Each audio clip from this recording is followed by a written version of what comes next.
Inferno by Dan Brown. Prologue. I'm the shade. Through the grieving city, I run. Through the endless sorrow, I escape. Along the Arno's edge, I push forward, gasping for air, turning onto Via dei Castellani and moving north, shrinking into the Uffizi's long shadows. And they are still after me. Their footfalls echo closer, a relentless chase that has lasted years. Their dogged pursuit has driven me into hiding, condemned me to a hidden life, toiling below the surface like some creature of the underworld. I am the shade. Here, under the open sky, I look to the north, but the Apennines block the dawn's early glow, obscuring any clear road to deliverance.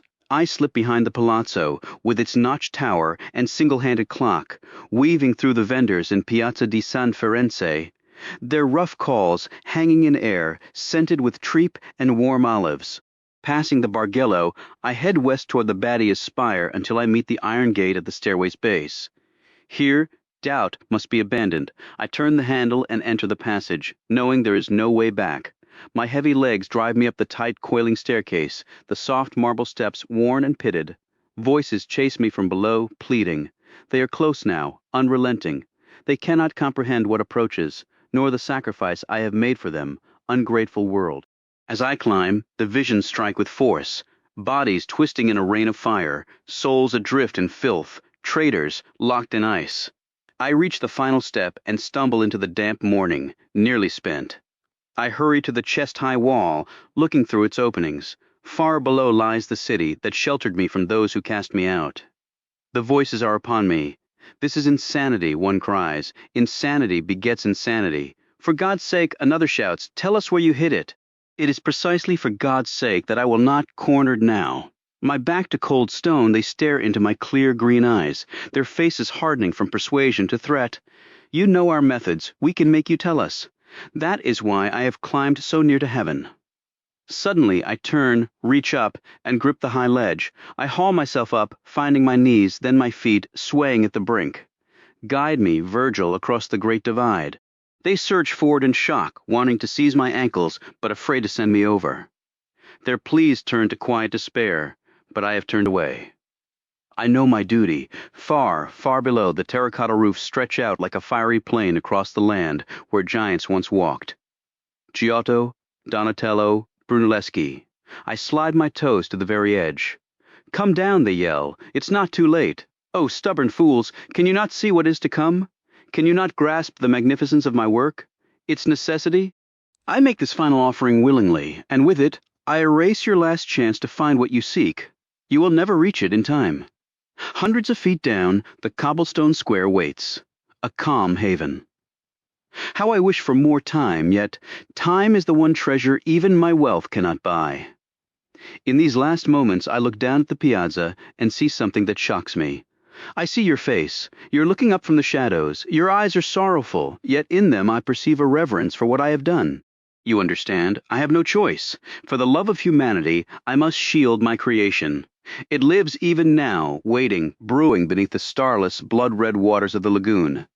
I turn my gaze from you and look out toward the horizon. High above this troubled world, I offer my last prayer. Dear God, I ask that the world recalls my name, not as a terrible sinner, but as the magnificent Savior you know I am. I hope humanity grasps the legacy I leave. My legacy is tomorrow. My legacy is redemption. My legacy is Inferno. With that, I breathe my amen, and take my last stride into the void. Chapter 1, the memories came back in fragments, rising like air from the depths of a forgotten well. A woman in a veil. Robert Langdon saw her standing on the opposite side of a river, its turbulent currents running a deep, unsettling crimson. She was still and solemn, her features obscured by a gauzy shroud. In her hands she clutched a strip of faded blue cloth, which she then lifted in a silent tribute to the vast plain of the dead spread before her. The stench of decay was everywhere. Seek, the woman murmured, and you will find. Langdon heard the words as clearly as if she had spoken them within his own mind. Who are you? He tried to call, but no sound left his lips. Time is slipping away, she whispered. Seek and find. Langdon moved toward the river's edge, but he saw the waters were not only red, but impossibly deep and swift. When he looked back at the veiled figure, the number of bodies around her had swelled. There were countless now, a horrific landscape of the fallen. Some still twitched in their final agonies, enduring unspeakable ends, engulfed in flame, submerged in waste, turning on each other in desperation. The collective wail of human anguish carried over the bloody water. The woman stepped closer, extending her slender hands toward him in a silent plea. "Who are you?" Langdon shouted again, the silence of his dream deafening. In answer, the woman raised her hands and drew the veil slowly from her face. She was beautiful, but older than he expected, perhaps in her 60s, with a regal, unwavering strength, like weathered marble. Her jaw was firm, her eyes held a profound depth, and her long, silver-streaked hair fell in soft waves. Around her neck hung a lapis lazuli pendant, a serpent coiled around a rod. Langdon felt a surge of recognition, a deep-seated trust. But from where? Why? She pointed toward a gruesome sight. A pair of legs, twitching and upside down, protruded from the ground as if their owner had been planted headfirst. On the pale skin of one thigh, a single letter was smeared in grime. R? Langdon wondered, confused. For Robert? Is that me? The woman's expression remained unreadable. "Seek and find," she said again. Suddenly she began to glow with a piercing white light. It grew more and more intense, her form trembling violently until, with a deafening crack of thunder, she shattered into 1,000 brilliant fragments. Langdon jolted upright, gasping. The room was stark and bright. He was alone. The sharp scent of antiseptic filled his lungs, and nearby, a machine beeped in a steady, mocking harmony with his own racing heart. He tried to lift his right arm, but a stabbing pain held him back. Looking down, he saw an IV line taped to his forearm. His pulse hammered, and the machine's beeping accelerated in reply. Where am I? What happened? A dull, persistent ache throbbed at the base of his skull. Cautiously, he raised his free hand and felt his scalp. Through his tangled hair, his fingers found the rough bumps of numerous stitches, crusted with dried blood. He squeezed his eyes shut, straining to recall any accident, any event. Nothing, a perfect, empty darkness. Just think, a man in medical scrubs hurried into the room, clearly alerted by the frantic monitor. He had a wild beard, a thick mustache, and kind eyes that projected a sense of deliberate calm. "What happened?" Langdon croaked. "Was there an accident?"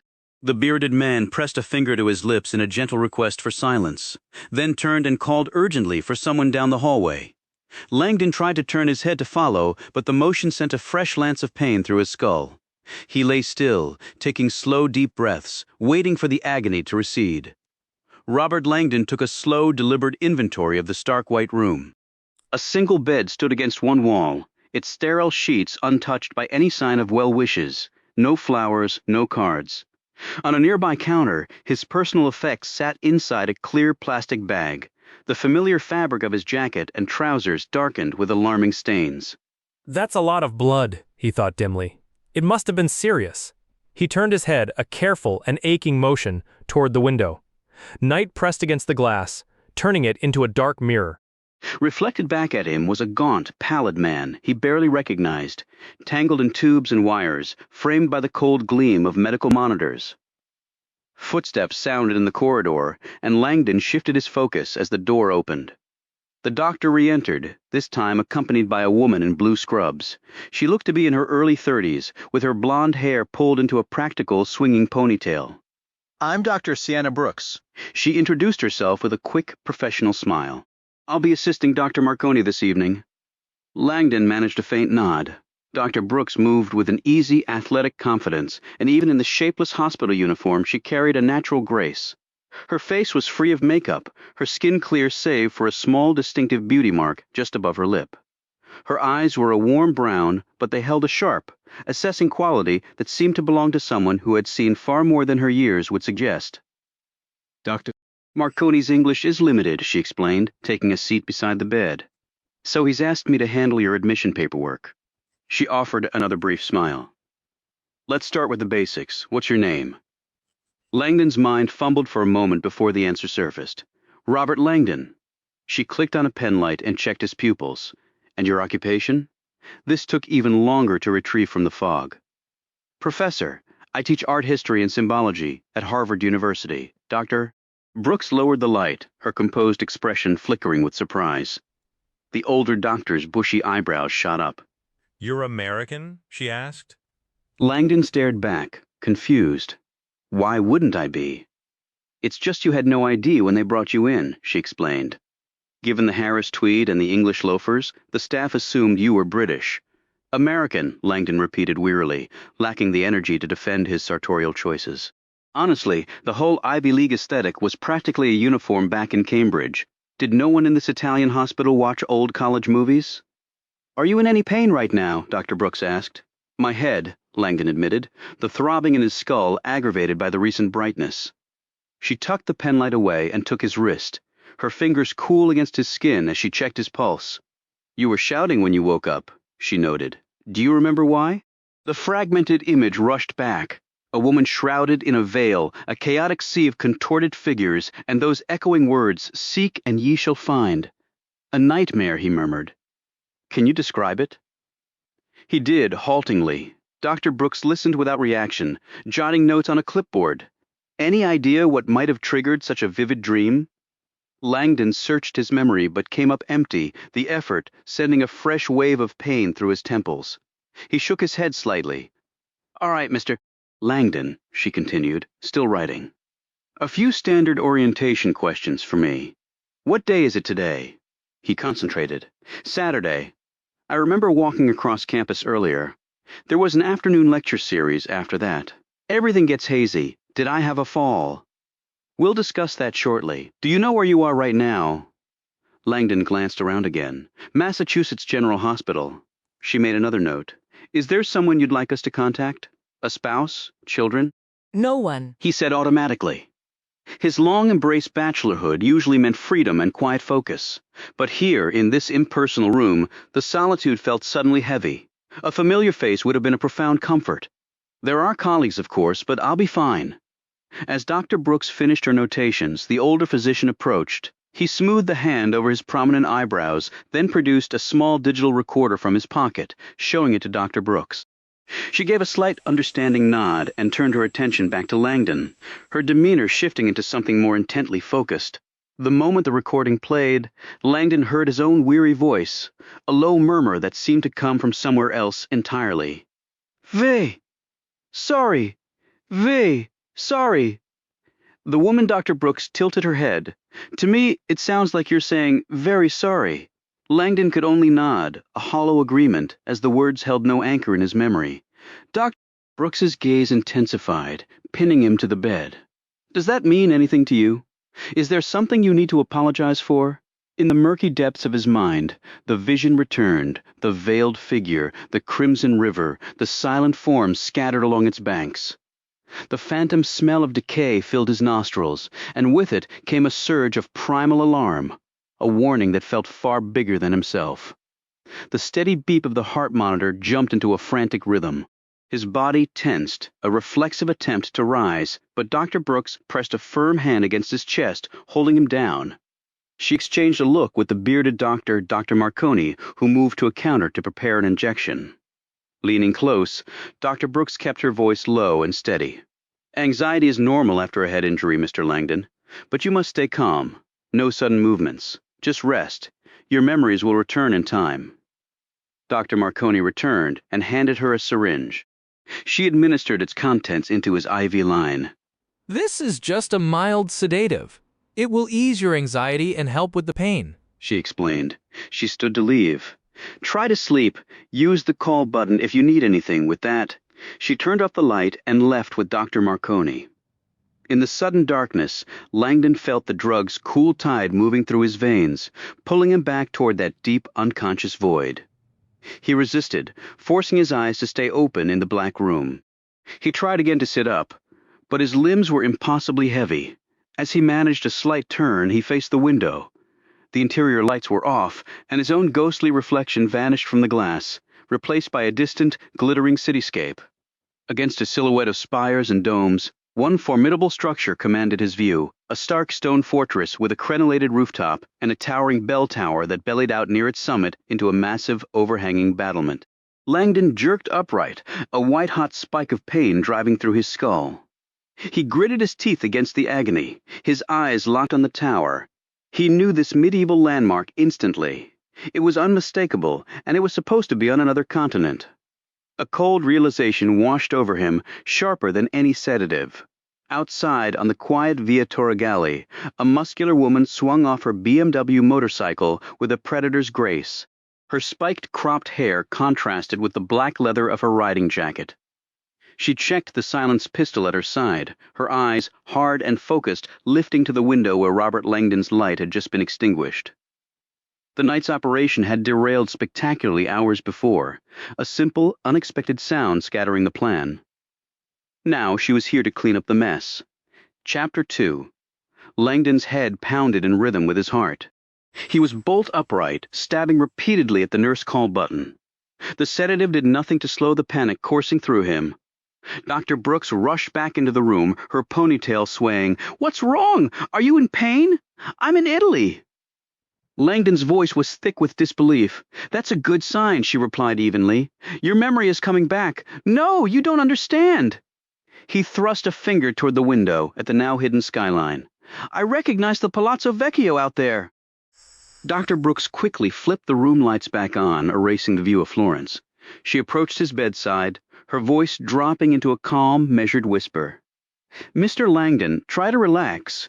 You're experiencing some memory loss, but Dr. Marconi has assured us your cognitive functions are intact." The bearded physician hurried into the room, having heard the call. As he checked the heart monitor, the younger doctor spoke to him in quick, fluid Italian, mentioning that Langdon seemed agitato upon discovering his location. Agitated? Langdon seethed inwardly. Try utterly bewildered. The adrenaline now coursing through him was waging a war against the sedatives in his veins. "What is going on?" he insisted. "What day is this?" "All is well," she replied calmly. "It's early. Monday, March 18th. Monday." Langdon strained his throbbing mind to grasp the last clear memory, a cold, dark walk alone across the Harvard grounds toward a Saturday evening lecture series. That was 2 full days ago. A sharper, colder dread took hold as he tried to recall the lecture itself, or anything that followed. Blank, the steady beep of the monitor quickened. The older doctor absently scratched his beard while adjusting a machine, and Dr. Brooks took her seat beside the bed again. "You're going to be all right?" she soothed, her tone gentle. "We believe you have retrograde amnesia, quite common with head injuries. Memories from recent days might be fragmented or gone, but there should be no lasting impairment." She hesitated. "Do you remember my first name I told you? When I entered, Langdon concentrated. Sienna, Dr. Sienna Brooks," she offered a small smile. "There, you see, you're already making new memories." The pain in Langdon's skull was a relentless throb, and his close-up vision stayed frustratingly blurred. "What happened to me? How did I end up here? I really think you should rest, and perhaps, how did I get here?" he demanded, the heart monitor chirping faster in response. "All right, just breathe," Dr. Brooks said, sharing an uneasy glance with her colleague. "I'll explain." Her voice grew distinctly graver. "Mr. Langdon, 3 hours ago, you stumbled into our emergency room bleeding from a head wound and collapsed. No one knew who you were or how you arrived. You were muttering in English, so Dr. Marconi asked for my help. I'm on sabbatical here from England." Langdon felt as though he'd woken up inside a surrealist canvas. What on earth am I doing in Italy? His usual visits were for a summer art conference, never in March. The sedatives tugged more insistently now, as if gravity itself were intensifying, trying to pull him straight through the mattress. He fought it, lifting his head with effort, struggling to remain conscious. Dr. Brooks leaned closer, her presence almost angelic. "Please, Mr. Langdon," she whispered, "the first 24 hours after a head injury are critical. You must rest, or you risk causing significant harm." Suddenly, a voice crackled over the room's intercom. "Dr. Marconi?" The bearded doctor pressed a button on the wall. "See?" Rapid Italian came through the speaker. Langdon didn't understand the words, but he didn't miss the look of startled recognition, or was it apprehension, that passed between the two doctors. "Momento," Marconi replied, ending the call. "What is it?" Langdon asked. Dr. Brooks's gaze seemed to sharpen slightly. "That was the ICU front desk. Someone is here to see you." A slender thread of hope pierced Langdon's drug-induced haze. That's a good sign. Maybe they know what happened. She appeared unconvinced. It's just unusual. We didn't have your name. You aren't even fully entered into the system yet. Battling the heavy sedatives, Langdon clumsily pushed himself upright in the bed. If someone knows I'm here, they must know how I got here. Dr. Brooks looked at Dr. Marconi, who immediately shook his head and pointed meaningfully at his wristwatch. She turned back to Langdon. This is the intensive care unit, She explained. Visitors are not permitted until 9 a.m. at the very earliest. Dr. Marconi would step out in a moment to identify their unexpected guest and determine the purpose of the visit. And what about my needs? Langdon pressed, his voice strained. Dr. Brooks offered a calm, knowing smile and leaned in, her tone dropping to a confidential whisper. Mr.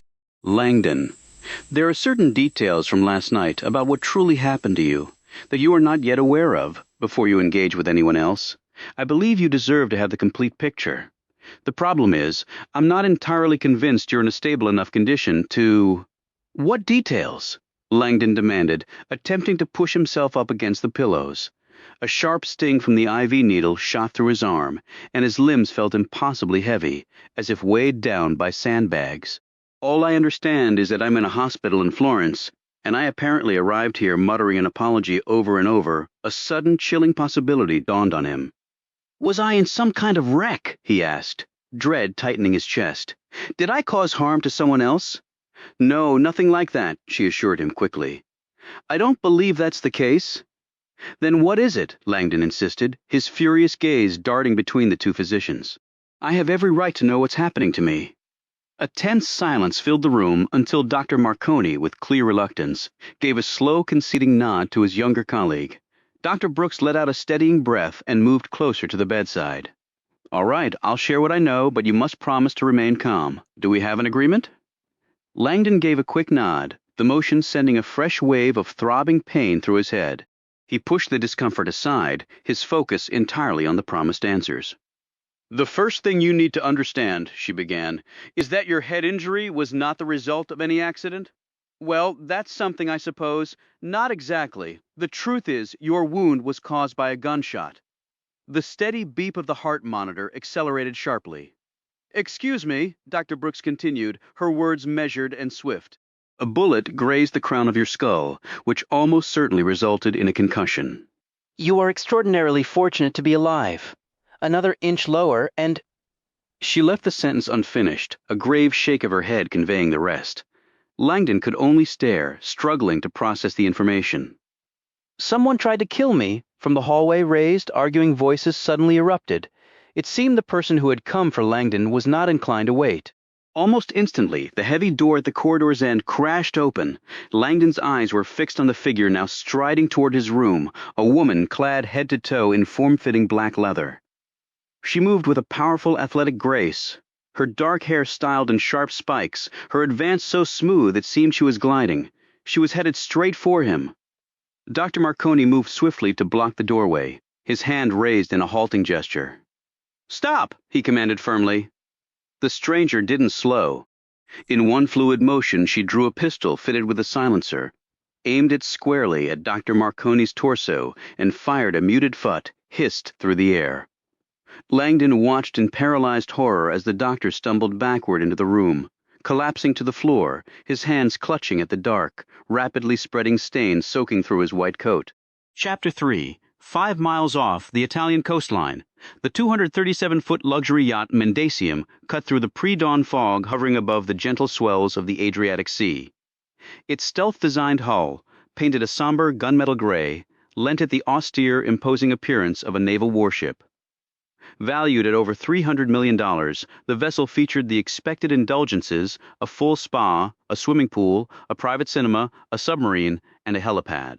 Yet these comforts held little interest for its owner, who, upon taking delivery 5 years prior, had ordered most of these spaces stripped out and replaced with a fortified, lid-shielded command center equipped with military-grade electronic systems. Powered by a triad of dedicated satellite feeds and a backup network of land-based relays. The control hub aboard the Mendacium hummed with the activity of nearly 24 live-in specialists, technicians, intelligence analysts, and operations coordinators, maintaining constant contact with the organization's various land-based cells. The ship's security detail comprised a squad of ex-military personnel, advanced missile detection arrays, and an armory stocked with cutting-edge weaponry, with the addition of essential support staff for catering and maintenance. The total crew living and working aboard exceeded 40 souls. The Mendacium served as a mobile command center, the floating headquarters from which its owner managed his global enterprise. To those who worked for him, he was known simply as the Provost, a compact man with leathery skin and eyes that held a penetrating depth. His unremarkable stature and blunt demeanor were fitting for someone who had amassed incredible wealth by offering a discreet catalog of clandestine services on society's blurred edges. Critics labeled him a heartless profiteer, a purveyor of corruption, a handmaiden to malevolence, yet these accusations missed the mark. The Provost's philosophy was straightforward. He furnished clients with the means to chase their objectives free from repercussion. The inherent flaws of human character were not his concern. His moral code, often questioned by outsiders, was unwavering. He had constructed both his reputation and the entire consortium upon two inviolable principles.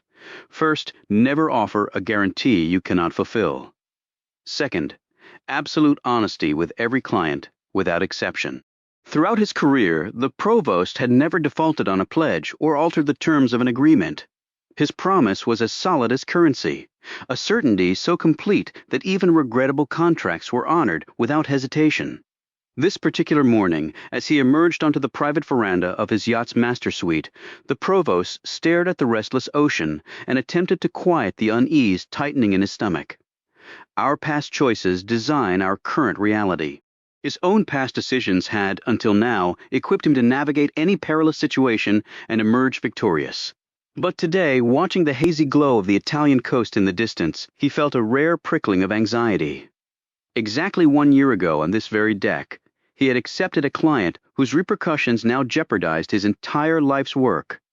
I provided my services to the wrong individual. There was no conceivable way he could have foreseen it then, but this single miscalculation had unleashed a storm of complications, compelling him to dispatch his most capable operatives with instructions to use any means necessary to prevent his carefully built world from sinking. Now, he was anxiously awaiting an update from one operative in particular, Vayentha, he mused, visualizing the lean, short-haired specialist. Vayentha, whose record had been flawless until this operation, had committed a critical error the previous night. The ensuing hours had been a chaotic effort to reassert command over a spiraling situation. She had blamed her mistake on a fluke, the sudden call of a bird. The Provost, however, did not acknowledge luck. His entire operation was engineered to eliminate unpredictability and strip away chance. Mastery over circumstance was his specialty, envisioning every variable, predicting every reaction, and steering events toward a predetermined conclusion. This flawless record of success and discretion had attracted an elite roster of patrons, from tycoons and senators to royalty and national regimes to the east. The earliest hint of dawn began to devour the faintest stars along the horizon. On the deck, the Provost remained still, patiently waiting for Vayentha to confirm that her corrective mission had been executed without a hitch. For a heartbeat, Robert Langdon was convinced time itself had frozen. Dr. Marconi was sprawled, lifeless, on the floor, a dark pool spreading from his torso. Battling the fog of sedatives, Langdon lifted his gaze to the assassin with the cropped hair, who was now closing the final distance down the corridor toward his open doorway. As she reached the entrance, her eyes locked onto Langdon, and she swiftly pivoted her firearm toward him, leveling the barrel directly at his face. "This is where it ends," Langdon thought. "Right here!" A thunderous crash echoed through the confined hospital room. Langdon flinched, certain he'd been hit, but the sound wasn't from the attacker's weapon. It was the violent slam of the room's reinforced door, as Dr. Sienna Brooks hurled her weight against it and threw the lock shut. "Durr?" Brooks whirled around, her eyes wide with terror, and dropped to her knees beside her fallen colleague. Dr. Marconi choked, a dark stream of blood escaping his lips and staining his beard before his body went still. "Enrico, please!" she cried out, her voice cracking. Beyond the door, the hallway erupted with the deafening rattle of automatic gunfire and panicked shouts. A primal surge of adrenaline cut through the fog in Langdon's system. He scrambled from the bed, a sharp, burning pain lancing through his right arm. For a split second he thought he'd been shot, but looking down he saw the IV catheter jutting from a ragged tear in his skin. Blood already seeping back up the tube. He was abruptly, painfully awake. Kneeling over Marconi, Dr. Brooks pressed her fingers desperately against his neck, tears streaking her face. Then, in a heartbeat, her demeanor shifted. She stood and faced Langdon, her youthful features setting into a mask of grim professional resolve. With me now. She seized his good arm and hauled him across the room. Gunfire hammered against the door as Langdon staggered, his mind clear but his limbs heavy and uncoordinated. The cold tile shocked his bare feet, and his flimsy hospital gown did little to cover him. He felt the warm trickle of blood running down his arm into his hand.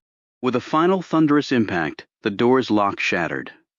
Dr. Brooks shoved Langdon into a small adjoining bathroom. Then, in a moment of absurd life-saving clarity, spun back to snatch his blood-spattered Harris tweed jacket from a chair. She slammed the bathroom door shut and locked it, just as the main door crashed inward. Without pause, she led him through a second door into another recovery room. The gunfire was closer now. She peered into the corridor, then pulled him across into a concrete stairwell. The next moments dissolved into a nauseating whirl, stumbling down steps, a hard fall, the world tilting, the pounding in his skull. Was monstrous, his vision swimming, and then a rush of frigid night air. They were outside, fleeing down a dark service alley. Langdon's foot caught on a broken bottle. He went down hard on the asphalt. Cursing the sedative still in his system, she hauled him upright. Near the alley's mouth, he stumbled again. And this time she left him, sprinting into the street and waving frantically at a distant taxi idling under a sickly green light. The cab didn't stir. Its driver was probably asleep. She screamed, jumping and waving her arms. Finally, the headlights flicked on, and the vehicle began a slow crawl toward them. From behind, a door burst open in the alley. Footsteps pounded closer. Langdon turned to see a dark silhouette charging. He tried to rise, but Dr. Brooks was already there, grabbing him and half throwing, half shoving him into the back of the now arriving Fiat. He collapsed in a heap, and she dove in after him, pulling the door shut. The drowsy driver turned, blinking in bewilderment at his new passengers, a determined young doctor in scrubs, and a disheveled, bleeding man, wearing little more than a torn gown, and a very expensive, very ruined jacket. He was clearly on the verge of ordering them out of his cab when the side mirror shattered. A figure clad in black leather burst from the alley, weapon raised. Another muffled shot hissed through the air just as Dr. Brooks yanked Langdon down. The rear window exploded, pelting them with glass. That was all the motivation the driver needed. He stomped on the accelerator, and the taxi screeched away. Langdon hovered at the edge of awareness. Someone actually wants me dead after they had turned a corner. Dr. Brooks sat up and seized Langdon's bleeding arm. The IV line jutted grotesquely from a tear in his skin. Look outside, she ordered. Langdon did in the dark, pale tombstones streamed past the window. Passing a graveyard felt grimly appropriate. He felt her fingers gently exploring near the catheter, and then, with a sudden, brutal tug, she ripped it free. A white-hot lance of pain shot straight to his skull. His vision swam, and then everything faded to nothing. Chapter 5. The jarring ring of his phone pulled the provost's attention from the serene Adriatic haze. He moved swiftly back into his stateroom office. Finally, he thought, anxious for an update. His desk monitor glowed to life, indicating the call originated from a Swedish Sectra Tiger XS encrypted phone, bounced through 4 anonymous routers before reaching his ship. He put on his headset. "This is the provost," he answered, his diction deliberate. "Proceed." "It's Vayantha," the voice came back. The provost detected an uncharacteristic edge of anxiety. Field agents almost never spoke to him directly, and surviving a professional failure like last night's was rare. Yet, he had needed a capable local asset to manage the fallout, and Vayantha was it. "I have an update," she stated. The provost stayed quiet, signaling her to continue. Her tone was flat, a forced calm. Langdon got away. He has the item. The provost lowered himself into his chair and let the silence stretch. "Acknowledged," he said at last. "I expect he will contact the authorities at the first opportunity." 2 decks below, in the vessel's secure nerve center, senior facilitator Lawrence Knowlton sat in his glass-walled cubicle and noted the provost's encrypted line had gone dead. He hoped the news was favorable. The provost's stress had been a tangible presence for 2 days now, and every crew member felt the weight of a critical operation in play. The stakes are beyond calculation, and Vayintha can't afford another mistake. Knowlton was used to executing meticulously designed plans, but this one had unraveled into bedlam, prompting the provost's personal takeover. We're navigating blind now. While a handful of other global operations were active, all were managed by the Consortium's field offices, leaving the provost and his team aboard the Mendacium to concentrate solely on this crisis. Their client had leapt to his death in Florence days ago, but the Consortium still had several outstanding obligations on his behalf, specific tasks he had entrusted to them no matter what, and the Consortium, true to form, would see them through without hesitation. My instructions are clear. Knowlton reflected, determined to obey. He left his soundproofed cubicle, passing a series of other chambers, some clear, some opaque, where officers managed different threads of the same mission. He crossed the main control room with its artificially crisp air, nodding to the technicians, and entered a small walk-in vault lined with a dozen secure lockboxes. Knowlton slid open a storage container and lifted out a small, vivid red flash drive. The attached instructions indicated it held a sizable video file scheduled for anonymous distribution to major news platforms the following morning at a designated time. While tomorrow's upload would be straightforward, standard procedure required all digital materials to be examined a full day in advance. This allowed the Consortium sufficient opportunity to handle any decryption, reformatting, or other preparatory steps needed to guarantee a flawless, timed release. Leave nothing to uncertainty.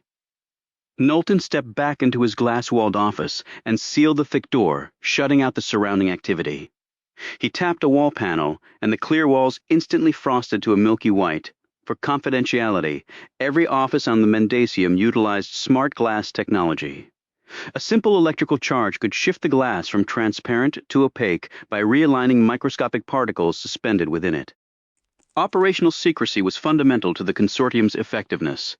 Each member knew only their specific role. Information was never shared.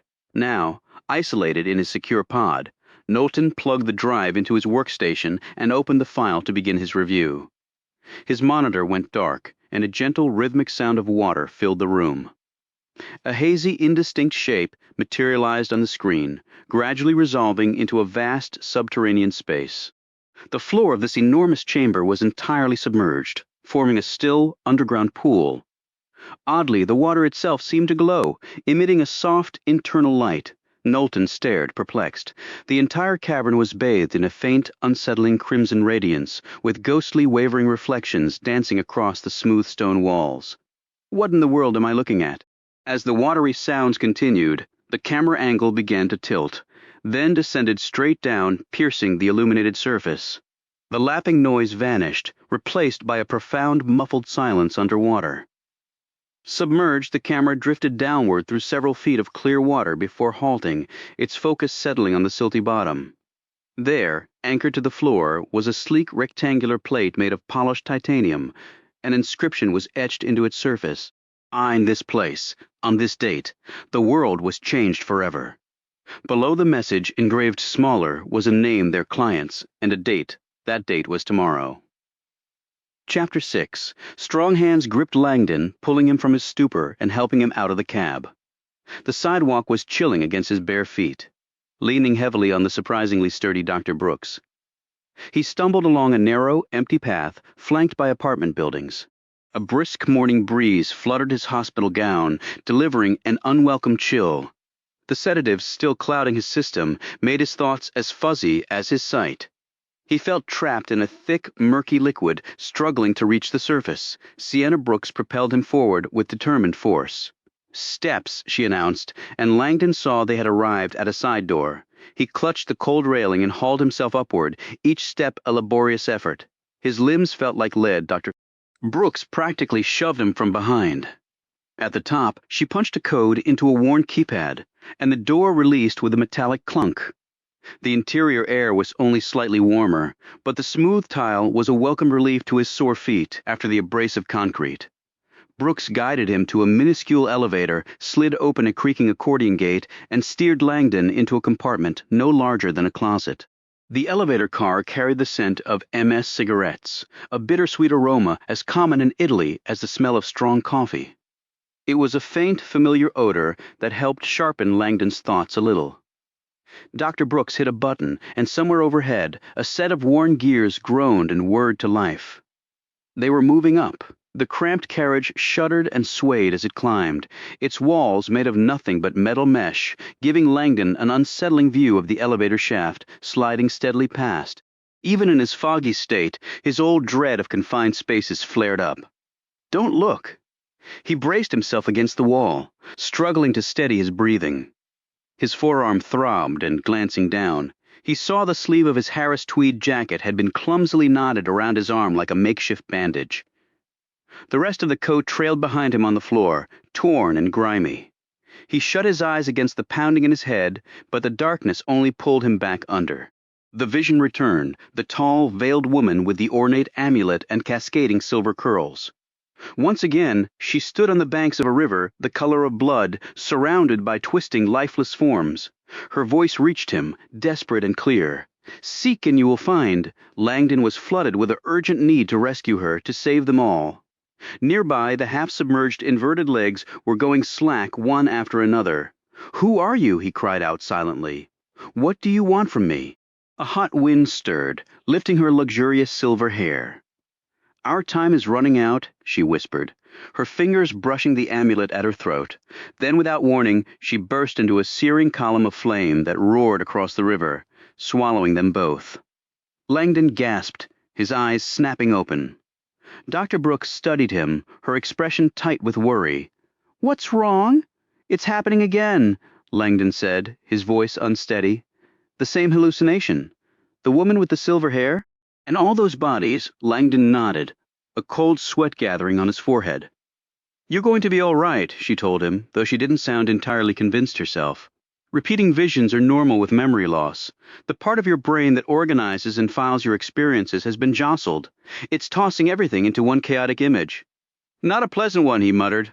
I know, but until you recover, your memories will be jumbled, past, present, and imagination all blended. It's similar to what happens in dreams. The elevator shuddered to a halt, and Dr. Brooks pulled back the folding gate. They stepped out into a dim, narrow hallway, passing a window. Langdon caught a glimpse of Florence's shadowy rooftops beginning to take shape in the early morning gloom. At the corridor's end, she knelt beside a wilted potted plant, retrieved a key from underneath it, and unlocked a door. The apartment was small, the air inside a stale contest between a vanilla candle and aging carpet. The furnishings were sparse and simple, as if gathered from a weekend flea market. Dr. Brooks turned a dial on the wall thermostat, and the radiators clanged and hissed to life. For a moment she just stood there, eyes closed, taking a deep breath as though steadying herself. Then she turned and guided Langdon into a modest kitchenette with a formica table and 2 rickety chairs. Langdon moved to sit, but she caught his arm with one hand while using the other to open a nearly empty cabinet. Inside were a few crackers, some pasta boxes, a can of Coke, and a bottle of No-Doz. She shook out 6 tablets into Langdon's palm. Caffeine, she explained. For nights like this when I'm on shift. Langdon placed the pills in his mouth and looked around for water. Chew them, she instructed. They'll get into your system quicker and help fight off the sedative. He started chewing and immediately winced. The tablets were intensely bitter, clearly designed to be swallowed whole. Dr. Brooks opened the refrigerator and handed him a half-finished bottle of San Pellegrino. Gratefully, Langdon took a long drink. The doctor with the ponytail gently took his right arm, unwinding the improvised bandage she had made from his own jacket, which she then placed on the kitchen counter. She studied the gunshot wound with a focused intensity. As her fingers held his bare skin, Langdon could detect a faint tremor in her touch. You'll survive, she stated flatly. Langdon found himself more concerned about her state of mind than his own injury, the sheer insanity of their escape still hanging heavily in the air. Dr. Brooks, he began, his voice low. We have to contact someone, the embassy, maybe the police, anyone. She gave a slow, weary nod. And you can drop the doctor. Just Sienna is fine, Robert, he offered in return.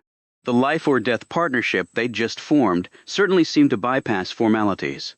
You mentioned you're from Britain originally? Yes. I don't hear it in your voice. That's the idea, she replied with a thin smile. I put in considerable effort to shed it. Langdon was on the verge of asking why she'd bother when Sienna gestured for him to follow. She guided him down a tight hallway into a cramped, dimly lit bathroom. Catching his reflection in the medicine cabinet mirror, Langdon got his first real look at himself since that fleeting glimpse in the hospital window. It was not a reassuring sight. His usually neat dark hair was tangled and damp with sweat, his eyes were rimmed with red exhaustion, and a rough shadow of beard covered his face. Sienna cranked the faucet, guiding his wounded forearm under a stream of biting cold water. He hissed at the sudden sting but forced himself to hold it steady. She grabbed a clean washcloth, dousing it with antiseptic soap. You might want to turn your head, I can handle. Without warning, she attacked the wound with a vigorous, ruthless scrubbing. A bolt of searing pain lanced up Langdon's arm. He gritted his teeth, swallowing a cry. Infection is not an option, she said, matter-of-factly, her scrubbing becoming even more aggressive. And if you're planning to speak to officials, you'll need to be sharper than you currently are. Nothing jumpstarts your system quite like a good dose of agony. Langdon endured what felt like an eternity before he finally jerked his arm back. Enough. He had to admit the throbbing in his arm had effectively eclipsed his earlier headache, leaving him feeling unnervingly alert. Better, Sienna remarked, shutting off the water and dabbing his arm dry with a towel. As she secured a fresh bandage, Langdon's attention was abruptly stolen by a deeply personal absence. For most of his adult life, he had worn a vintage Mickey Mouse watch, a cherished gift from his parents. Mickey's perpetually cheerful grin and waving hands had been a daily nudge to lighten up. "My watch!" Langdon muttered, a knot forming in his stomach. "It's missing!" He felt oddly unmoored without it. "Was I wearing it when I got to the hospital?" Sienna gave him a look of pure disbelief, astonished he could fixate on something so seemingly minor amid their crisis. "I didn't see any watch!" "Just get cleaned up. I'll return shortly and we'll sort out getting you proper help." She moved to leave but stopped in the doorway, her eyes meeting his in the mirror's reflection. "And while I'm out, I'd recommend you try to remember why anyone would want you dead. I suspect it will be the first thing the authorities ask you. Hold on, where are you going? You can't very well meet the police dressed like that? I'm going to borrow some clothes. My neighbor is roughly your build. He's traveling, and I'm watching his cat. He owes me a favor." Then she was gone. Robert Langdon turned back to the small, foggy mirror, and scarcely knew the man staring back. "Someone is trying to kill me," in his memory, the sound of his own feverish, recorded voice echoed. Very sorry, he dug desperately through the blank fog of his mind, searching for any fragment, any clue at all. He found nothing but a hollow void. The only facts he possessed were his location in Florence, and the bullet wound in his head. Robert Langdon gazed at his own exhausted reflection, half expecting to jolt awake in his favorite armchair back home, an empty martini glass in one hand and a copy of Dead Souls in the other, a stark reminder that gin and Russian literature are a poor combination. Chapter 7. He removed the blood-stained hospital gown and secured a towel around his waist. Splashing cold water on his face, he carefully probed the sutures at the base of his skull. The area was tender, but after he combed his tousled hair over it, the wound virtually vanished. The caffeine was finally taking effect, clearing the lingering haze from his mind. Think, Robert. What happened? The cramped, windowless bathroom began to feel suffocating, pushing him out into the hallway. A sliver of natural light drew him to a partly open door across the corridor. The room was a modest, makeshift office, furnished with a simple desk, a creaky swivel chair, and stacks of books on the floor. Most welcome was the window. Langdon moved toward the daylight. Outside, the early Tuscan sun was just brushing the highest towers of the awakening city, the Campanile, the Badia, the Bargello. He leaned his forehead against the cool pane. The crisp March air sharpened the spectrum of light now cresting the hills, Painter's Light, as it was often called. Dominating the skyline was a massive dome of terracotta tiles, its peak crowned with a gleaming copper ball that shone like a signal fire. Il Duomo. Brunelleschi had made history with his engineering of that colossal dome, and now, Over 5 centuries later, the 375-foot structure still commanded the Piazza del Duomo, an unshakable giant. Why am I in Florence? For Langdon, a lifelong admirer of Italian art. Florence was a top destination in Europe. This was the city where Michelangelo spent his childhood, where the Renaissance first caught flame. Its galleries drew millions to see Botticelli's Birth of Venus, Leonardo's Annunciation, and the city's crown jewel, Il Davide. Langdon had been spellbound by Michelangelo's David on his first visit as a teenager, stepping into the Accademia delle Belle Arti, winding through the solemn ranks of Michelangelo's unfinished prisoners, and then feeling his eyes pulled irresistibly upward to the 17-foot Colossus. While many were stunned by the statue's sheer size and detailed musculature, for Langdon, it was the brilliance of David's stance that captivated him. Michelangelo had used contrapposto to create the illusion that David was leaning to his right, his left leg seemingly weightless, when in reality that leg supported tons of marble. That masterpiece had ignited Langdon's first real understanding of sculpture's power. Now, standing there, he tried to recall if he'd seen the statue in recent days, but the only memory that surfaced was waking in the hospital and witnessing an innocent doctor being killed. Very sorry. Very sorry. A wave of sickening guilt washed over him. What have I dragged myself into? As he stared out the window, a laptop on the desk caught his eye. Whatever happened last night might be online. If I can get to the internet, I might find some clues. He turned toward the hallway and called out, "Sienna?" Silence. She was still next door, searching for clothes. Certain she wouldn't mind, Langdon opened the laptop and powered it on. The screen lit up with a standard Windows blue cloud background. He navigated immediately to the Italian Google page and typed Robert Langdon. My students would get a laugh out of this, he thought, initiating the search. A sudden sharp memory flashed a fragmented image of running through a rain-slicked piazza, the sound of his own frantic breathing loud in his ears. But it vanished as quickly as it came. Robert Langdon often warned his students about the vanity of searching for their own names online. A modern habit that highlighted the growing fixation on personal fame among young Americans. He typed his name into the search bar, and a long list of results appeared, dozens of links about his publications, public talks, and academic work. That's not helpful. He refined the search by clicking the News tab. A new page loaded, recent articles mentioning Robert Langdon. There were announcements for upcoming book signings, a note about a commencement speech he'd given, and a brief mention of his latest symbol guide. The entries stretched back months, but nothing from the last 24 hours. Nothing that could clarify why he was now in Florence with no memory of how he'd arrived. What on earth happened last night? He kept digging, navigating to the website of the Florentine, an English-language paper based in the city. He skimmed headlines, scanned the breaking news feed, and checked the local police blog, finding stories about a kitchen fire, a corruption case involving city funds, and a handful of minor thefts. Nothing useful. His eyes paused on a short update about a municipal official who had collapsed and died from an apparent heart attack near the Cathedral Plaza the previous evening. The man's name hadn't been released, but authorities saw no signs of violence. Out of ideas, Langdon logged into his Harvard email, hoping for some clue in his inbox. Instead, he found the usual flood of messages from colleagues and students, meeting reminders, questions about upcoming lectures, friendly notes, all written as if he were safely back in Cambridge. No one seems to realize I'm missing. With a growing sense of unease, he powered down the computer. As he turned to leave, a photograph on the corner of Sienna's desk caught his attention. It was a Polaroid, tucked among some medical journals, showing Sienna Brooks and her bearded colleague, Dr. Marconi, sharing a laugh in what looked like a hospital corridor. Langdon felt a pang of guilt as he picked it up. After setting the photo back, he noticed a faded yellow playbill resting on the same stack. It was from a production of Shakespeare's A Midsummer Night's Dream at the Globe Theatre in London, dated nearly 25 years earlier. Across the top, in bold magic marker. Someone had written, "Sweetheart, never forget you're a miracle." Curious, Langdon lifted the booklet and a handful of old newspaper clippings fluttered out onto the desk. He hurried to gather them, but as he opened the playbill to the page where they'd been tucked, he froze. There, in a cast photo, was a young girl playing the sprightly role of Puck. She couldn't have been more than 5 years old, with bright blonde hair tied in a ponytail, he now recognized.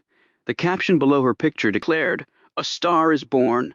The accompanying article gushed about a theatrical prodigy named Sienna Brooks, a child with a staggering IQ who had memorized the entire play in one evening and routinely prompted her fellow actors during rehearsals. Her listed hobbies at age 5 included violin, chess, biology, and chemistry. Born to a well-off family in Blackheath, a London suburb, she was already something of a celebrity in academic circles. By 4, she had defeated a chess grandmaster and was reading fluently in 3 languages. My God, Langdon thought. Sienna, that explains so much. It reminded him of Harvard's own celebrated prodigy, Saul Kripke, who had taught himself Hebrew by 6 and digested Descartes' complete works before turning 12. Langdon's thoughts drifted to a recent story he'd encountered about a prodigy named Moshe Kai Kavalin. By age 11, the boy had already graduated college with a perfect GPA and claimed a national martial arts championship. At just 14, he authored a book called We Can Do, a title that seemed to capture a relentless spirit. Next, Langdon lifted a newspaper clipping featuring a photo of a 7-year-old Sienna Brooks. The headline declared, "Child Genius Displays 208 IQ." Langdon hadn't realized IQ scores could reach such heights. The article described Sienna as a violin virtuoso who could absorb a new language in a month and was independently studying anatomy and physiology. Another piece from a medical journal bore the title The Future of Thought. Not all men are created equal. This one showed Sienna around age 10, her hair still pale, standing beside a large medical scanner. A doctor explained that PET scans revealed her cerebellum was physically distinct, larger and more streamlined, capable of processing visual spatial information in ways most people couldn't comprehend. The doctor compared her neurological advantage to a kind of accelerated beneficial cellular growth, almost like a reverse cancer that enhanced brain tissue instead of destroying it. Then Langdon found a clipping from a local paper titled The Curse of Brilliance. There was no picture, but the story recounted how Sienna, unable to fit in at regular schools, faced constant teasing. It spoke of the profound isolation gifted children often endure when their intellect outpaces their social development. According to the article, Sienna ran away from home at 8 years old. Clever enough to evade detection for 10 days, she was finally discovered in a luxury London hotel. There she had pretended to be a guest's daughter, stolen a room key, and charged meals to another's account. During her stay, she had apparently read all 1,600 pages of Gray's Anatomy. When asked why she was reading medical texts, she replied that she wanted to understand what was wrong with her own brain. Langdon felt a deep pang of sympathy for the lonely child, wondering how it must feel to be so utterly different from everyone around you. He refolded the articles, lingering on the photo of 5-year-old Sienna dressed as Puck. Given the surreal nature of their encounter that morning, her role as the mischievous, dream-weaving sprite now felt oddly fitting. Langdon caught himself wishing, like the characters in the play, that he could simply wake up and dismiss the day's bizarre events as nothing more than a bad dream. Carefully, he returned the clippings to their page and closed the playbill. A wave of unexpected sadness washed over him as he reread the handwritten note on the cover. "Sweetheart, never forget you're a miracle." His gaze drifted to the familiar symbol printed below. The ancient Greek pictogram found on playbills worldwide, a 2,500-year-old emblem synonymous with theater, le masqueur, the masks of comedy and tragedy. As he stared at the 2 iconic faces, a strange humming filled his ears, like a wire being pulled tight inside his mind. A sharp pain exploded in his skull. Visions of a mask flashed before his eyes. Gasping, Langdon sank into the desk chair, pressing his hands to his scalp and squeezing his eyes shut. In the darkness, the bizarre images returned with violent clarity. Once again he saw the silver-haired woman with the amulet, calling to him from across a river the color of blood. Her desperate cries cut through the foul air, rising above the moans of the suffering and the dying who writhed as far as he could see. Langdon's gaze was drawn once more to the inverted legs, marked with the letter R. The partially buried figure kicking wildly in a frantic, hopeless struggle, seek and find. The woman urged him, her voice strained. Time is slipping away, a powerful urge to assist her, to aid them all, washed over Langdon again. In a panic, he yelled across the crimson river, "Who are you?" For a second time. The woman raised her hands and drew back her veil, exposing the same unforgettable face Langdon had witnessed before. "I am life," she declared. Then, without any warning, a massive form took shape in the sky above her, a terrifying mask featuring an elongated, beak-like nose and two glowing green eyes that fixed a hollow stare directly upon Langdon. And, "I am Death!" a thundering voice announced. Chapter 8. Langdon's eyes flew open as he gasped, jolted back to awareness. He was still sitting at Sienna's desk, his head in his hands, his heart hammering against his ribs. What in the world is going on with me? The visions of the silver-haired woman and that grotesque beaked mask hung stubbornly in his thoughts. I am life. I am death. He attempted to clear the hallucination, but it felt branded into his memory on the desk in front of him. The two masks on the playbill seemed to watch him. Your memories will be jumbled and disorganized, Sienna had explained. Past, present, and imagination all blended together. Langdon felt lightheaded. Somewhere in the apartment, a telephone began to ring, a sharp, antiquated trill coming from the kitchen. "Sienna," Langdon called out, rising to his feet. There was no answer. She hadn't come back yet. After just 2 rings, an answering machine clicked on. "Hello, it's me," Sienna's cheerful recorded voice announced. "Leave a message and I'll call you back." A beep sounded, followed by a frightened woman speaking with a heavy Eastern European accent. Her voice carried down the hallway. "Sienna, it's Danikova. Where are you? It's awful. Your friend Dr. Marconi? He is dead. The hospital is in chaos. Police are here. People are telling them you ran out trying to save a patient? Why? You didn't even know him. Now the police want to speak with you. They took the employee file. I know the information is wrong. Bad address, no phone numbers, fake work visa, so they won't find you today. But they will soon. I tried to warn you. I'm so sorry, Sienna." The call ended. A new surge of guilt crashed over Langdon from the sound of the message. Dr. Marconi had allowed Sienna to work at the hospital. Now, because of Langdon's presence, Marconi had lost his life, and Sienna's compassionate act to rescue a stranger was putting her own future in serious jeopardy. Just then, a door slammed shut at the other end of the apartment. "She's home!" Moments later, the answering machine erupted again. "Sienna, it's Danikova! Where are you?" Langdon cringed, knowing exactly what Sienna was about to hear. As the message replayed, he swiftly tucked away the playbill, straightening the desk. Then he retreated across the hall into the bathroom, uneasy about having intruded on Sienna's private life. About 10 seconds later, a gentle knock came at the bathroom door. "I'll leave your clothes on the doorknob," Sienna said, her voice thick with distress. "Thank you so much," Langdon answered. "When you're finished, please come out to the kitchen," she added. "There's something important I have to show you before we contact anyone." Exhausted, Sienna made her way down the hall to the apartment's small bedroom. She took a pair of blue jeans and a sweater from the dresser and carried them into her bathroom. Locking eyes with her reflection, she reached up, grasped a handful of her thick blonde ponytail, and tugged firmly, sliding the wig off her smooth, bare scalp. A hairless 32-year-old woman stared back from the mirror. Sienna had faced plenty of obstacles in her life, and while she had taught herself to depend on intellect to navigate difficulty, this current crisis had rattled her to her core. She placed the wig aside and washed her face and hands. The cool water a brief, grounding relief. After toweling off, Sienna changed into fresh clothes and carefully adjusted the wig on her head. She rarely allowed herself the indulgence of self-pity, but a deep, aching sorrow rose within her, and this time she did not fight it. The tears came, a release for the life that had spiraled beyond her command, for the mentor she had watched die, and for the hollow loneliness that had taken root in her chest. Most of all, she wept for a future that now seemed shrouded in fog. Its path vanished from sight. Chapter 9. Deep within the luxury vessel, the Mendacium, facilitator Lawrence Knowlton sat inside his soundproof glass office, staring at his computer screen in stunned silence. He had just finished previewing the video file left by their client, and his instructions were clear: release it to the media tomorrow morning. Over a decade with the Consortium, Knowlton had handled countless unusual assignments that danced along the blurry line between questionable and outright unlawful. Operating in an ethical gray zone was standard practice here. The organization's sole point of pride was an unwavering commitment to fulfill a client's request, no matter how bizarre. We see it through. No debate. No exceptions. This video, however, left a cold knot in his stomach.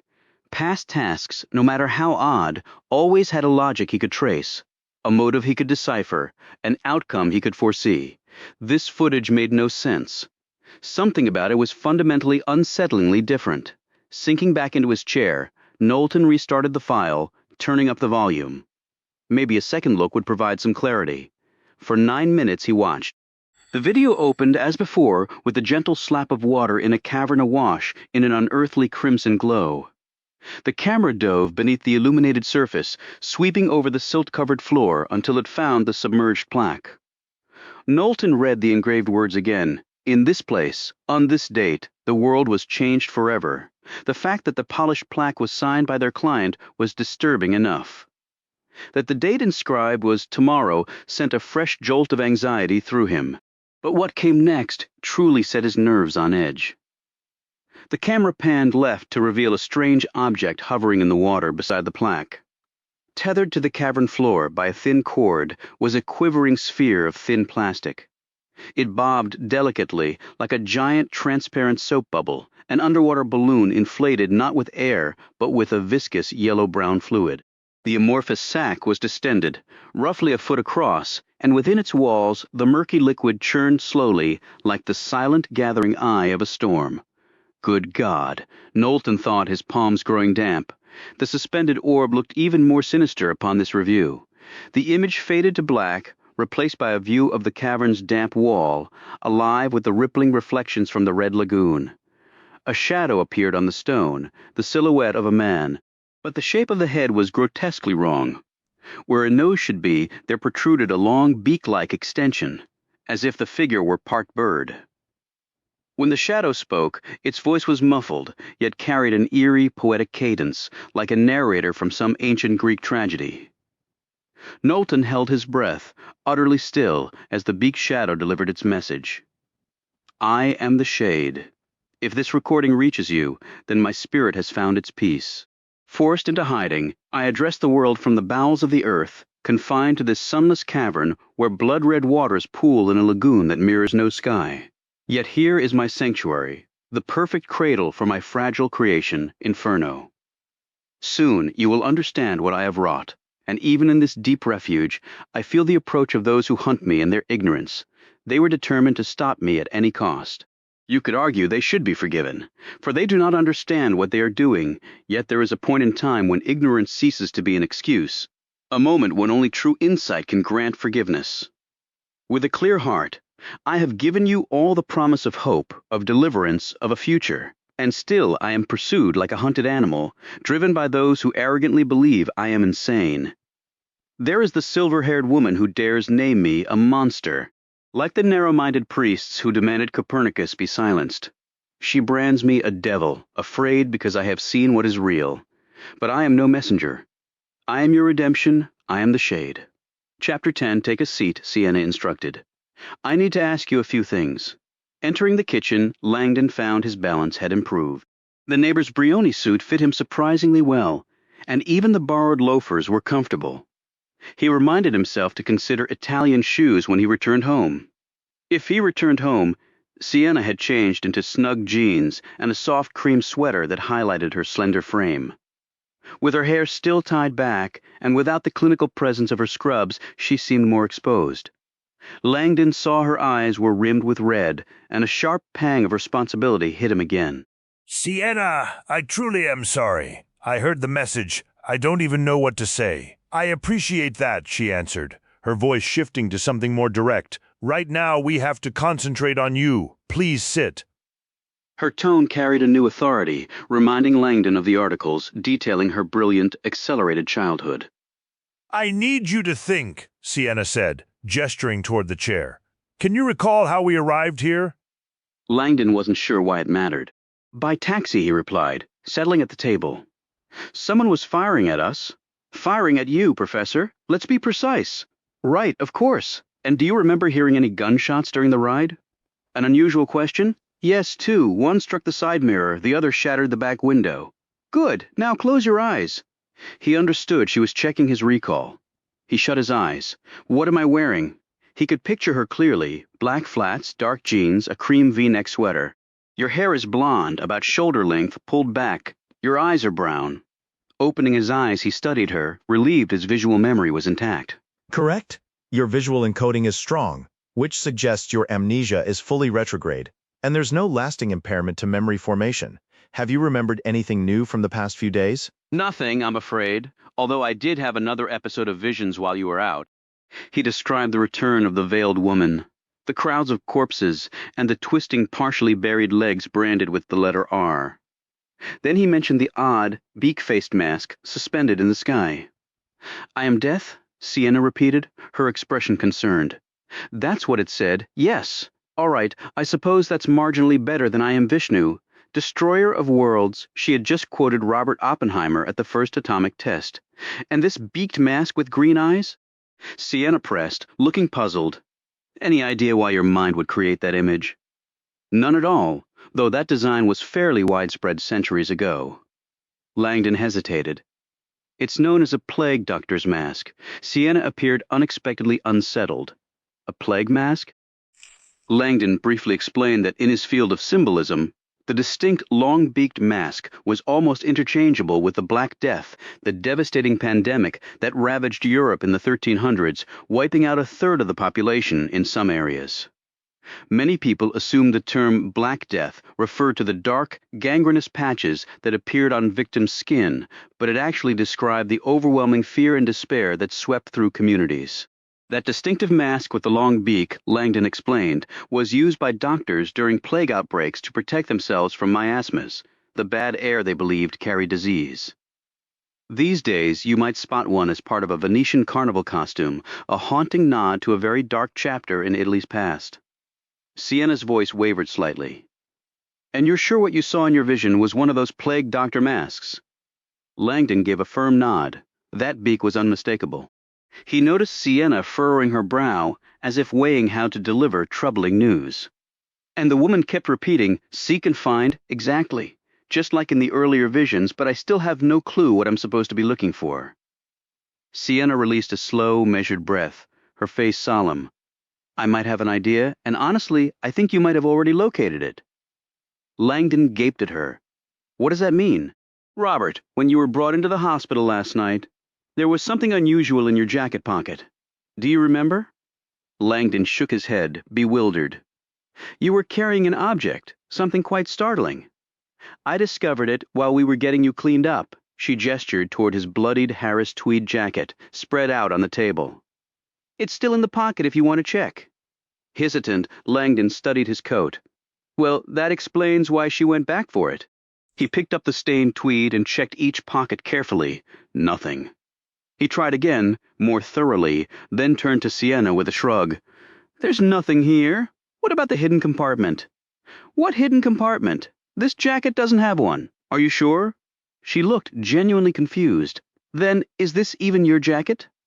Langdon's mind clouded over once more. Yes, this is mine. Positive? Absolutely positive, he thought. In fact, it used to be my favorite from Camberley. He folded back the lining to show her the label, the famous Harris tweed orb with its 13 jewel-like buttons and Maltese cross. Only the Scots would put a crusader symbol on a piece of twill. Look here, Langdon said, pointing to the hand-stitched initials RL on the label. He always opted for Harris Tweed's custom tailoring and paid extra to have his initials embroidered. On a campus where tweed jackets were constantly swapped or misplaced in lecture halls, he wasn't about to lose his favorite to an accidental trade. I believe you, Sienna said, taking the jacket from him. Now you take a look. She opened the jacket wider, revealing the lining near the upper back. Tucked discreetly into the seam was a neatly tailored, hidden pocket. What in the world? Langdon was certain he'd never seen that before. The pocket was seamlessly integrated, almost invisible. That wasn't there before, Langdon insisted. Then I suppose you've never seen this? Sienna reached inside and pulled out a slender, polished metal object, placing it gently into Langdon's palms. Langdon stared down, completely baffled. Do you recognize this? Sienna asked. No, he stammered. I've never seen anything like it. Well, I'm afraid I do know what it is, and I'm almost certain it's the reason someone wants you dead. Meanwhile, inside his private cabin aboard the Mendacium, Facilitator Knowlton paced restlessly. A growing unease settled over him as he contemplated the video he was scheduled to release to the world the next morning. I am the Shade. Whispers had swirled for months that this client had experienced a severe mental collapse, and the footage now playing seemed to erase any lingering doubt. Knowlton understood his dilemma clearly. He could process the video for delivery as scheduled, or he could carry it to the provost for review. He already knew what the provost would say. The man never deviated from a client's directive. He'd order the upload without hesitation and likely chastise Knowlton for even hesitating. Returning his focus to the screen, Knowlton rewound to a deeply disturbing segment. As he hit play, the ghostly cavern materialized again, the quiet sound of water echoing off stone. A distorted shadow stretched across the wet wall, a tall, beak-nosed silhouette. In a low, garbled voice, the figure began to speak. We are living in a new era of darkness. Long ago, Europe was trapped in its own despair. People crowded together, starving, lost in sin, and without hope. They were like a choked forest, buried under deadwood, waiting for divine lightning. That spark would ignite a cleansing fire to sweep the land, burning away the rot so sunlight could again reach the living roots. Pruning is the natural order. Consider what followed the Black Death. We all know the answer. The Renaissance. Rebirth. This is the eternal cycle. Death gives way to life. To reach paradise, humanity must first walk through Inferno. This is the truth the Master taught. And yet that silver-haired fool dares name me a monster? Does she still not understand the coming equation? The terror it will unleash? I am the shade. I am your deliverance. And so I wait here, deep in this cavern, staring across a starless lagoon, in this sunken palace. Inferno glows beneath the water. Soon it will erupt into flame, and when it does, nothing on earth will contain it. Chapter 11. The object felt unexpectedly weighty in Langdon's palm. Sleek and metallic, the cylinder was about 6 inches long, rounded at both ends like a small torpedo. Before you get too comfortable with it, Sienna cautioned, take a look at the other side. Her smile was tight. You mentioned you teach symbology? Langdon rotated the tube until a vivid red emblem came into view. His muscles locked as a scholar of icons. He knew very few symbols could trigger such an immediate primal fear, but the one staring back at him certainly qualified. His reaction was instinctive. He set the cylinder down on the table and pushed his chair back. Sienna gave a slow nod. Yeah, that's pretty much how I reacted. The marking was a stark, three-sided icon. Langdon recalled reading that this notorious symbol had been designed decades earlier to replace a confusing array of warning labels. Effective symbols are simple, memorable, and easy to draw, and this one, with its associations ranging from crab claws to throwing stars, had become a universal brand for peril. It's called a biotube, Sienna explained, used for transporting hazardous materials. We see them sometimes in medicine. Inside there's a foam insert that holds a specimen vial securely. Given this marking? She pointed at the symbol. I'd guess it contains a lethal chemical, or perhaps a virus. The earliest Ebola samples were transported in tubes like this. This was the last thing Langdon wanted to hear. Why is this in my jacket? I'm an art historian. Why would I be carrying something like this? Sudden, jarring visions of contorted bodies flickered through his thoughts. Hovering above them was the plague mask. I'm so sorry, truly, Sienna murmured. Wherever this came from, it's a top-tier piece of equipment. Lead-lined titanium, almost impossible to penetrate, even by radiation. My guess is government issued. She indicated a small black pad beside the biohazard symbol. Thumbprint recognition, a security measure in case it's lost or stolen. Tubes like this can only be opened by one specific person.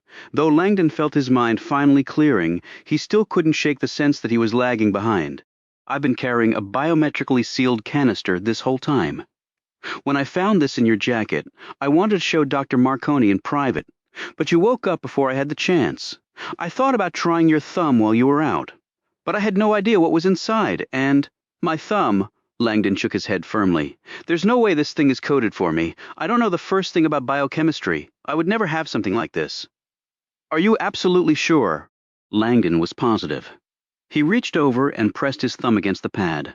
Nothing happened. See, I told. A sharp click echoed from the titanium tube, and Langdon jerked his hand back as if shocked. What in the world? He stared at the canister, half expecting it to unscrew and release some toxic vapor. After a few seconds, it clicked again, apparently resealing itself. Stunned, Langdon turned to Sienna. The young doctor let out a slow breath, her expression uneasy. Well, it looks like you're the intended carrier to Langdon. None of this made any sense. That's impossible. For starters, how would I get a chunk of metal like this through airport security? Maybe you flew privately? Or someone gave it to you after you arrived in Italy? Sienna, I need to call the consulate immediately. Don't you think we should open it first? Langdon had made his share of questionable choices over the years, but cracking open a hazardous materials container in this woman's kitchen wasn't going to be one of them. I'm turning this over to the authorities right now. Sienna pressed her lips together, weighing their options. Okay, but once you make that call, you're on your own. I can't be involved. You definitely can't meet them here. My immigration status in Italy is, let's just say, complicated. Langdon met her gaze. All I know, Sienna, is that you saved my life. I'll handle this exactly how you want me to. She gave a grateful nod and moved to the window, looking down at the quiet street below. All right, here's what we should do. Sienna quickly laid out a plan, simple, clever, and safe. Langdon waited as she activated caller ID blocking on her cell and dialed. Her fingers were slender, but moved with deliberate precision. Subscriber information, please, Sienna said, her Italian accent flawless. Could you give me the number for the American consulate in Florence? She waited, then jotted down a number. Thank you very much, she said before hanging up. Sienna slid the phone and the slip of paper toward Langdon. You're up. Remember what to say. My memory is just fine, he replied with a faint smile as he dialed the number. The line began to ring. Here goes nothing. He switched the call to speaker and set the phone on the table so Sienna could listen. A recorded message answered, listing general consulate services and operating hours, which wouldn't begin until 8:30 a.m. Langdon checked the phone's clock. It was only 6 a.m. If this is an emergency, the automated voice continued, you may press 77 to speak with the night duty officer. Langdon dialed the extension immediately. The line rang again. American consulate, a weary voice answered. I'm the duty officer. Do you speak English? Langdon asked. Of course. The man replied in American English, sounding vaguely irritated at having been awakened. How can I be of assistance? I'm Robert Langdon, an American visiting Florence. I was attacked. Passport number? The man's voice was thick with sleep. My passport is gone, likely stolen. I was shot. I've been in the hospital. I need help. The attendant's tone sharpened instantly. Sir, did you say shot? Please repeat your full name. Robert Langdon. Langdon heard the rustle of movement, then the rapid clatter of a keyboard. A single electronic chime sounded. Silence, more typing. Another chime. Then 3 quick, high-pitched tones. A longer silence followed. Sir, the man finally said, his voice now cautious, your name is Robert Langdon. That's correct, and I'm in serious trouble. All right, sir, your name has triggered an action flag which directs me to transfer you immediately to the Consul General's chief administrator. The man paused as if surprised by his own instructions. Please hold the line. Wait, can you explain? The line was already ringing. It connected on the 4th ring. Collins, a gravelly voice answered. Langdon drew a steadying breath, forcing his words to be calm and clear. Mr. Collins, my name is Robert Langdon. I'm an American in Florence. I've been shot and I require assistance. I need to get to the U.S. consulate immediately. Can you help me? Without a moment's pause, the deep voice replied, Thank God you're alive, Mr. Langdon. We've been searching for you. Chapter 12. The consulate knows I'm here? A wave of profound relief washed over Langdon. Mr. Collins, who had identified himself as the Consul General's chief administrator, spoke with a clipped, professional efficiency, yet an unmistakable urgency threaded his words. Mr. Langdon, you and I need to talk, and clearly not over the phone. Nothing felt clear to Langdon at this moment, but he wasn't going to argue. I'll have someone retrieve you immediately, Collins stated. What is your location? Sienna fidgeted beside him, listening to the exchange on speakerphone. Langdon gave her a quick, reassuring glance, fully committed to following her plan. I'm at a small hotel called the Pensione La Fiorentina, Langdon said, looking across the street at the nondescript building Sienna had indicated earlier. He provided the street address. Understood, Collins replied. Do not move. Stay in your room. Someone will be there shortly. What's your room number? Langdon invented one. 39, all right. 20 minutes. Collins lowered his voice. And Mr. Langdon, I understand you may be injured and disoriented, but I need to know, are you still in possession? In possession, the question was cryptic, but Langdon sensed only one possible meaning. His gaze drifted to the slender biotube on the kitchen table. Yes, sir, I still have it. Collins released an audible sigh. When we lost contact, we assumed the worst. I'm relieved. Stay put. Don't move. 20 minutes. Someone will knock. The line went dead. For the first time since waking in the hospital, Langdon felt the tension begin to drain from his shoulders. The consulate knows. Soon I'll have answers. He closed his eyes and exhaled slowly, feeling almost like himself again. The pounding in his head had nearly subsided. Well, that was all very cloak and dagger, Sienna remarked, her tone hovering between jest and genuine curiosity. Are you some kind of spy at this point? Langdon had no idea what he was. The concept of losing 2 days of memory and awakening into this bizarre reality felt impossible, and yet here he stood. 20 minutes from meeting a U.S. consulate official in a shabby hotel room. What is actually happening? He looked at Sienna, realizing their paths were about to diverge, yet feeling a knot of unresolved connection between them. The image of the bearded doctor at the hospital, dying on the floor before her eyes, flashed in his mind. Sienna, he said softly, about your friend? Dr. Marconi? I am so sorry. She gave a vacant nod. And I'm sorry for pulling you into all of this. Langdon understood that her circumstances at the hospital were far from ordinary, and if authorities began asking questions, his voice faded uncertain. It's all right, she replied softly. I'm used to starting over. He could see in the distant look in Sienna's eyes that her entire world had shifted since dawn. Despite the turmoil engulfing his own life, Langdon felt a profound pull of compassion toward her. She saved me, and in return, I've upended her existence. For a long moment, neither spoke, the silence between them thickening with unspoken words. They were, after all, two strangers thrown together on a surreal and sudden odyssey, now facing a divergence where their paths would have to part. Sienna? Langdon said at last. Once I've straightened things out with the authorities, if there's any way I can assist you, please tell me. Thank you, She murmured, turning her gaze sadly toward the window.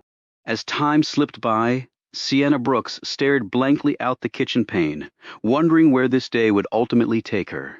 Wherever that was, she had little doubt that by nightfall her reality would be utterly transformed. She knew it was likely just the surge of adrenaline talking, but she felt an unexpected draw to the American academic. Beyond his appealing looks, he appeared to harbor a genuinely kind spirit. In some other, parallel life, Robert Langdon might even be someone she could imagine beside her. He would never want me, she told herself. I'm broken. As she fought to swallow a swell of emotion, a movement outside the window seized her attention. She jerked upright, pressing her forehead to the glass to peer down at the street. Robert, look. Langdon followed her gaze to the sleek black BMW motorcycle that had just growled to a halt in front of the Pensione La Fiorentina. The rider was trim and powerful, clad in head-to-toe black leather with a helmet. As the driver dismounted smoothly and pulled off a glossy black helmet, Langdon's breath caught in his throat. The woman's spiked hair was instantly recognizable. She drew a familiar handgun, checked its silencer, and tucked it back inside her jacket. Then, with a predator's grace, she disappeared into the hotel entrance. Robert, Sienna whispered, her voice tight with dread. Your own government just sent an assassin for you. Chapter 13. A wave of cold panic rose in Robert Langdon as he stood frozen at the apartment window, his eyes locked on the hotel across the way. The spiky-haired woman had just gone inside, but Langdon couldn't comprehend how she had found this address. Adrenaline flooded his veins, scattering his thoughts once more. My country sent someone to murder me? Sienna looked just as stunned. Robert, that means the initial attack on you at the hospital was also authorized by your government. She stood and checked the apartment door lock a second time.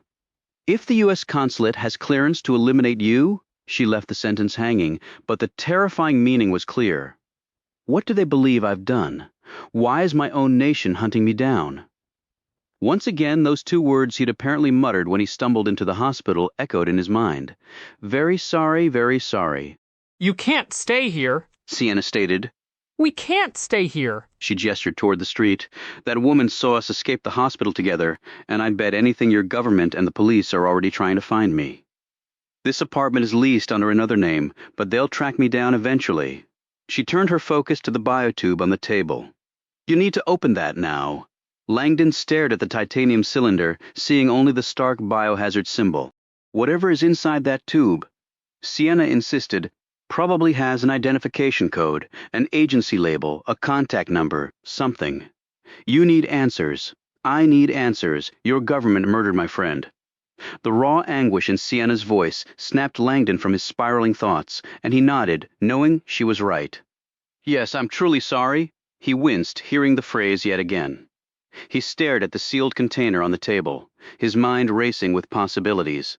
Opening this could be a serious mistake, he said, his voice low. Sienna considered the object.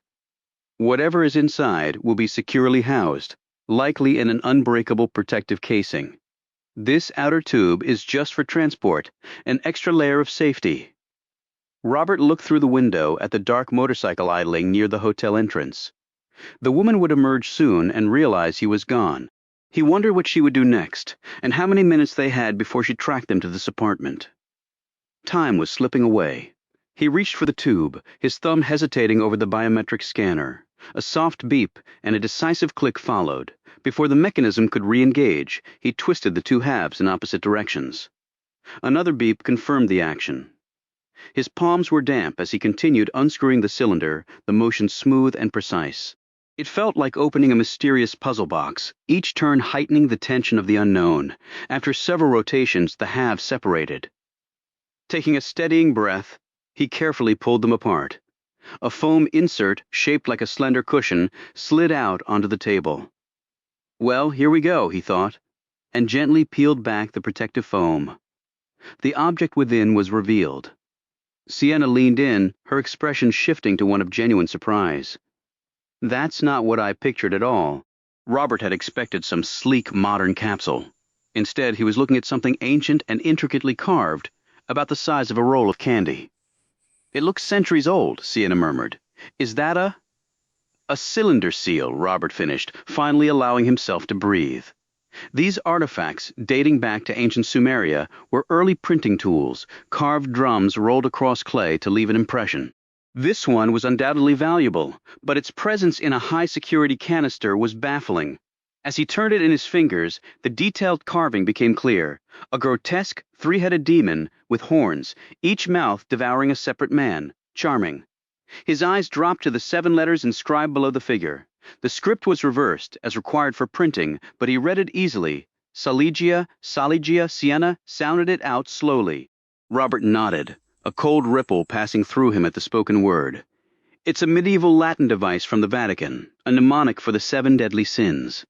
Each letter stands for one: superbia, avaritia, luxuria, invidia, gula, ira, acedia. Sienna's brow furrowed in recognition. Pride, greed, lust, envy, gluttony, wrath, sloth. You know your Latin, he observed. I had a very thorough and very guilt-ridden upbringing, she replied flatly. The comment carried a sudden sharp edge, a flicker of old resentment cutting through the scholarly tension. It was a reminder that behind every expert there's a personal history, often written in quieter, more painful ink. Robert offered a faint understanding smile before looking back at the seal, still puzzled by its extreme protection. I thought it was ivory, Sienna noted, angling the artifact into the light. But it's bone. She pointed to the subtle grain lines on its surface. The ivory seal displayed a diamond-shaped crosshatch pattern with faint translucent lines running through it, while the bone cylinder had deeper, parallel striations and small darkened pits along its surface. Langdon carefully lifted the seal, studying the intricate carvings with a growing sense of unease. Unlike the simple figures and cuneiform of ancient Sumerian seals, this piece was far more detailed, likely medieval in origin. The elaborate symbols seemed to echo the disturbing visions that had haunted him all morning. Sienna watched him closely, her expression tense. What's wrong? It's a pattern, Langdon replied quietly, pointing to one of the engraved images. This 3-headed devil devouring a man. It's a medieval symbol tied to the Black Death. The 3 mouths represent how swiftly the plague consumed entire communities. Sienna's gaze drifted to the biohazard symbol on the tube beside them. References to the plague had been surfacing again and again, since they'd woken far more often than Langdon wanted to acknowledge. Reluctantly, he noted another link. Silegia embodies humanity's collective sins, which according to medieval church teachings was why God sent the Black Death as punishment. Sienna finished softly. Exactly. Langdon fell silent, his attention caught by something unusual about the cylinder. Normally you could look straight through the hollow center of a seal like this, but here the shaft was obstructed. There's something sealed inside this bone. The visible end gleamed under the light. There's an insert in here, he murmured. It looks like glass. He turned the cylinder over to check the opposite end, and as he did, a faint rattling echoed from within, a tiny object shifting from one end to the other, like a marble rolling through a pipe. Langdon went still, and he heard Sienna inhale sharply beside him. "What in the world was that? Did you hear that?" she whispered. Langdon nodded and cautiously peered into the opening. "The end is blocked by something metallic. Maybe a test tube cap?" Sienna took a step back. "Is it damaged?" I don't think so." He carefully tilted the bone cylinder again to re-examine the glass end, and the rattling sound repeated. A moment later, the glass inside did something completely unexpected. It began to glow. Sienna's eyes widened. "Robert, don't move!"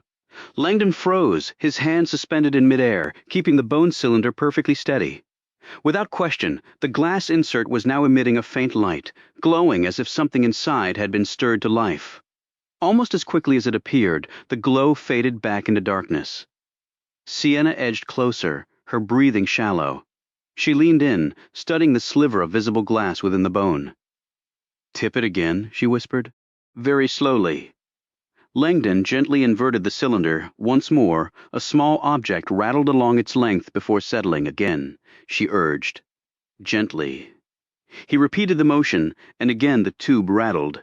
This time, the interior glass shimmered faintly, glowing for just an instant before fading.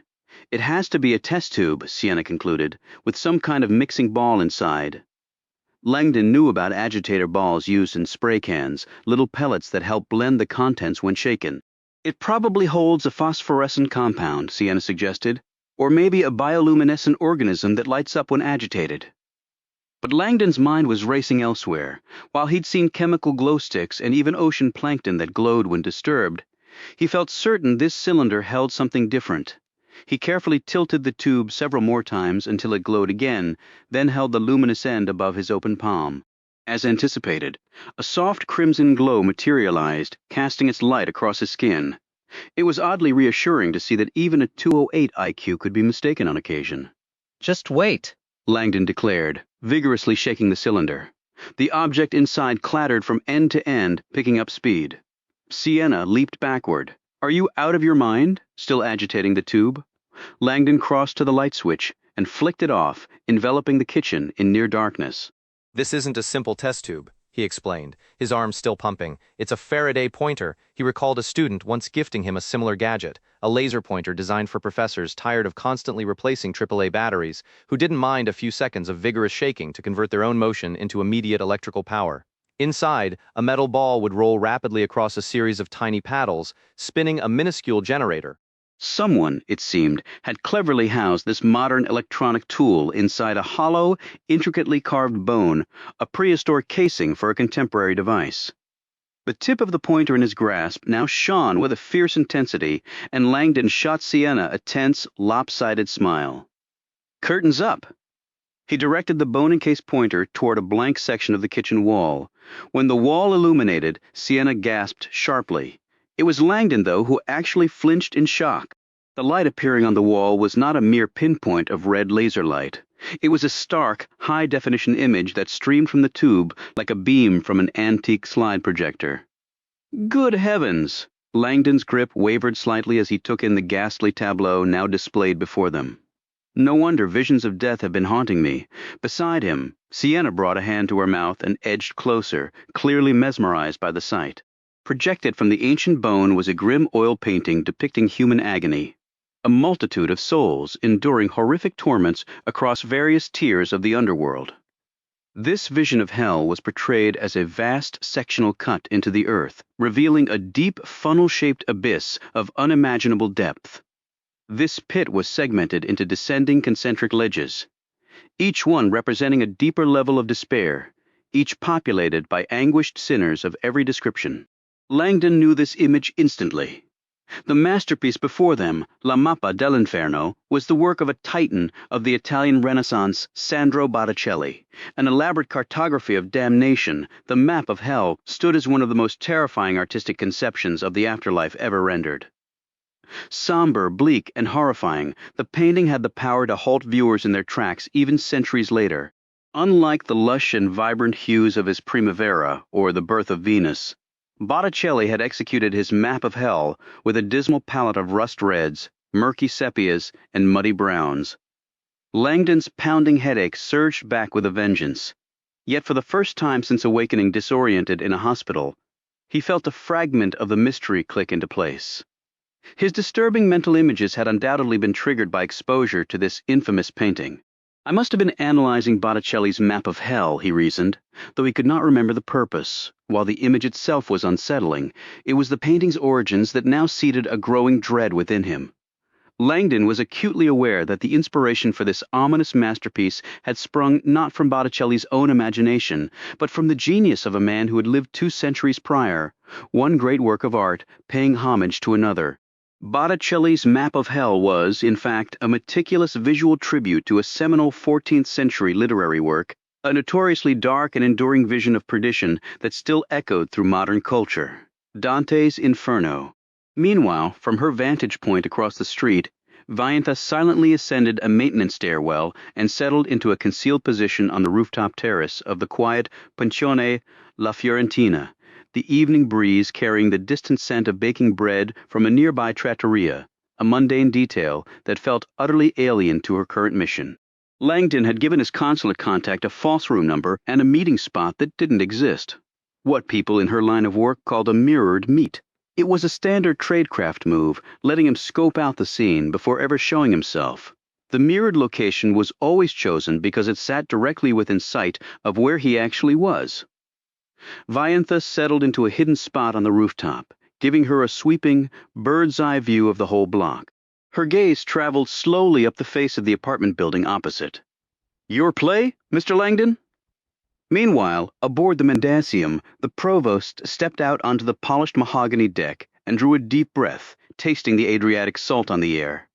This ship had been his home for years, yet the chaos unfolding in Florence now threatened to unravel everything he'd built. His field agent Vaiantha had gambled it all, and though she'd face a full review when the mission ended, he still needed her right now. She had better pull this mess together, and fast. Quick footsteps sounded behind him, and he turned to see one of his analysts, a young woman, hurrying toward him, slightly out of breath. "Sir," she said, her voice tight, "we've just intercepted new data." Her words sliced through the morning calm. Robert Langdon logged into his Harvard email from an unmasked IP address. She held his gaze. "We can trace his exact location now." The provost was almost amused by the sheer carelessness. "This changes the whole board." He brought his fingertips together, staring toward the distant coastline as he weighed the options.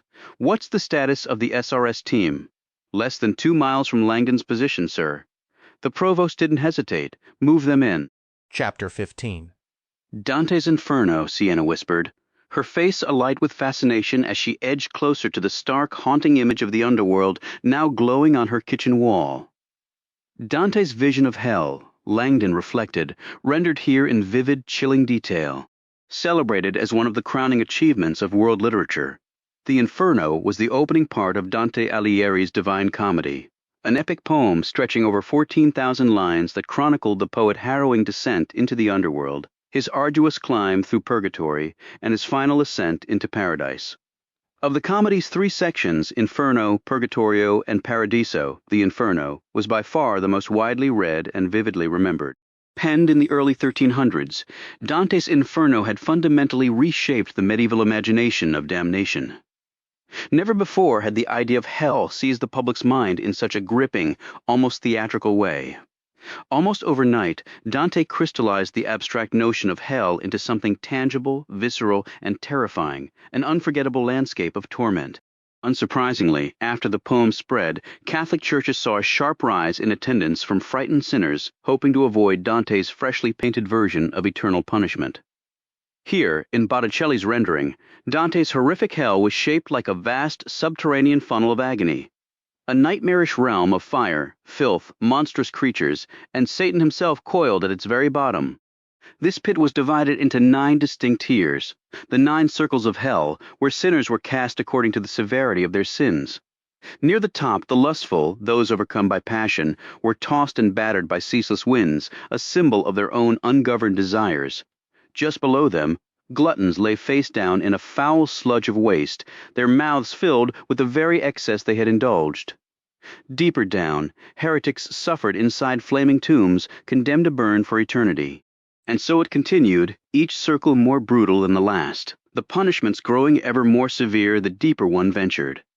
For 7 centuries, Dante's enduring vision of hell had sparked countless adaptations, translations, and homages from some of history's most brilliant creative minds.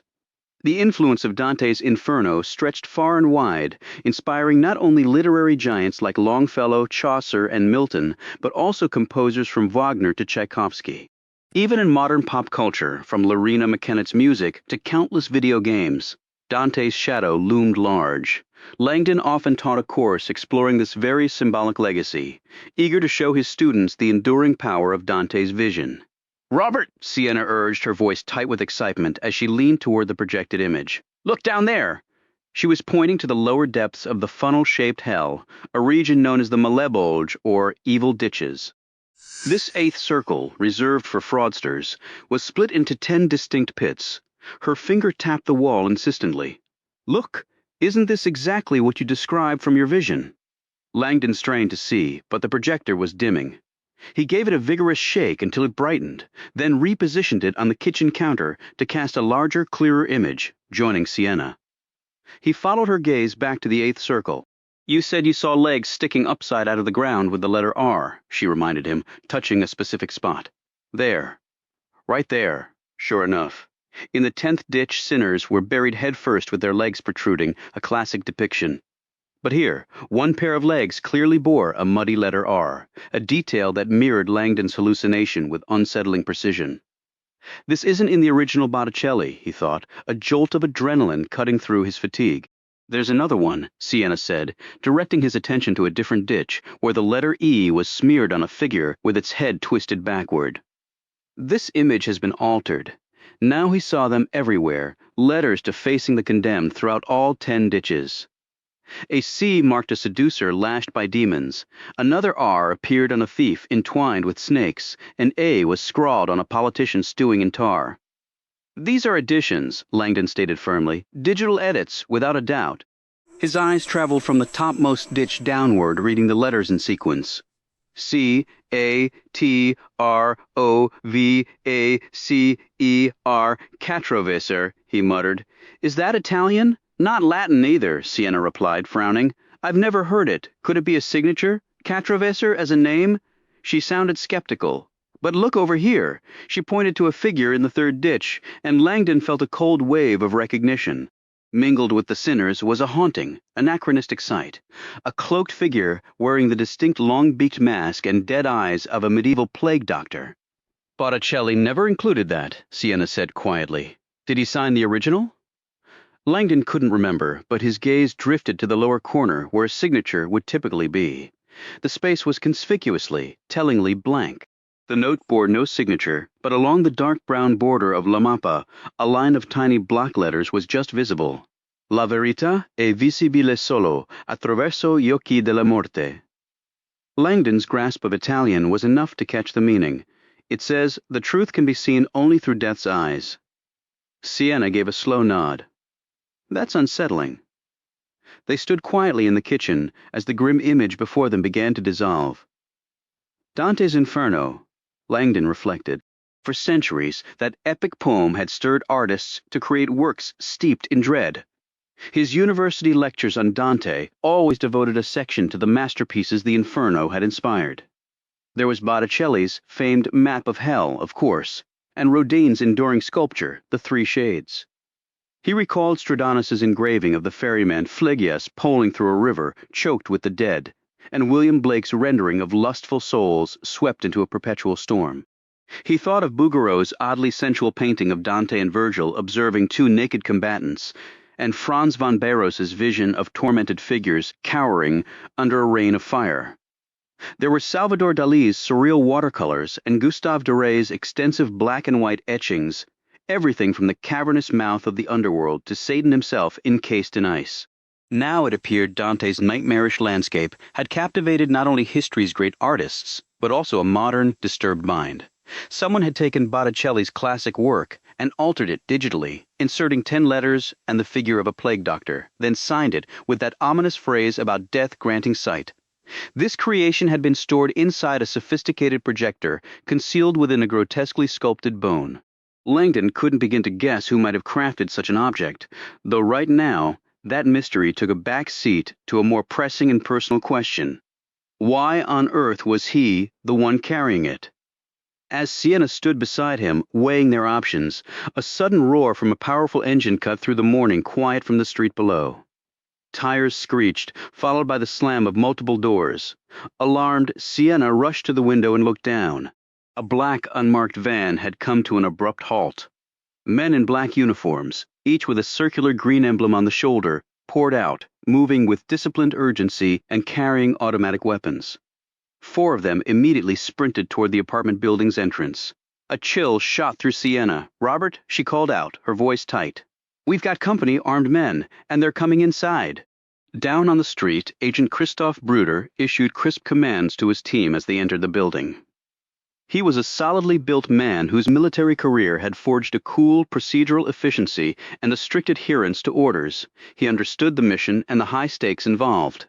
The organization he served had many branches, but Bruder's unit, surveillance and response support, was activated only when a situation was deemed critical. As his men disappeared inside, Bruder remained by the door, extracting his communication device to contact his superior.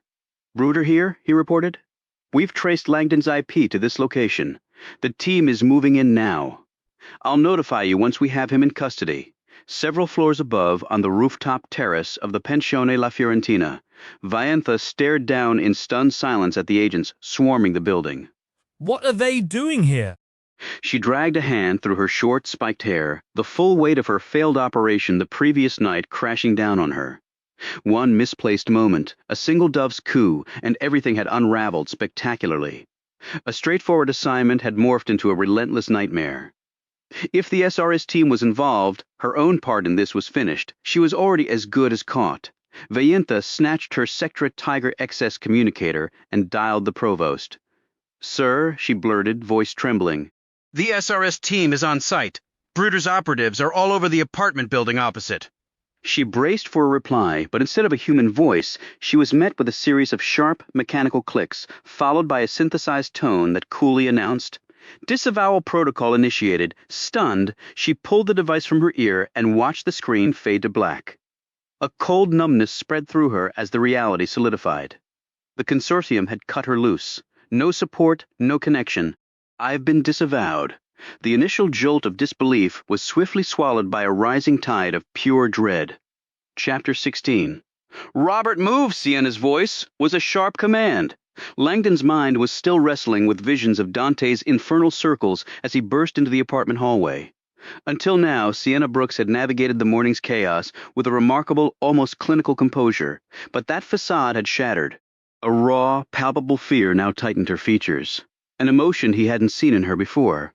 She dashed past the elevator, whose descending chime signaled it had been called to the lobby by the arriving team, and vanished into the stairwell. Langdon followed, his borrowed loafers slipping on the polished floor. The small projector in his Brioni suit pocket thumped against his ribs with each step. His thoughts churned with the cryptic letters from the 8th circle, Kittrovaser, and the haunting plague mask inscription. The truth can be glimpsed only through the eyes of death. The pieces refused to connect, forming a frustrating puzzle. He caught up to her on a stair landing where she stood, listening intently. The heavy tread of boots echoed upward from below. "Is there another way out?" Langdon whispered. Stay with me, she said, her tone clipped. She had already saved his life once that day. Trusting her now was his only option. He drew a breath and followed her down. They descended one flight, and the sound of the approaching team grew alarmingly close, reverberating just a floor or two beneath them. Why is she heading straight toward them? Before he could voice the question, Sienna seized his hand and hauled him out of the stairwell into a long deserted corridor lined with locked apartment doors. There's nowhere to hide here. She flipped a light switch, killing a few overhead bulbs, but the resulting gloom was feeble cover. They were still dangerously exposed. The pounding footsteps were almost upon them. Any second, their pursuers would round the staircase and have a direct line of sight down the hall. Your jacket, Sienna hissed, wrenching the suit coat from his shoulders. She then pushed Langdon into a crouch behind her within a recessed doorway. Don't move! What is she doing? She's completely visible! The soldiers appeared on the stairs, charging upward but halting abruptly at the sight of Sienna in the dim hallway. For heaven's sake, Sienna shrieked at them, her voice dripping with indignant fury. What is all this racket? The two men hesitated, squinting in confusion.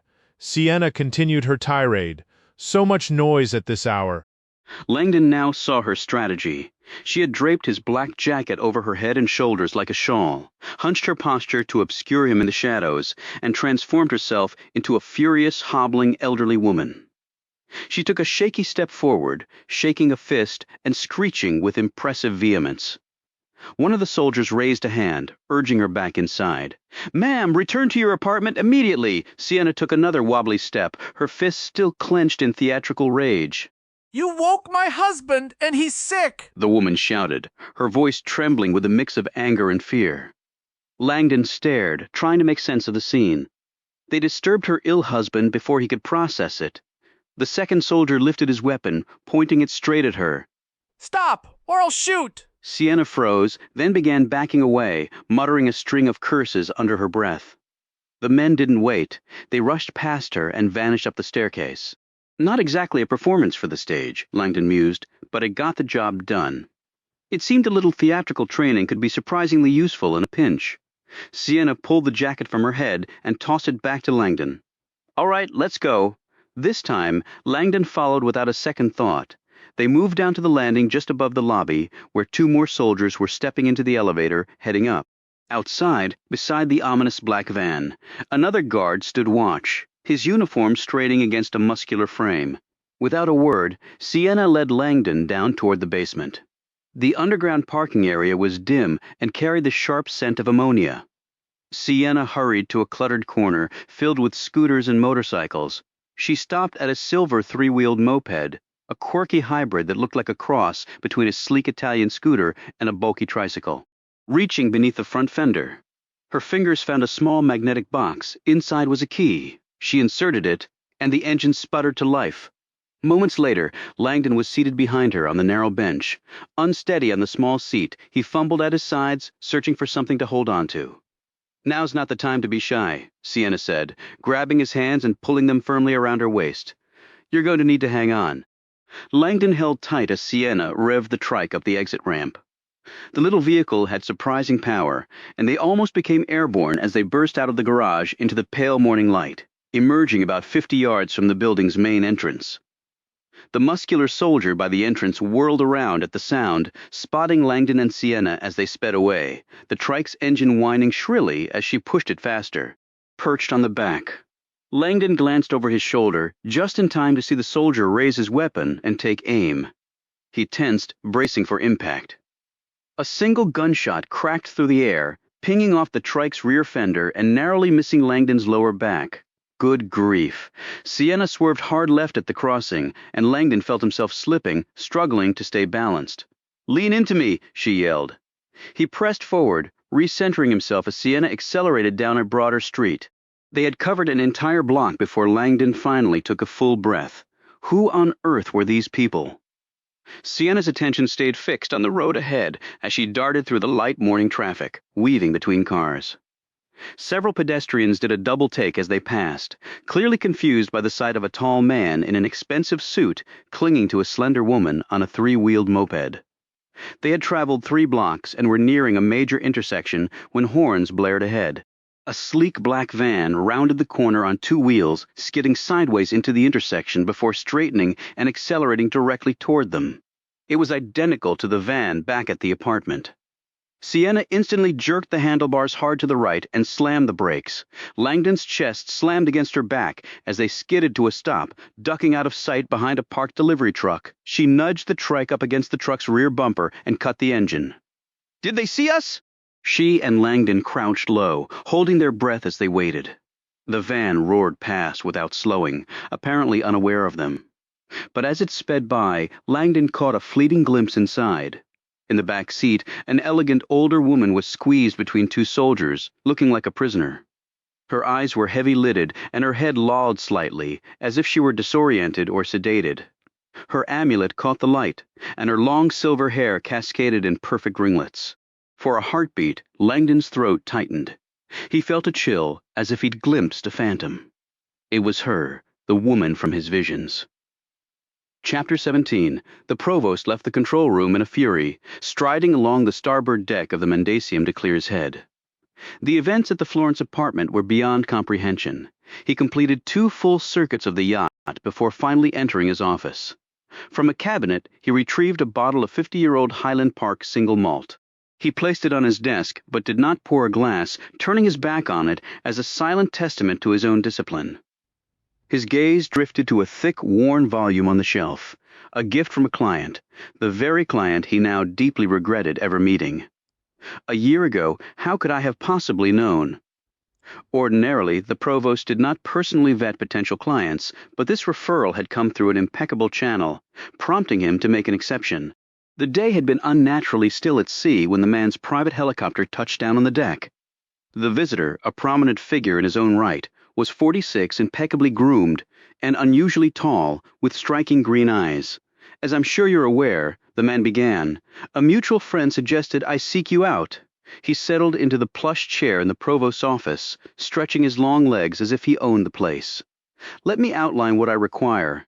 "Actually, no," the provost interjected, establishing control from the outset. "My protocol is explicit. You will tell me nothing. I will describe the services available, and you will decide if any suit your needs." The visitor appeared momentarily startled but nodded, listening closely.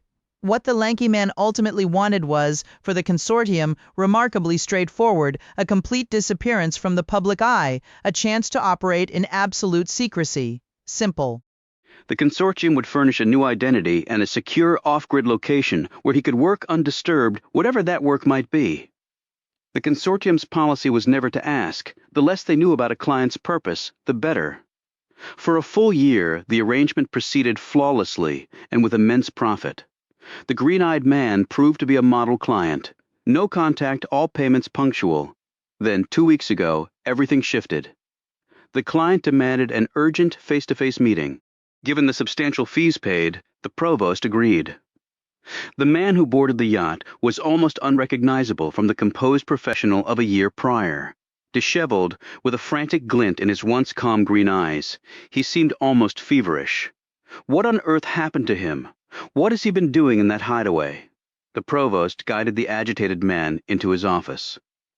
"The silver-haired devil," the client stammered out, his voice tight with fear. "She's closing in." The provost glanced at the client's file, at the photograph of the striking woman with silver hair. "Yes," he replied evenly, "your silver-haired adversary. We are fully aware of her. However formidable she may be, we have kept her from you for a year, and we will continue to do so." The client nervously twisted greasy strands of hair around his fingers. "Don't be deceived by her appearance. She is a profoundly dangerous enemy." Indeed, the provost thought, irritated that this client had attracted the attention of someone with such formidable reach and resources. She was precisely the kind of high-profile complication he preferred to avoid. "If she or her associates find me," the client began, his voice trailing off. "They will not," the provost stated with finality, though a quiet doubt had begun to gnaw at him. The client's sudden deterioration suggested a story far darker than a simple retreat from the world. "Have we not kept you concealed and supplied all you've asked for?" the provost inquired. "Yes," the man replied, his voice low. "Still, I would rest better knowing." He hesitated, gathering his thoughts. I must be certain that should anything befall me, my final instructions will be honored. What are those instructions? The man retrieved a sealed envelope from his bag. This contains the information for a safe deposit box in Florence. Within it lies a small item. If I'm gone, you must deliver it. Consider it a parting gift. Agreed. The provost picked up his pen, ready to note the details. And who is the recipient? The silver-haired devil herself. The provost looked up, a flicker of surprise crossing his features. A gift for the one who has caused you so much grief. Think of it less as a gift and more as a persistent irritant, the man said, a wild light in his eyes. A cunning little prod carved from a bone. She will find it as a guide, her own personal Virgil, leading her straight into the heart of a private Inferno. The provost observed him silently for a long moment. As you wish, it will be done. The timing is everything, the man insisted, leaning forward. It cannot be delivered prematurely. You must hold it until his voice trailed off, his gaze distant. Until when? The provost prompted. Abruptly, the man stood and moved behind the desk. He snatched a red marker from the holder and, with frantic energy, drew a thick circle around a date on the provost's personal calendar. Until this very day. The provost clenched his jaw, a slow exhale betraying his irritation at the client's audacity. Understood, he stated flatly. I will take no action until the marked date. On that day, the object from the safe deposit box, whatever it may be, will be delivered to the silver-haired woman. You have my word, he counted the days silently. Your wishes will be executed precisely 14 days from now, and not a single day earlier, the client admonished, his intensity feverish. I understand, the provost assured him. Not a day before. Accepting the envelope, the provost slipped it into the client's file, making the necessary annotations to guarantee exact compliance. He preferred not knowing the object's exact nature. Detachment was a fundamental tenet of the Consortium's philosophy. Provide the service. Ask no questions. Pass no judgment. A visible tension drained from the client's shoulders as he released a heavy sigh. Thank you? Anything further? The provost asked, keen to conclude the meeting with this altered man. Yes, one more thing. The client produced a small crimson memory stick from his pocket. This holds a video file. I want it disseminated to every major media outlet in the world. The provost studied him, a sense of unease threading through his professional curiosity. The Consortium frequently handled mass distributions, yet this request felt distinctly unsettling. On the same date, he asked, gesturing toward the defaced calendar. The exact same date, the client confirmed. Not one moment before. Understood. The provost labeled the memory stick with the relevant data. So, we are finished? He stood, signaling the meeting's end, but his client remained seated. No, there is a final matter. The provost slowly resumed his seat. The client's green eyes now held a feral, almost predatory gleam. Shortly after you release that video, I will become the most famous man on the planet. You are already a man of considerable renown, the provost thought, recalling the client's notable achievements. It was almost laughable, this sudden hunger for a different kind of celebrity. And you will deserve a share of the credit, the man continued, his tone shifting to one of grandiose declaration. The sanctuary you provided has allowed me to compose my masterpiece, a magnum opus that will irrevocably alter the world. You should feel pride in your supporting role. Whatever this masterpiece may be, the provost replied, his patience wearing thin, I am gratified we could offer the seclusion necessary for its creation.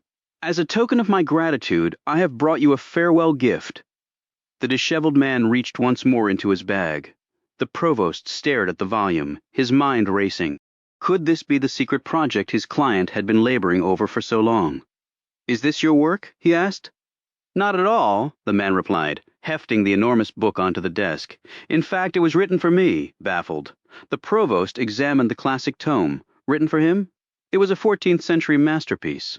Read it, his client insisted, a strange smile playing on his lips. Everything will become clear. With that, the disheveled visitor rose, offered a curt farewell, and was gone. Through the office window, the provost watched the helicopter ascend from the deck and turn toward the Italian coastline. Alone again, he turned his attention to the heavy book. With a sense of trepidation, he opened the leather cover. The first page was consumed by a single, beautifully rendered word, Inferno. The famous opening lines sprawled across the next page. Midway upon the journey of our life, I found myself within a forest dark, for the straightforward pathway had been lost. On the facing page, his client had inscribed a message in bold, looping script. "My dear friend, thank you for helping me find the path." "The world thanks you too."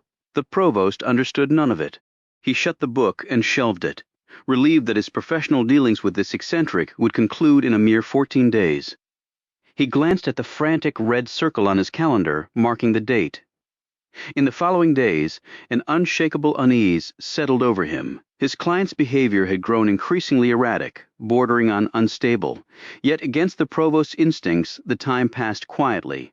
Then, just before the circled date, disaster erupted in Florence. A cascade of catastrophic events spiraled beyond his control, culminating in his client's frantic climb up the Badia Tower and a fatal leap. Despite the horror, the provost was a man of honor. He immediately set about fulfilling his final promise to the deceased, delivering the contents of a specific safe deposit box in Florence to a silver-haired woman. The timing, he had been sternly warned, was everything not a day before the date on his calendar. He entrusted the envelope with the access codes to Vaintha, who was dispatched to Florence. Her call brought devastating news. The box was already empty, and she had narrowly avoided arrest. The silver-haired woman had somehow discovered the account, used her considerable influence to claim its contents, and issued a warrant for anyone else attempting access. The client's final posthumous jab had been delivered prematurely. Now the Consortium was in a frantic race, expending every resource to salvage its client's last wishes and protect itself. In doing so, they had crossed moral boundaries. The provost feared were irreversible. As everything collapsed in Florence, the provost looked down at his desk, the future a terrifying blank. The crazed red circle on his calendar seemed to mock him. The day was tomorrow. His eyes drifted to the bottle of scotch. For the first time in 14 years, he poured a glass and drank it down in one burning swallow. Below decks, Lawrence Knowlton ejected the small red memory stick from his computer and placed it carefully on his desk. The video file he had just reviewed was among the most unsettling things he had ever encountered, and it ran for exactly 9 minutes. Not a second, more or less an unfamiliar sense of dread washed over him. He rose from his chair and began pacing the confined space of his cubicle, wrestling once more with the decision of whether to bring this disturbing footage to the provost's attention. Stick to the protocol, Knowlton reminded himself firmly. No speculation, no personal involvement. Pushing the bizarre images from his thoughts, he noted the task as complete in his planner. As per the client's instructions, tomorrow he would transfer the file to the designated media outlet.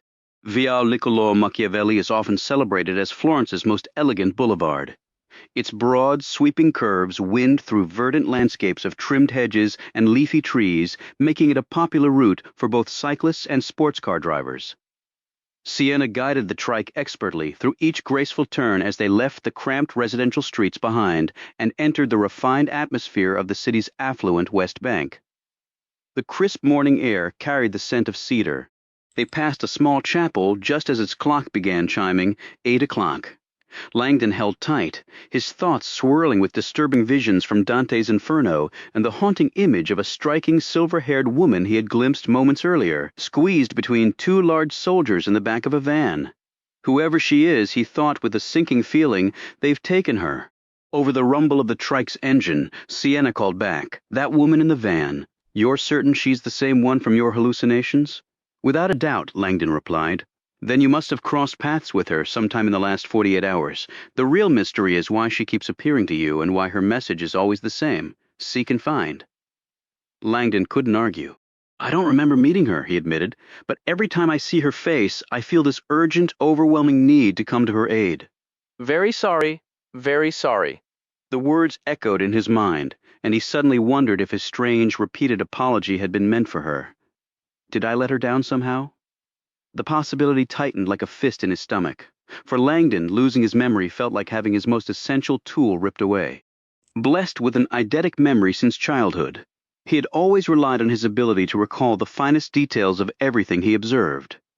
Operating without it now was like trying to navigate a plane through a storm with no instruments. "It looks like your best shot at understanding any of this is to decode La Mappa," Sienna said, pulling him from his thoughts. "Whatever secret it contains, that's almost certainly why someone is after you." Langdon nodded, his mind circling the strange word catastrophe superimposed over the tormented figures from Dante's Hell.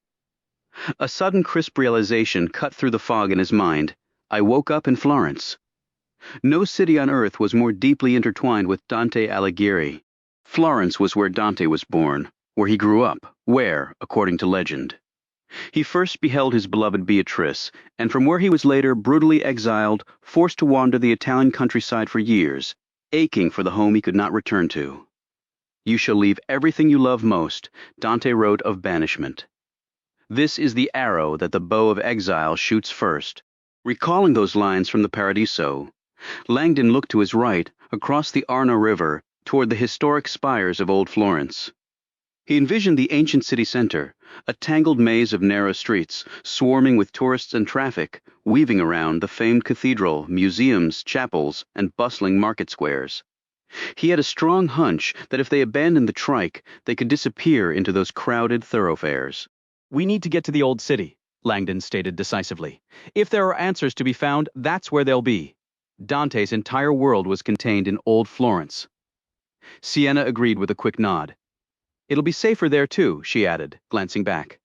Plenty of crowds to blend into and places to take cover. We'll make our way to Porta Romana, and then we can cross the river, Sienna said, accelerating the vehicle. The mention of the river sent a ripple of unease through Langdon. Dante's own harrowing descent into the underworld had famously started with a river crossing.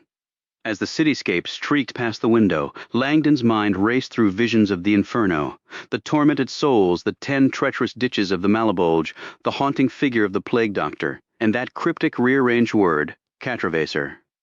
He turned over the ominous phrase inscribed beneath La Mappa. The truth can be glimpsed only through the eyes of death. Could it be a line from Dante? He didn't recall it.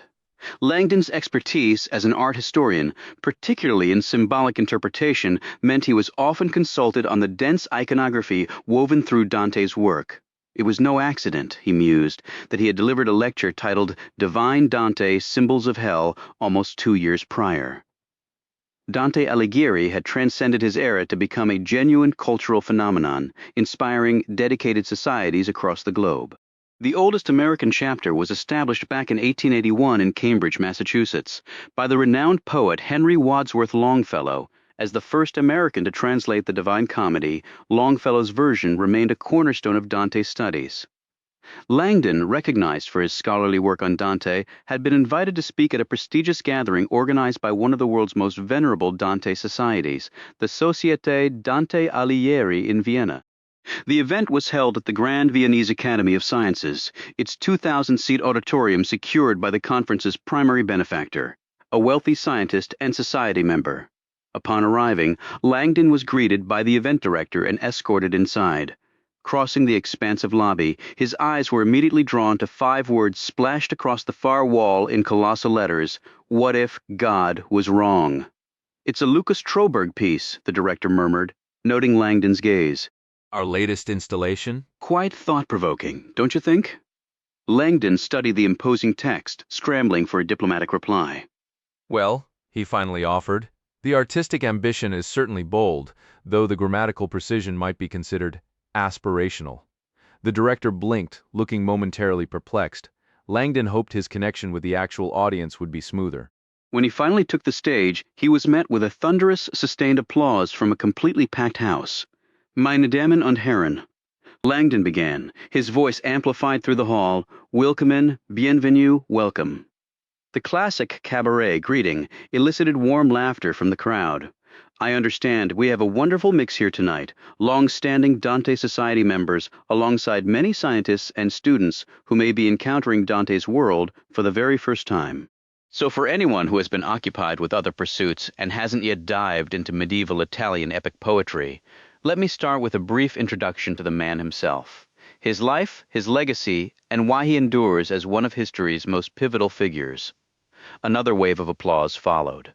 Clicking a small remote, Langdon projected a series of Dante portraits. The first was Andrea del Castagno's iconic depiction of the poet standing solemnly in a doorway, a volume of philosophy clasped in his hands.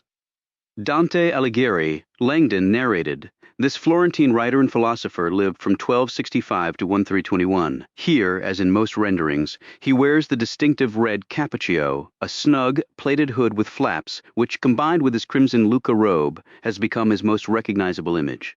He advanced to the next slide. Botticelli's portrait from the Uffizi Gallery, which accentuated Dante's pronounced jawline and prominent aquiline nose.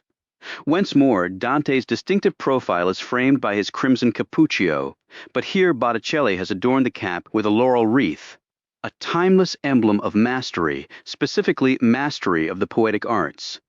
This symbol, rooted in ancient Greece, endures in modern ceremonies honoring poet laureates and Nobel recipients. Langdon flicked through several more renderings, each depicting Dante in his red cap and tunic, the laurel wreath, and that unforgettable, prominent nose to complete the portrait. He continued. Consider the statue in the Piazza di Santa Croce, and, naturally, the celebrated fresco credited to Giotto in the Bargello Chapel. Leaving Giotto's fresco displayed, Langdon moved to center stage. As you well know, Dante's enduring legacy rests on his monumental masterpiece, the Divine Comedy. This is a stark, visceral journey through hell and purgatory, culminating in a radiant ascent to paradise and divine communion. By today's standards, the title is misleading. There's nothing humorous about it. The classification stems from a 14th century literary convention. Italian works were then rigidly split. Tragedy, the domain of high literature, was composed in formal Italian, while comedy, considered low literature, was written in the common vernacular for the masses. Advancing the slides, Langdon revealed Michelino's iconic fresco, depicting Dante clutching his masterpiece outside Florence's walls, with the tiered mountain of purgatory looming behind the infernal gates. The painting resides in Florence's Cathedral of Santa Maria del Fiore, widely known as Il Duomo. As the title hints, Langdon went on, the Divine Comedy was penned in the vernacular, the everyday language of the people. Yet it wove together religion, history, politics, and philosophy into an erudite but accessible fictional tapestry. Its impact was so profound that Dante's style is often credited with shaping the very foundations of modern Italian. He paused, letting the silence gather weight before speaking softly. My friends, it is almost impossible to exaggerate Dante Alighieri's influence. Throughout history, perhaps only sacred scripture itself has inspired more tributes, adaptations, and scholarly annotations than the Divine Comedy. After recounting the legion of composers, artists, and writers indebted to Dante's epic, Langdon surveyed the room. Tell me, are there any authors here tonight? A surprising forest of hands shot up nearly a third of the audience. Langdon was taken aback. Either this is the most literarily accomplished crowd ever assembled, or the digital publishing revolution is truly in full swing. Well, as every writer knows, he said with a knowing smile, nothing is more prized than a compelling blurb, a single line of praise from a respected voice that makes readers eager to buy your book. Such endorsements existed in the Middle Ages too, and Dante secured some remarkable ones. He changed the slide. How would you like this on your book jacket? The screen displayed the line, "Ne'er walked the earth a greater man than he." Michelangelo, a ripple of astonishment went through the crowd. Indeed, Langdon confirmed. This is the same Michelangelo of Sistine Chapel and David fame. Beyond his genius in painting and sculpture, Michelangelo was an accomplished poet, publishing hundreds of works including a tribute titled Dante, honoring the man whose harrowing visions of hell directly fueled Michelangelo's own The Last Judgment. It's a sobering thought, really, that the same imagination which conjured paradisiacal beauty also supplied the blueprints for divine wrath. A duality that perhaps says more about artistic inspiration than we often admit. If you're skeptical, take a look at the third canto of Dante's Inferno, and then step inside the Sistine Chapel, right above the altar. You'll find that very scene staring back at you. Langdon clicked to the next slide, revealing a terrifying close-up of a muscular monster swinging a massive paddle at a group of cowering figures. Meet Charon, Dante's infernal ferryman, who isn't shy about using his oar to keep reluctant passengers in line. He advanced to another image, a second detail from Michelangelo's Last Judgment, this time showing a man nailed to a cross. Scripture tells us Haman the Agagite was hanged, but Dante's poem insists on a crucifixion. And as you can see here, Michelangelo sided with Dante over the Bible. Langdon offered a sly grin, dropping his voice to a conspiratorial whisper. Let's keep that between us and not mention it to the Pope. The audience chuckled. Dante's Inferno constructed a realm of agony and torment that surpassed anything humanity had conceived before. His words essentially shaped our contemporary nightmares of damnation. Langdon let the thought hang for a moment. And honestly, the Catholic Church owes Dante a great deal. His vision of hell scared the faithful for generations, undoubtedly filling pews with terrified parishioners every Sunday. He changed the slide again, which brings us to the heart of tonight's gathering. The screen now showed the title of his talk, Divine Dante, Symbols of Hell. Dante's Inferno is so densely layered with symbolism and imagery that I usually devote an entire semester to it. Tonight I figured the best way to uncover its secrets is to walk alongside Dante himself, straight through the gates of that infamous underworld. Langdon stepped to the front of the stage, scanning the crowd. Now, if we're going for a walk through hell, I strongly advise we bring a map. And there's no map more thorough or precise than the one painted by Sandro Botticelli.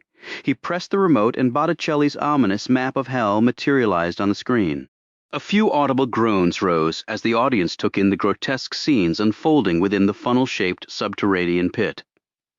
Unlike many artists, Botticelli adhered meticulously to Dante's descriptions. In fact, he spent so much time immersed in Dante's work that the historian Giorgio Vasari claimed Botticelli's fixation led to serious disturbances in his life. He produced over 24 pieces inspired by Dante, but this map remains his most renowned. Langdon turned, pointing to the upper left corner of the painting.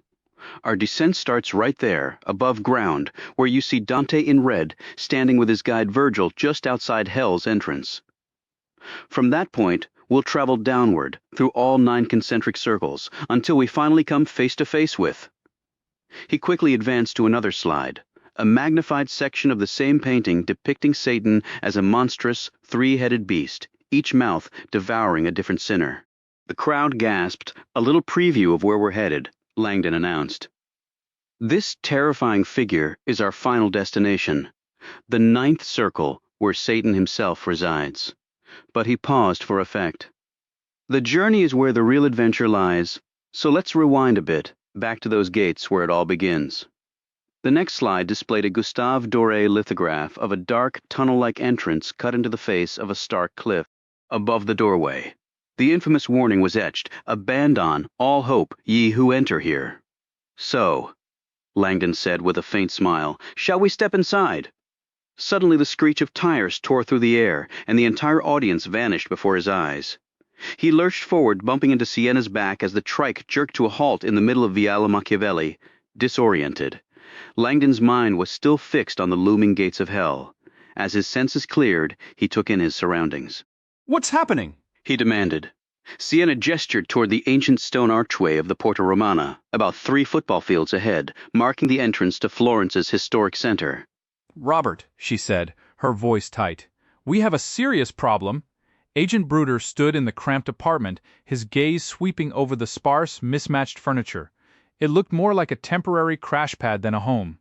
Who could possibly live like this? Agent Bruder? One of his team called from another room. "You need to come see this." Walking down the short hallway, Bruder wondered if the local police had managed to corner Langdon yet. He hated involving outsiders, but Langdon's escape on a nimble motorcycle through Florence's maze of streets left his own heavy armored vans at a distinct disadvantage. The Italian authorities weren't always cooperative, but his organization carried enough weight to make demands that were rarely refused. Entering a small office, he found a technician in latex gloves typing on an open laptop.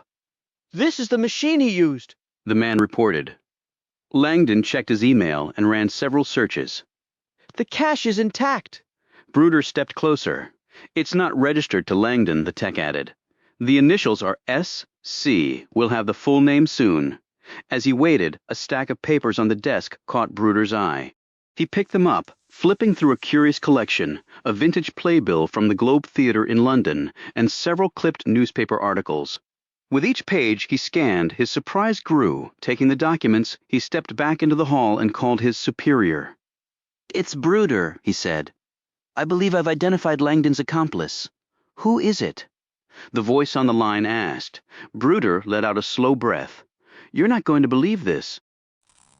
A couple of miles away, Viantha crouched low over her BMW as it sped away from the chaos. Police cars screamed past in the opposite direction, sirens wailing. I've been cut loose, she thought. Usually, the steady thrum of the motorcycle's engine soothed her, but not today. After 12 years with the Consortium, rising from logistical support to a senior field agent, her career was everything. That life of secrecy and constant travel had cost her any chance at a normal outside world.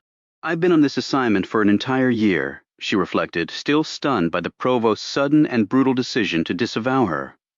For 12 months she had managed support for a single reclusive client, a brilliant, green-eyed man who paid a fortune simply to vanish, to work undisturbed by his numerous rivals. He rarely traveled, and when he did, it was like he was a ghost. Vaintha never knew the specifics of his work. Her job was just to keep him hidden, a task she had performed flawlessly. Flawlessly, that is, until everything went wrong the previous night. Now, her entire world was unraveling. The disavowal protocol was clear. Leave the mission immediately and disappear. If caught, the Consortium would deny she ever existed. She'd seen what happened to agents who pushed their luck with the organization. Its chilling talent for reshaping, the truth was legendary.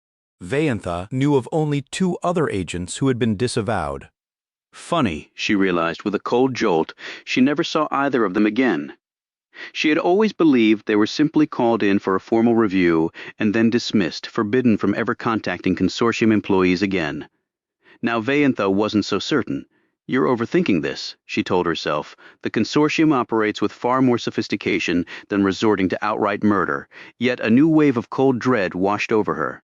It was pure instinct that had driven her to slip away unseen from the hotel rooftop the moment Bruder's team appeared, and she couldn't help but wonder if that same instinct had just kept her alive. No one has any idea where I am. Racing north on the smooth, straight expanse of Viale del Poggio Imperiale, Vaintha recognized how drastically her circumstances had shifted in just a few hours. Last night, her primary concern was saving her career. Now, her only thought was saving her life. Chapter 20. Florence was originally a fortified city. Its main entrance, the stone archway of the Porta Romana, constructed in 1326.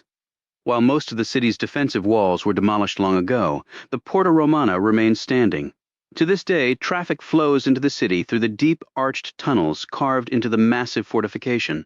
The gateway itself is a 50-foot-tall barrier of ancient brick and stone, its main passage still featuring enormous, bolted wooden doors that are permanently propped open to allow vehicles through 6 major roads merge in front of these doors, feeding into a traffic circle whose grassy center is dominated by a large pistoletto statue of a woman leaving the city gates with a huge bundle balanced on her head. Though it's now mostly known as a congested traffic snarl, Florence's severe city gate was once the location of the Fiera dei Contratti, the contracts fair, where fathers would broker marriages for their daughters, sometimes compelling them to dance suggestively in hopes of securing larger dowries. This morning, Sienna had slammed on the brakes several hundred yards short of the gateway, pointing ahead with alarm. On the back of the trike, Langdon looked and immediately felt the same surge of anxiety. Before them, a long line of idling cars was at a complete standstill. Traffic in the rotary had been stopped by a police barricade, and more patrol cars were arriving. Officers carrying weapons were moving from vehicle to vehicle, conducting inquiries. This can't possibly be for us, Langdon thought. Could it? A perspiring cyclist pedaled toward them up Viale Machiavelli, moving away from the stalled traffic. He was on a recumbent bike, his bare legs pumping out in front of him. Sienna called out to him. "What's happening? Who knows?" he shouted back, looking worried. "Carabinieri!" He hurried past, clearly eager to get away from the area. Sienna turned to Langdon, her expression serious. Roadblock, military police sirens began wailing in the distance behind them. Sienna swiveled in her seat, staring back up, Viale Machiavelli, her face now etched with pure fear. We're stuck right in the middle, Langdon thought, desperately scanning the surroundings for any way out. A side street, a park, a driveway, but all he saw were private homes to their left and a tall stone wall to their right. The sirens grew louder. "Over there," Langdon urged, pointing about 30 yards ahead to an abandoned construction site where a portable cement mixer at least offered some minimal cover. Sienna accelerated the bike up onto the sidewalk and sped into the work zone. They parked behind the mixer, quickly realizing it would barely hide the trike itself, let alone both of them. "This way," Sienna said, darting toward a small, portable shed tucked into the bushes against the stone wall. That's not a tool shed. Langdon realized, his nose wrinkling as they got closer. That's a portable toilet. As Langdon and Sienna reached the construction workers' chemical toilet, they could hear police cars closing in from behind. Sienna grabbed the door handle and pulled, but it didn't move. A thick chain and a heavy padlock held it firmly shut. Langdon seized Sienna's arm and yanked her behind the portable restroom, pushing her into the tight gap between the unit and the ancient stone barrier. They squeezed in, the air thick with a foul, oppressive odor. He slipped in beside her, just as a dark Subaru Forester crept into view, the word Carabinieri clearly marked on its door. Italian military police, Langdon realized with a jolt. He couldn't help but wonder if their orders were as extreme as the others they'd encountered. "Whoever is after us isn't playing games," Sienna murmured, her voice tense, "and they've found our trail." "Could it be GPS?" Langdon whispered. "Maybe the projector has a tracker." Sienna shook her head quickly. "If that were the case, we'd already be surrounded." Trying to adjust his taller frame in the confined space, Langdon found himself staring at an elaborate display of graffiti covering the back of the porta-potty. Only in Italy, back home. These temporary facilities were usually decorated with crude juvenile drawings. Here it looked like a page from a sketch pad. A detailed eye, a beautifully drawn hand, a man's profile, and a mythical dragon. "Not all vandalism looks like this in Italy," Sienna said, following his gaze. "The Florence Art Institute is right on the other side of this wall." As if to prove her point, a cluster of students materialized in the distance, walking leisurely with art cases under their arms. They were talking, lighting cigarettes, and looking curiously at the police blockade near the Porta Romana. Langdon and Sienna ducked lower to avoid being seen. In that moment, a bizarre and sudden connection struck Langdon, the image of sinners buried upside down, their legs sticking up into the air. Maybe it was the stench or the sight of a nearby cyclist with bare legs pedaling past, but his mind flashed to the vile depths of the Malebolge and those inverted limbs protruding from the earth. He turned abruptly to Sienna. "In our copy of the map, the upside-down legs were in the 10th trench, correct? The very bottom of the Malebolge?" Sienna gave him a puzzled look, as if questioning his timing. "Yes, the lowest level." For an instant, Langdon was transported back to his lecture hall in Vienna. He stood on the stage, approaching his climactic finish, having just shown the audience Dore's engraving of Geryon, the winged beast with a venomous stinger that dwelled above the Malebolge. Before we encounter Satan himself, Langdon's amplified voice echoed through the hall. "We must journey through the 10 trenches of the Malebolge, where the fraudulent, those guilty of conscious malice, receive their eternal punishments." He advanced his slides to display a detailed view of the Malebolge, then guided the audience down through each successive trench. From the highest to the lowest we find the seducers lashed by demons, the flatterers submerged in human waste, the corrupt church officials buried headfirst with their legs exposed, the sorcerers with their heads twisted around, the dishonest politicians submerged in boiling pitch, the hypocrites weighed down by leaden robes, the thieves bitten by serpents, the deceitful advisers engulfed in flames, the sowers of discord torn apart by demons, and finally the liars disfigured by disease. Langdon turned back to the crowd. Dante likely saved this final trench for liars because a web of falsehoods told about him resulted in his exile from Florence, the city he loved. "Robert," Sienna's voice pulled him back. She was watching him, her expression curious. "What's going on?" "It's about our version of the map," he said, his excitement growing. "The artwork has been altered." He pulled the projector from his jacket and shook it as well as the cramped space allowed.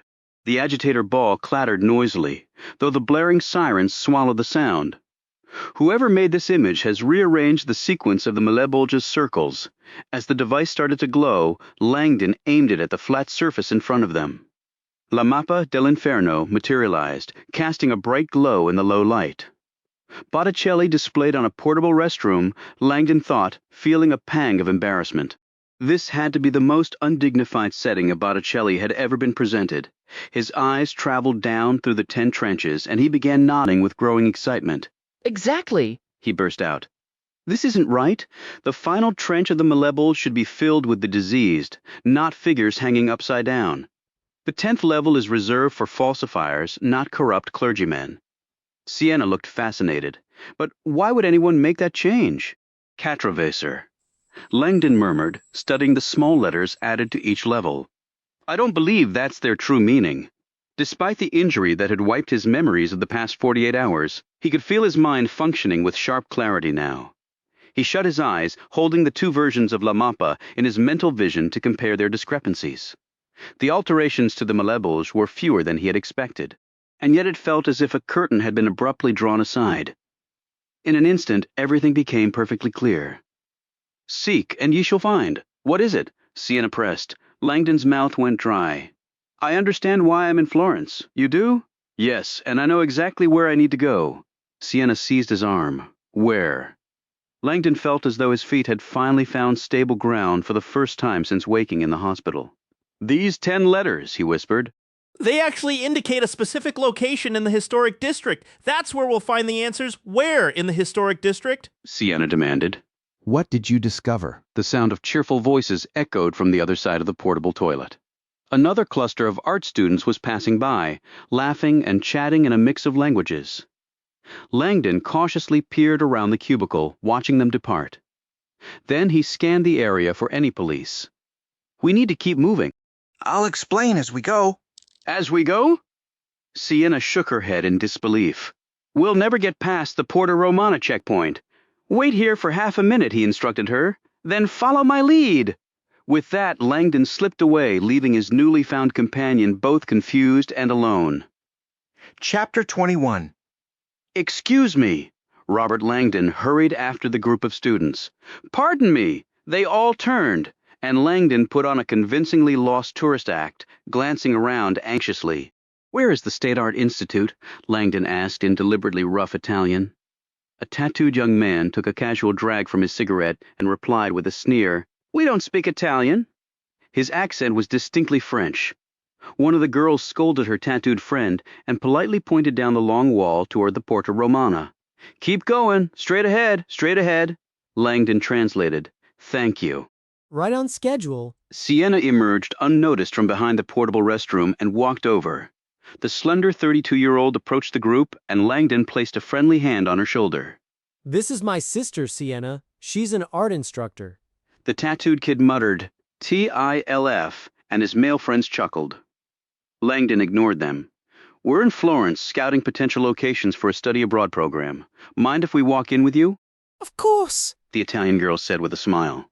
As the group began moving toward the police at the Porta Romana, Sienna fell into easy conversation with the students, while Langdon blended into the middle of the pack, slouching slightly to stay less visible. "Seek and ye shall find," Langdon thought, his heart pounding with anticipation as he visualized the 10 trenches of the Malebolge. Catravessa.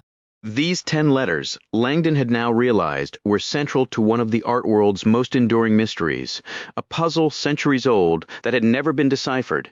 In 1563, a cryptic message was painted high on an interior wall of Florence's renowned Palazzo Vecchio, positioned nearly 40 feet from the floor and almost impossible to see without aid. It lingered there, hidden in plain view for centuries, until a celebrated art diagnostician discovered it in the 1970s and dedicated years to deciphering its mystery. To this day, its true meaning remains unsolved. For Robert Langdon, such historical puzzles were a comforting refuge, a familiar world far removed from the chaos of biohazard containers and the sound of gunfire. More police vehicles were now converging on the Porta Romana Plaza. "Good Lord," muttered the tattooed young man beside him. "Whatever that person did must have been awful." Their small group reached the main entrance of the Art Institute on the right, where a cluster of students had gathered to watch the commotion. A disinterested security guard made a perfunctory check of student IDs, his attention clearly fixed on the police activity. A sudden sharp screech of tires echoed across the open space as a dreadfully familiar black van slid to a halt near the plaza. Langdon recognized it instantly. Seizing the opportunity, he and Sienna moved without a word, blending through the gate with their new companions. The avenue leading into the Istituto Statale d'Arte was unexpectedly majestic, lined with towering oak trees whose branches formed a graceful archway, framing a distant faded yellow building with a triple portico and a vast oval lawn. Langdon knew the structure, like so much of Florence, was commissioned by the dynasty that dominated the city's political and cultural life for 300 years, the Medici. That name alone had become synonymous with Florence itself. Over their long reign, the Medici family accumulated staggering wealth and power, giving the world 4 popes, 2 queens of France, and Europe's most formidable banking institution. Modern finance still operates on the dual-entry bookkeeping system they pioneered. Yet, ironically, their most enduring legacy was not in ledgers or politics, but in art. As the most extravagant patrons in history, the Medici funded the very engine of the Renaissance. Their support nurtured geniuses from Leonardo da Vinci to Galileo, and most famously Sandro Botticelli, whose iconic The Birth of Venus was commissioned by Lorenzo de' Medici as a deliberately risque wedding gift for his cousin's bedchamber. Lorenzo, called the Magnificent for his generosity, was a skilled poet and artist with an impeccable eye. In 1489, he took a young Florentine sculptor under his wing, inviting the boy to live and train within the Medici palace, surrounded by masterpieces and intellectual discourse. Under that privileged tutelage, the teenager blossomed into Michelangelo, the creator of the Pietà and David, works often considered the family's greatest contribution to humanity.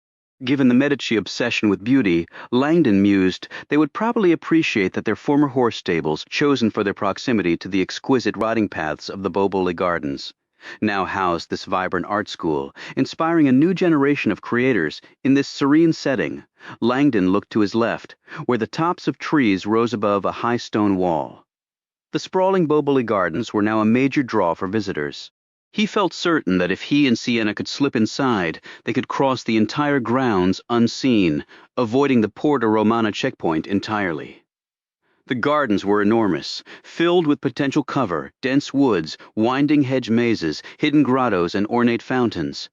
More importantly, crossing the Boboli would bring them out near the Palazzo Pitti, the fortress-like palace that once served as the heart of Medici power, and whose countless rooms still drew crowds every day. If we can get to the Palazzo Pitti, Langdon thought, the bridge into the old city is right there. He gestured as casually as he could toward the garden wall. How do people get into the gardens from here? He asked. I'd like to show my sister before we visit the institute. The student with tattoos shook his head. You can't enter from this side. The main gate is all the way over at the Pitti Palace. You'd have to drive through the Porta Romana and circle around. Yeah, right. Sienna cut in. Everyone turned to look at her, Langdon included. Oh, come on, she said, flashing a knowing grin at the students as she toyed with her blonde ponytail. You're telling me you've never hopped this wall to smoke a little something or find a private spot? The group exchanged glances and then broke into laughter. The tattooed guy now looked completely charmed. Miss, you should definitely teach a class here. He led Sienna to the side of the building and pointed toward a rear parking lot. See that storage shed on the left? Behind it, there's an old platform. Get up on the roof, and you can hop down on the other side of the wall. Sienna was already moving. She glanced back at Langdon with a teasing smirk. You coming, Brother Bob? Or is fence jumping a young person's game? Chapter 22. The silver-haired woman in the van rested her head against the bulletproof glass and shut her eyes. The world seemed to tilt and sway beneath her. The medication they had administered left her queasy and disoriented. I need a doctor, she thought. Yet the armed guard beside her had clear instructions. Her condition did not matter until their mission was finished. From the shouts and commotion outside, it was obvious that would not be soon. The dizziness was growing worse, and her breath came in shallow gasps. As she fought back another surge of nausea, she wondered how her life had led her to this bizarre, nightmarish moment. The full story was too tangled to unravel in her drugged haze, but she knew exactly where it had started. New York City, 2 years earlier, she had flown into Manhattan from Geneva, where she held the esteemed position of Director General of the World Health Organization, a role she had occupied with distinction for nearly 10 years. An expert in infectious diseases and epidemic response, she had been invited to the United Nations to deliver a keynote address on the threat of pandemics in developing nations. Her presentation had been optimistic and measured, highlighting several new early warning networks and treatment protocols developed by the WHO and its partners. The audience had given her a standing ovation. After the lecture, as she mingled in the hall with a few remaining academics, a UN official with high-level diplomatic credentials approached and interrupted politely. Dr. Sinsky, we've just been contacted by the Council on Foreign Relations. Someone there wishes to speak with you immediately. A car is waiting outside. Bewildered and slightly uneasy, Dr. Elizabeth Sinsky offered her apologies, gathered her small travel bag, and stepped outside. As the sedan sped north along First Avenue, a strange nervousness settled over her. The Council on Foreign Relations, like many, Elizabeth Sinsky had heard the whispers about that organization. Established in the 1920s as a private policy organization, the Council on Foreign Relations counted among its former members nearly every Secretary of State, multiple U.S. presidents, a majority of CIA directors, numerous senators and federal judges, alongside scions of legendary financial dynasties such as Morgan, Rothschild, and Rockefeller. This extraordinary assembly of intellect, political clout, and capital had firmly secured the CFR's standing as what many termed the planet's most powerful private association. As the Director General of the World Health Organization, Elizabeth Sinsky was accustomed to moving in elite circles. Her decades of leadership at the WHO, paired with her candid public stance, had recently garnered her recognition from a prominent weekly magazine which named her one of the 20 most influential people alive. They had captioned her portrait, "The Conscience of Global Health," a phrase she found darkly amusing given her own childhood frailty, stricken with debilitating asthma by age 6. She had been administered a then-revolutionary treatment, a pioneering glucocorticoid steroid. The drug banished her respiratory symptoms with what seemed like miraculous speed. Its devastating, delayed consequences, however, did not surface until her teenage years, when she passed through adolescence without ever beginning a menstrual cycle. The cold clinical diagnosis delivered in a doctor's office when she was 19, permanent, irreversible damage to her reproductive system, remained a scar on her memory. Elizabeth Sinsky would never bear children. Time is a great healer, her physician had said gently, but for Elizabeth, the years only layered quiet resentment over the initial grief. The cruelest twist was that the medication had stripped away her biological capacity for motherhood while leaving the primal yearning entirely intact. For most of her adult life, she had wrestled with this profound, unfulfillable desire. Even now, at 61, a fleeting sight of a mother with a newborn could still evoke a deep, visceral ache. "We're just about there, Dr. Sinsky," the chauffeur announced. She gave her long, silver curls a quick pass with a brush and checked her reflection.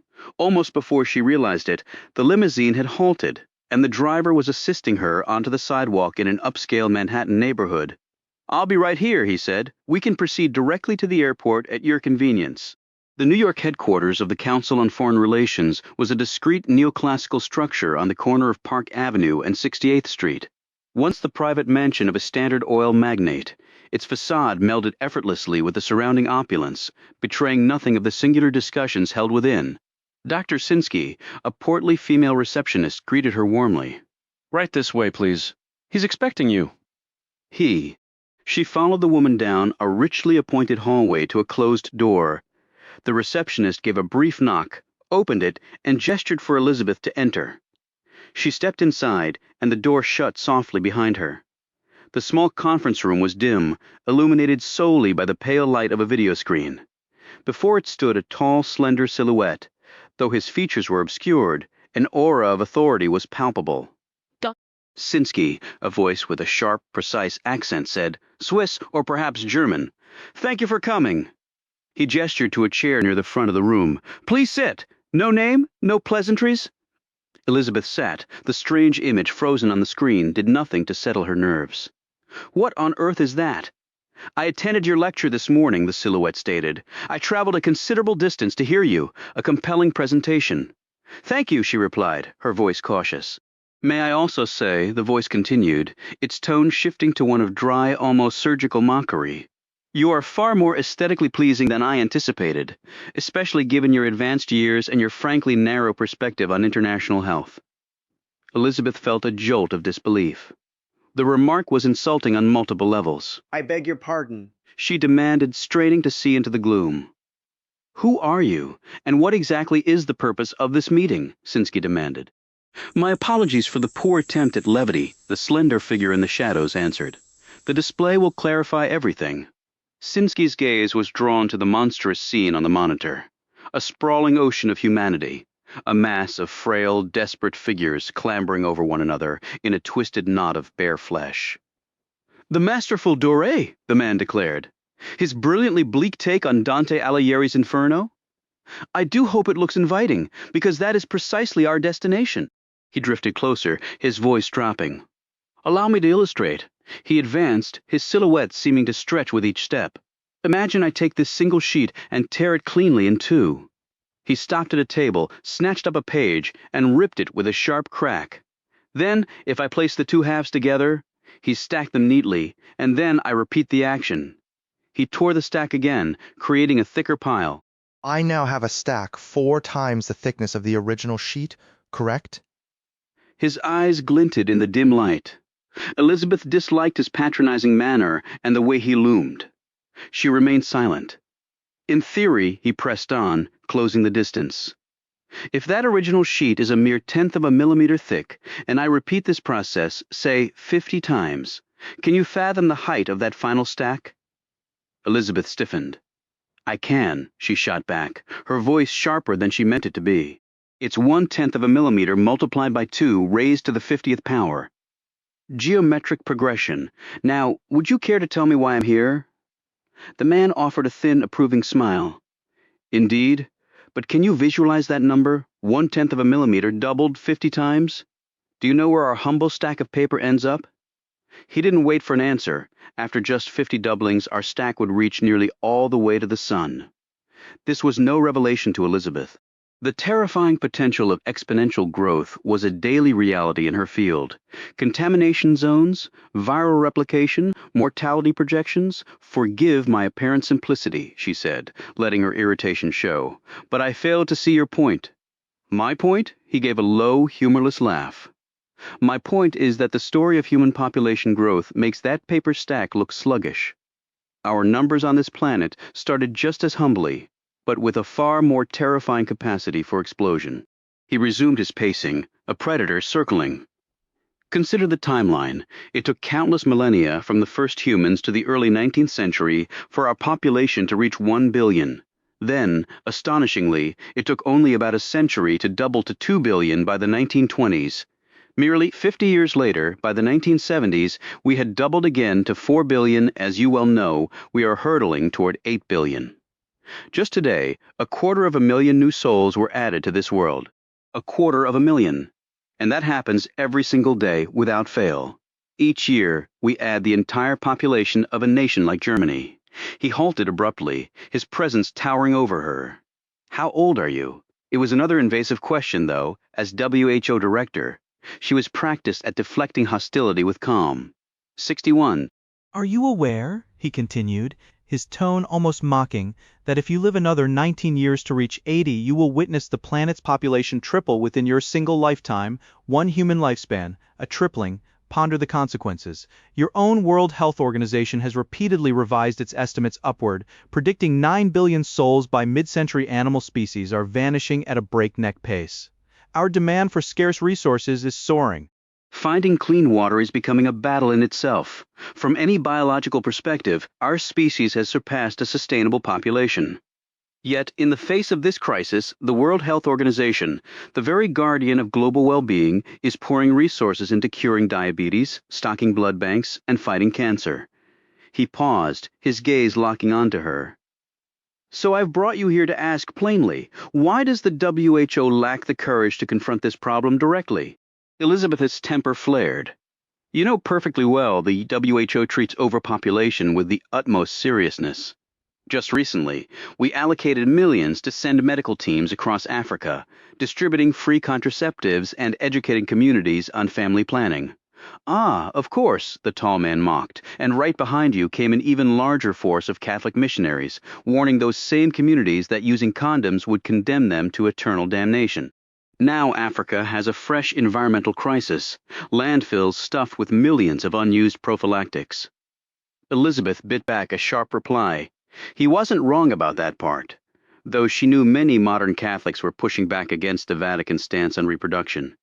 Take Melinda Gates, a committed Catholic herself, who had boldly defied her church by pledging hundreds of millions to improve global access to birth control. Elizabeth Sinsky had publicly praised Bill and Melinda Gates, suggesting their humanitarian work through their foundation was worthy of sainthood.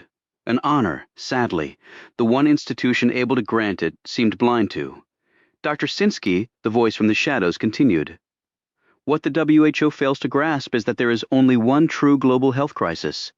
He gestured again to the haunting image on the screen, a swarming, suffocating mass of humanity. This is it. He waited a moment.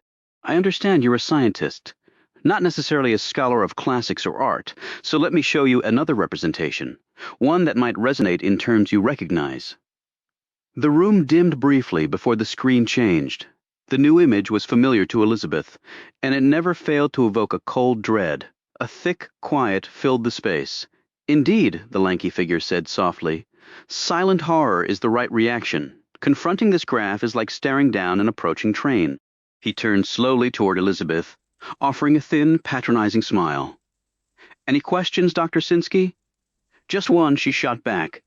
Did you bring me here to educate me or to belittle me?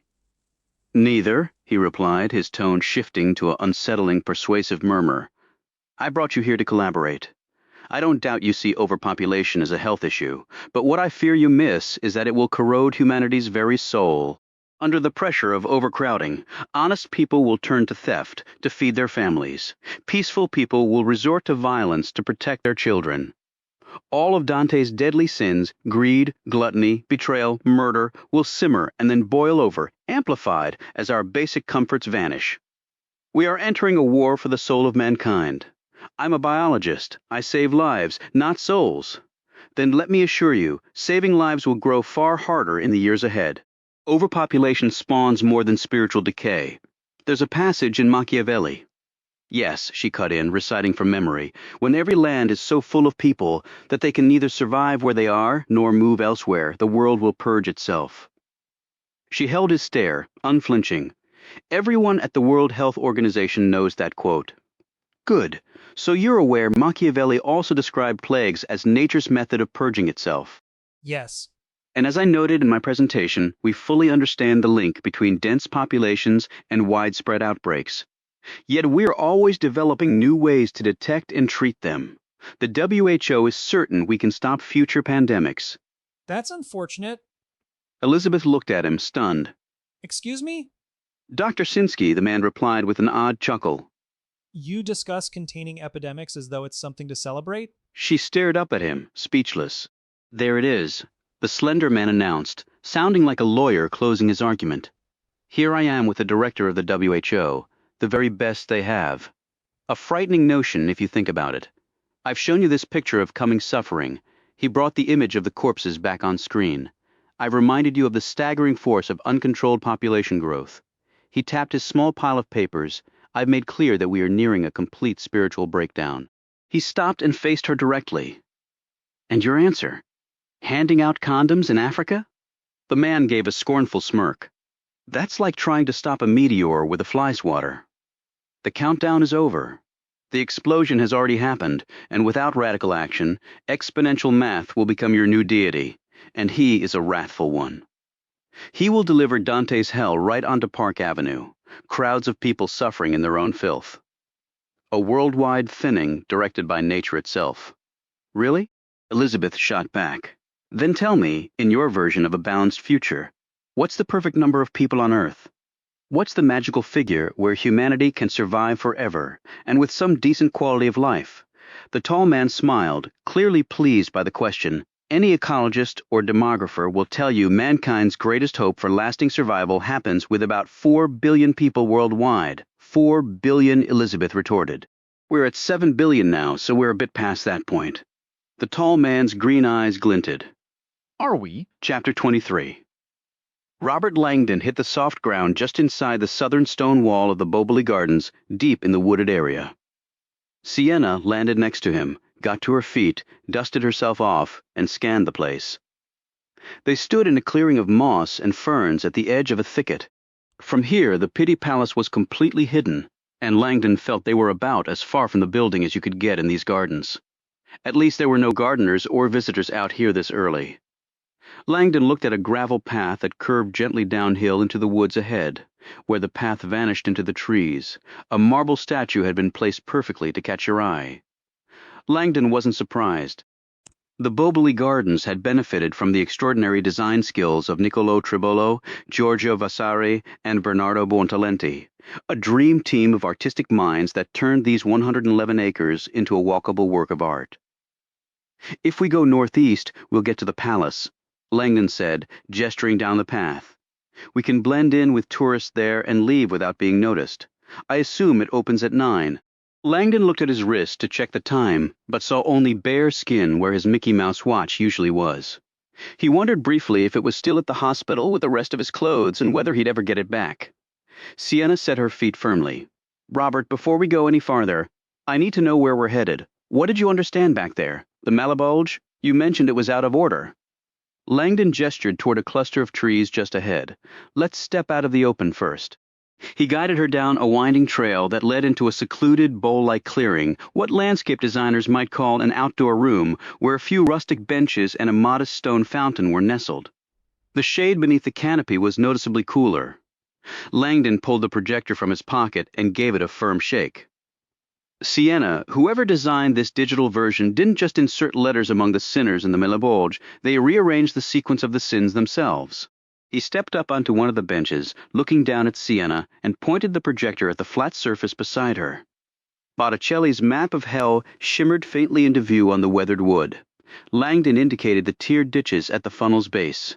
Do you see the letters in the 10 trenches of the Malabulge? Sienna located them on the glowing projection and read from top to bottom. Catastrophe. Exactly. It seems like gibberish. But then you figured out the 10 levels had been scrambled. Actually, it was simpler than a full shuffle. Think of these levels as a deck of 10 cards. The deck wasn't randomly mixed. It was just cut once. After the cut, the cards stay in their original relative order.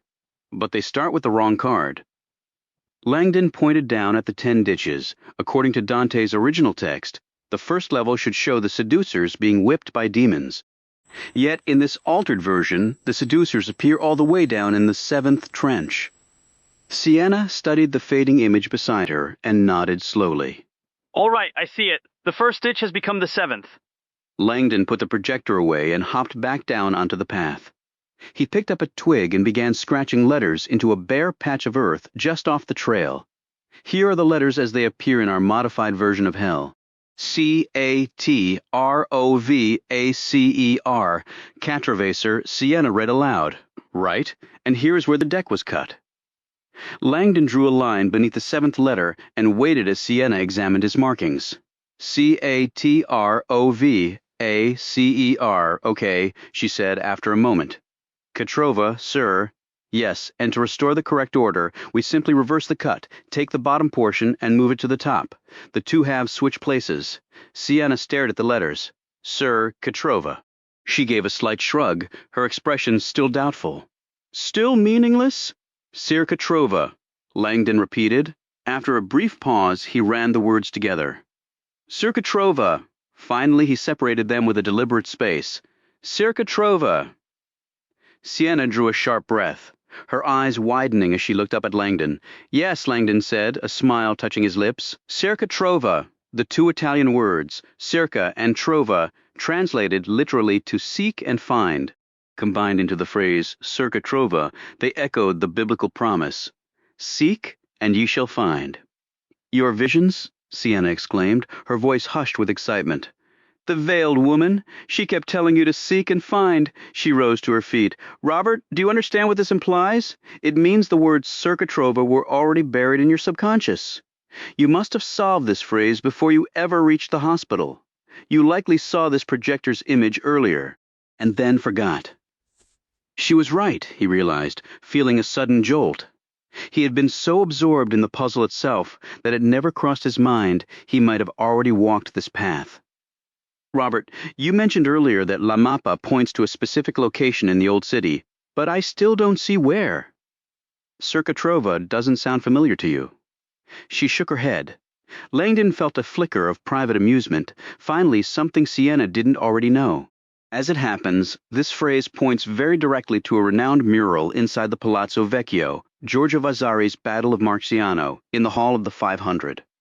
Near the top of the painting, almost hidden, Vasari painted the words Cerca Trova in tiny, faint letters. Numerous explanations have been proposed for his actions, yet definitive evidence remains elusive. The sudden sharp drone of a small aircraft cut through the air, appearing from an unexpected direction and skimming the treetops directly above them. The noise was startlingly near, causing Langdon and Sienna to freeze as the object shot past. As it receded, Langdon squinted upward through the branches. Just a model helicopter, he said, letting out a held breath as he observed the 3-foot-long, remote-controlled craft turning in the distance. Its buzz resembled an enormous, irritated insect. Sienna, however, remained tense. Keep low, as predicted, the small helicopter completed its turn and began heading back toward them, cruising over the canopy and passing by once more, this time to their left above a different clearing. "That's no toy," she murmured. "It's a surveillance drone. It's likely equipped with a live-feed camera transmitting directly back to someone." Langdon's expression hardened as he watched the craft zip off toward its point of origin, the direction of the Porta Romana and the Art Institute. "Whatever you're involved in," Sienna stated, "it's clear some influential individuals are extremely motivated to locate you."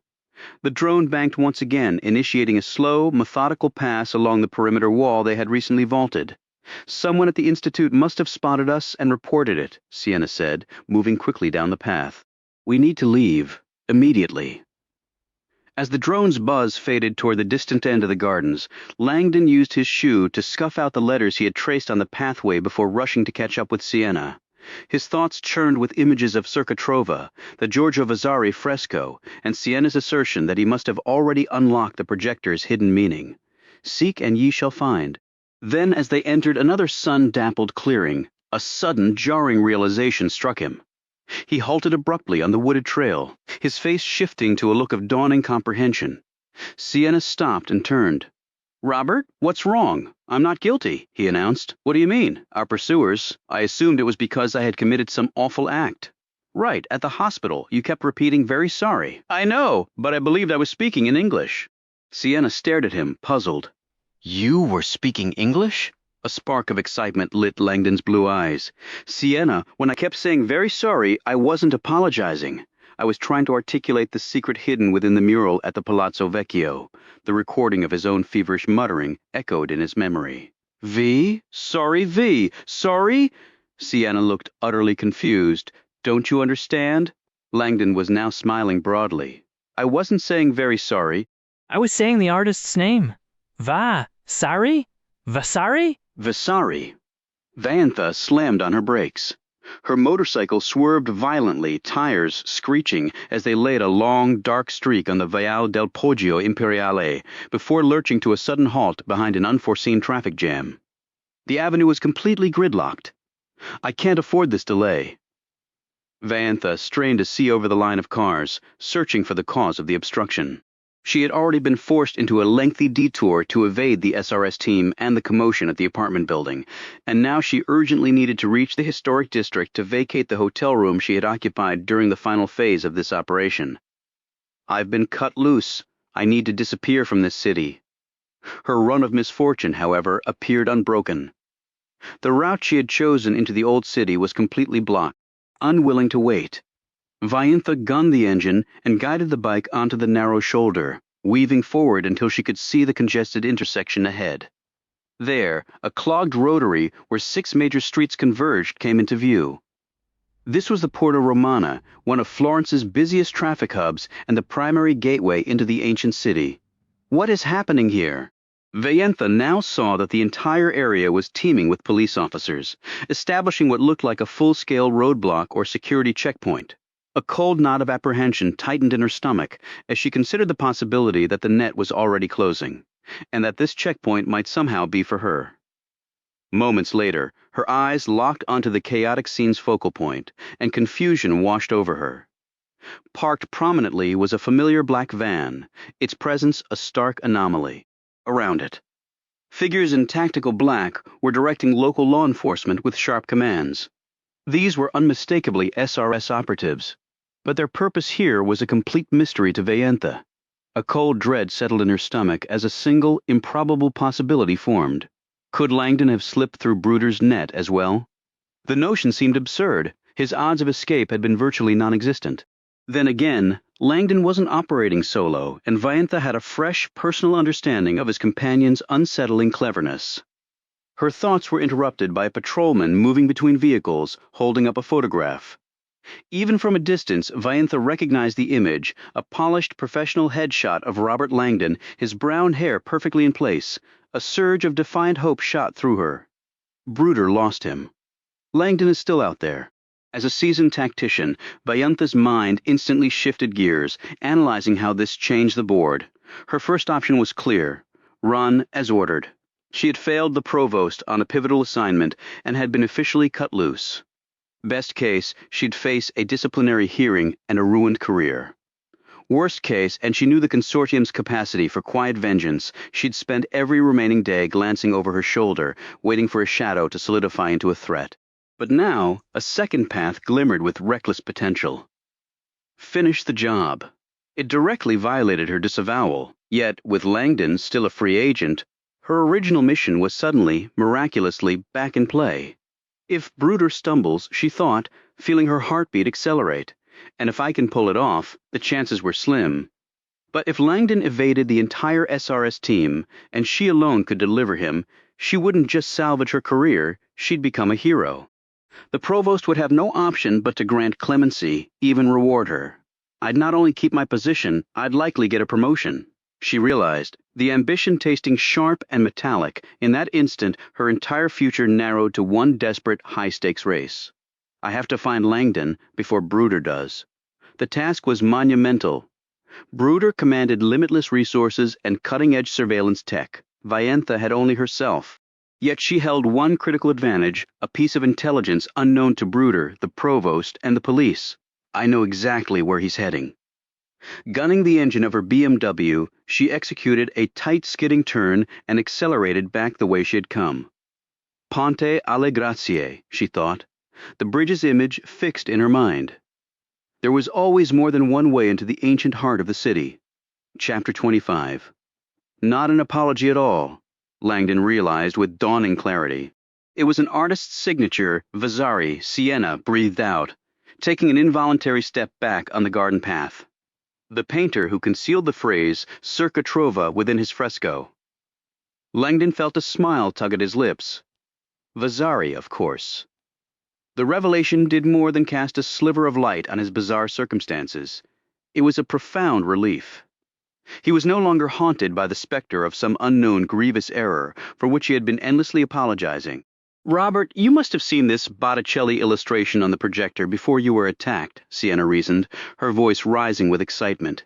You understood it, held a clue pointing directly to Vasari's work. That's why you woke up repeating his name. Langdon's mind raced, piecing together the implications. Giorgio Vasari, a 16th-century painter, architect, and author, was a figure Langdon frequently described in lectures as history's original art critic. Forget the man's own countless paintings and architectural designs. His true enduring monument was his groundbreaking book, Lives of the Most Excellent Painters, Sculptors, and Architects. This collection of artist biographies remained, to this day, absolutely essential reading for anyone serious about art history, a fact Langdon had personally confirmed for hundreds of his own students over the years. The connection felt solid, a first firm piece in a bewildering puzzle.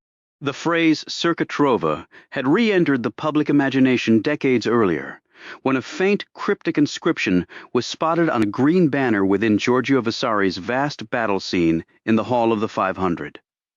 Tucked high on the wall of Florence's Palazzo Vecchio, the tiny words were nearly lost in the painted chaos of clashing soldiers. Scholars still debated why Vasari had hidden the message there, but a prominent theory suggested it was a breadcrumb left for posterity, a hint that a lost Leonardo da Vinci fresco lay concealed just behind that very wall, sealed in a narrow gap. Sienna's eyes darted anxiously through the canopy above. One thing still doesn't make sense to me. If you weren't repeating very sorry, then why is someone trying to kill you? Langdon had been turning that same question over in his mind. The persistent whir of the drone was growing louder once more, pressing him toward a choice. He couldn't yet connect Vasari's Battle of Marciano to Dante's hellish vision or to the gunshot wound from the previous night, but for the first time a tangible direction had emerged. Circa trova, seek and find in his mind. The silver-haired woman's voice carried again from the far riverbank, urgent and clear. Time is running out. If answers existed, Langdon felt certain they waited at the Palazzo Vecchio.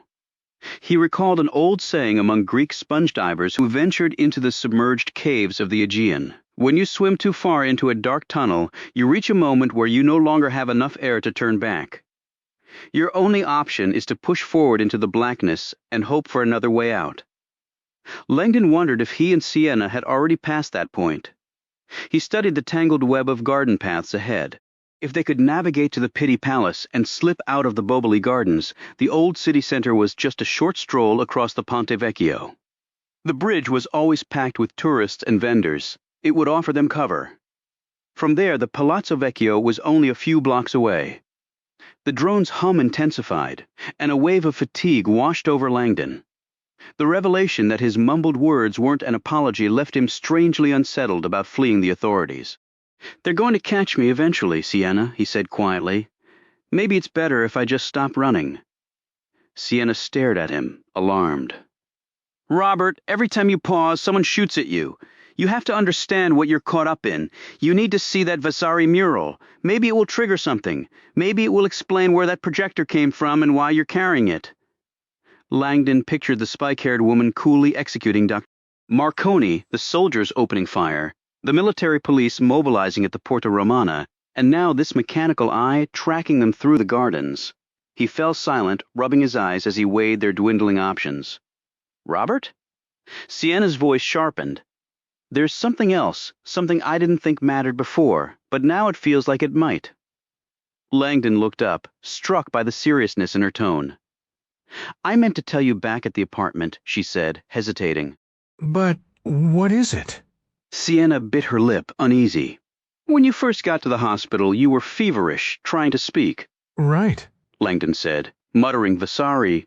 "Yes, but before that, before I even found the recorder, in those first few moments, you said something else. You only said it once, but I'm sure I heard you correctly. What did I say?" Sienna glanced skyward at the drone, then back at Langdon. "You said, 'I hold the key to finding it. If I fail, then all is death.'" Langdon could only stare, the words landing like a physical blow. "If I fail, then all is death?" Visions of a grim, sprawling catastrophe flickered suddenly in his mind's eye. Once more the haunting images surfaced in his mind. The circles of Dante's hell, the stark biohazard warning, the eerie mask of a plague doctor. And there she was, the woman with silver hair, her expression urgent across that river of crimson. Seek and find, the plea echoed, a clock ticking in his ears. Then Sienna's voice broke through, grounding him. "Wherever this projector leads, whatever you're meant to discover, it has to be something catastrophic." "They're shooting at us in the open," she said, her tone wavering before she steadied it. "They fired at you, and then at me, someone who just happened to be there. No one wants to talk. Even your own government, you reached out for help, and they sent a killer." Langdon's gaze dropped to the pavement. Did the consulate give away his location, or did they dispatch the assassin themselves? It didn't matter. The result was identical. His own country was not an ally. When he looked at Sienna, he saw a fierce determination in her brown eyes, and a pang of guilt hit him. What have I dragged her into? I wish I understood what we're searching for. It might make sense of this chaos. Sienna gave a slow nod. Whatever it is, we have to find it. At least then we'd have something to bargain with. Her reasoning was sound, yet a persistent unease tugged at him. If I fail, everything ends. All morning he'd been confronted with symbols of pestilence, biohazards, and infernal visions. While he lacked concrete evidence, ignoring the possibility of a biological threat, a plague, a weapon would be reckless. But if that were true, why would his government want him dead? Do they believe I'm part of some attack? Nothing added up. There was a deeper game being played. His thoughts returned to the silver-haired woman. I can't shake the feeling I need to find her too. Then trust that feeling, Sienna urged. In your state, your subconscious might be the only reliable guide you have. It's Psychology 101. If your instincts say to believe her, then do what she keeps asking. Seek and find, they murmured together. Langdon let out a long breath, his course now decided. Just keep moving forward. With renewed determination, he turned, scanning their surroundings to get oriented. How do we leave these gardens? They stood under the shade of trees at the border of a broad plaza where several paths met. To their left, in the distance, lay an oval-shaped lagoon with a little island dotted with lemon trees and statues, the Isolato. He recognized the famed sculpture of Perseus astride a horse, half emerging from the water. "The Pitti Palace is east," Langdon said, pointing away from the lagoon toward the garden's primary artery. "The Via Tolone, a wide avenue lined with ancient cypress trees that cut through the grounds. There's no cover there, Sienna observed, glancing at the exposed path and then up at the drone still circling overhead. Exactly, Langdon replied with a faint, wry smile, which is why we're taking the tunnel right beside it. He gestured toward a thick hedge near the entrance of the Via Tallone, where a small arched opening was carved into the greenery. Beyond it, a narrow footpath extended into the distance, a hidden corridor running parallel to the main avenue. On either side, rows of meticulously pruned holm oaks, trained for centuries, arched inward to weave a continuous leafy canopy overhead. This was La Cerchiata, its name taken from the curved, hoop-like shape of the trees, forming a natural tunnel of shadow, and quiet Sienna rushed to the gap and looked into the shadowy passage. A quick glance back at him brought a relieved smile. Much better. Without hesitation, she slipped through the opening and vanished among the trees. Langdon had always found La Cerchiata to be one of Florence's most serene retreats. But now, watching Sienna disappear down that dim, tree-lined corridor, his mind flashed to the ancient Greek free divers plunging into underwater caves, hoping desperately for a way out. Langdon offered a silent plea of his own and followed her, nearly half a mile back outside the Art Institute. Agent Bruder moved with purpose through a throng of police and startled students, his cold stare clearing a path. He reached the improvised command post his tech specialist had set up on the hood of the black van. From the aerial drone, the specialist stated, passing Bruder a tablet. Footage from a few minutes ago? Bruder studied the video stills, stopping on a grainy close-up of two faces. A man with dark hair and a blonde woman with a ponytail, both crouched in the shadows, looking up through a lattice of branches. Robert Langdon, Sienna Brooks, no question. He shifted his focus to the map of the Boboli Gardens spread across the van's hood. A terrible choice, he mused, analyzing the layout. While the gardens were vast and complex, offering countless nooks for concealment, they were also encircled by imposing walls. In Bruder's experience, the Boboli Gardens were as close to a natural kill zone as he'd ever encountered in the field. They're not getting out. Local units are securing every exit, an agent reported, and beginning a systematic sweep. Keep me updated, Bruder said. His gaze drifted slowly to the van's thick polycarbonate window. Inside, he could see the silver-haired woman seated in the rear. The sedatives they'd administered had clearly muddled her awareness, more than he'd anticipated. Yet, the stark fear in her eyes told him she understood the situation perfectly. She looks miserable, Bruder noted. Then again, under the circumstances, who wouldn't? A towering jet of water erupted 20 feet into the air. Watching it cascade back down, Langdon knew they were nearing their landmark. They had reached the end of La Cerchiata's verdant tunnel, sprinted across an exposed lawn, and taken refuge in a cluster of cork trees. Now they looked out at the Boboli's most iconic fountain, Stoldo Lorenzi's bronze statue of Neptune gripping his three-pronged trident. Locals, with typical irreverence, dubbed it the Fountain of the Fork, considering it the heart of the gardens. Sienna paused at the tree line, scanning the sky through the branches. I don't see the drone anymore. Langdon couldn't hear its telltale buzz either. Though the fountain's roar was considerable, probably had to return for fuel, Sienna suggested. This is our opening. Which way? Langdon gestured to the left, and they started down a sharp decline. As they cleared the trees, the imposing form of the Pitti Palace came into view. Cozy little place, Sienna whispered, a hint of dry humor in her voice. Just a modest Medici summer home, Langdon replied with equal sarcasm. Still, almost a quarter-mile off, the palace's stone facade dominated the lowland vista, stretching imposingly to either side. Its exterior of rough, protruding stonework gave the structure an aura of formidable power, reinforced by the relentless pattern of shuttered windows and arched openings. Typically, grand palaces were built on high ground, forcing those in the gardens to look up at them. The Pitti Palace, however, was nestled in a valley near the Arno River, meaning visitors in the Boboli Gardens looked down upon it. This reversal made its presence even more dramatic. One architect had poetically described the palace as appearing to have been formed by nature, as if a landslide of massive stones had tumbled down the long slope and settled into an elegant, fortress-like heap at the bottom. The sight stirred an unexpected memory in Langdon, of a chaotic, rain-soaked dig site in Turkey. A stark contrast to this manicured grandeur, reminding him how history could be buried or displayed in vastly different ways. Although the Pitti Palace sat in a less defensible low area, its formidable stone construction had once made it a suitable power center for Napoleon during his time in Florence. Look. Sienna pointed toward the palace's nearest doors. That's promising. Langdon had already noticed. On this bizarre morning, the most reassuring sight wasn't the palace itself, but the steady stream of visitors flowing from its doors into the gardens below. The building was open, meaning he and Sienna could blend in and pass straight through to escape the grounds. Once outside, Langdon knew the Arno River would appear to their right, with the old city spires rising beyond. They picked up their pace, half jogging down the steep embankment. Their descent took them across the Boboli Amphitheater, the historic site of the world's very first opera, which cradled the hillside in a gentle horseshoe curve. Farther along, they passed the obelisk of Ramses II and the rather unfortunate artwork stationed at its base. Guidebooks politely called it a monumental stone basin from the baths of Caracalla in Rome. But Langdon always thought of it more honestly, the planet's largest bathtub. Someone really ought to move that thing, reaching the palace's rear. They slowed to a casual walk, merging seamlessly with the day's first tourists.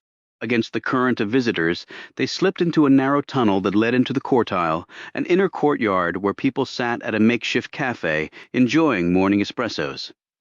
The rich aroma of freshly ground coffee hung in the air, and for a fleeting moment, Langdon wished he could just sit down and have a normal breakfast. Not today, he reminded himself as they pressed onward, entering a broad stone corridor that headed toward the main entrance. As they neared the doorway, Langdon and Sienna ran into a growing bottleneck of stalled tourists gathering under the portico to watch something outside. Langdon peered through the crowd to the area in front of the palace. The Pity's grand entrance was as stark and unwelcoming as he remembered. Instead of landscaped lawns, the front yard was a vast paved expanse that covered the entire hillside, flowing down to the Via dei Guicciardini like an enormous paved ski slope. At the bottom of that hill, Langdon now saw what had drawn the crowd.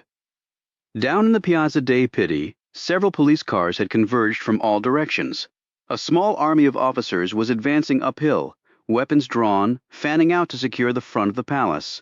As the police entered the Pitti Palace, Sienna and Langdon were already in motion, doubling back through the interior to distance themselves from the arriving authorities. They hurried through the cortile and past the cafe, where a nervous buzz was spreading as tourists craned their necks, trying to pinpoint the source of the commotion. Sienna was stunned that they had been located so quickly. The drone must have vanished because it already had us in sight. She and Langdon found the same narrow tunnel they had used to descend from the gardens, and without a second thought, plunged back into the passageway and bounded up the stairs. The staircase ended, banking left along a high retaining wall. As they sprinted alongside it, the wall grew gradually shorter until they could finally see over the top into the sweeping vista of the Boboli Gardens. Langdon instantly seized Sienna's arm and pulled her back, ducking out of sight behind the wall. Sienna had seen it too. Some 300 yards away, on the slope above the amphitheater, a phalanx of police was descending. They combed through groves, questioned tourists, and coordinated via handheld radios. We're completely boxed in. Sienna had never imagined, when she first met Robert Langdon, that things would escalate to this point. This is far more than I signed up for. When Sienna and Langdon first escaped the hospital, she believed they were only evading a single armed woman with distinctive hair. Now, they were being pursued by an entire military unit and the Italian police, a reality that made their odds of a clean getaway feel almost non-existent. Is there truly no other exit? Sienna gasped, struggling for air. Langdon shook his head. This garden is completely enclosed, a fortress unto itself, much like. He stopped abruptly, his gaze snapping toward the east. Much like the Vatican. A sudden peculiar spark of optimism lit his eyes. Sienna couldn't fathom what the Vatican had to do with their current crisis. But Langdon began nodding decisively, staring eastward along the palace's rear facade. It's a remote possibility, he admitted, urging her forward. But there might be an unconventional route out of here. Two dark-clad figures appeared from around the corner of a stone wall, nearly colliding with them. For a heart-stopping moment, Sienna feared they were the same soldiers from the apartment. As the pair passed, however, she recognized them as tourists, likely Italian, judging by their fashionable black leather jackets. Seizing on an impulse, Sienna gently caught one man's arm and flashed her most disarming smile. "Could you tell us where the costume gallery is?" she asked quickly in Italian. "My brother and I are terribly late for a private tour." The man beamed, eager to assist. Of course, continue straight along this path. He pointed west, directly opposite from Langdon's line of sight. Many thanks, Sienna called brightly as the tourist moved on. Langdon gave her an appreciative glance, understanding her clever misdirection.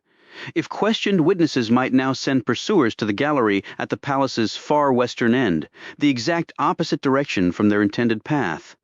We need to reach that walkway, Langdon said, indicating a pea-stone path across an open plaza that sloped away from the palace.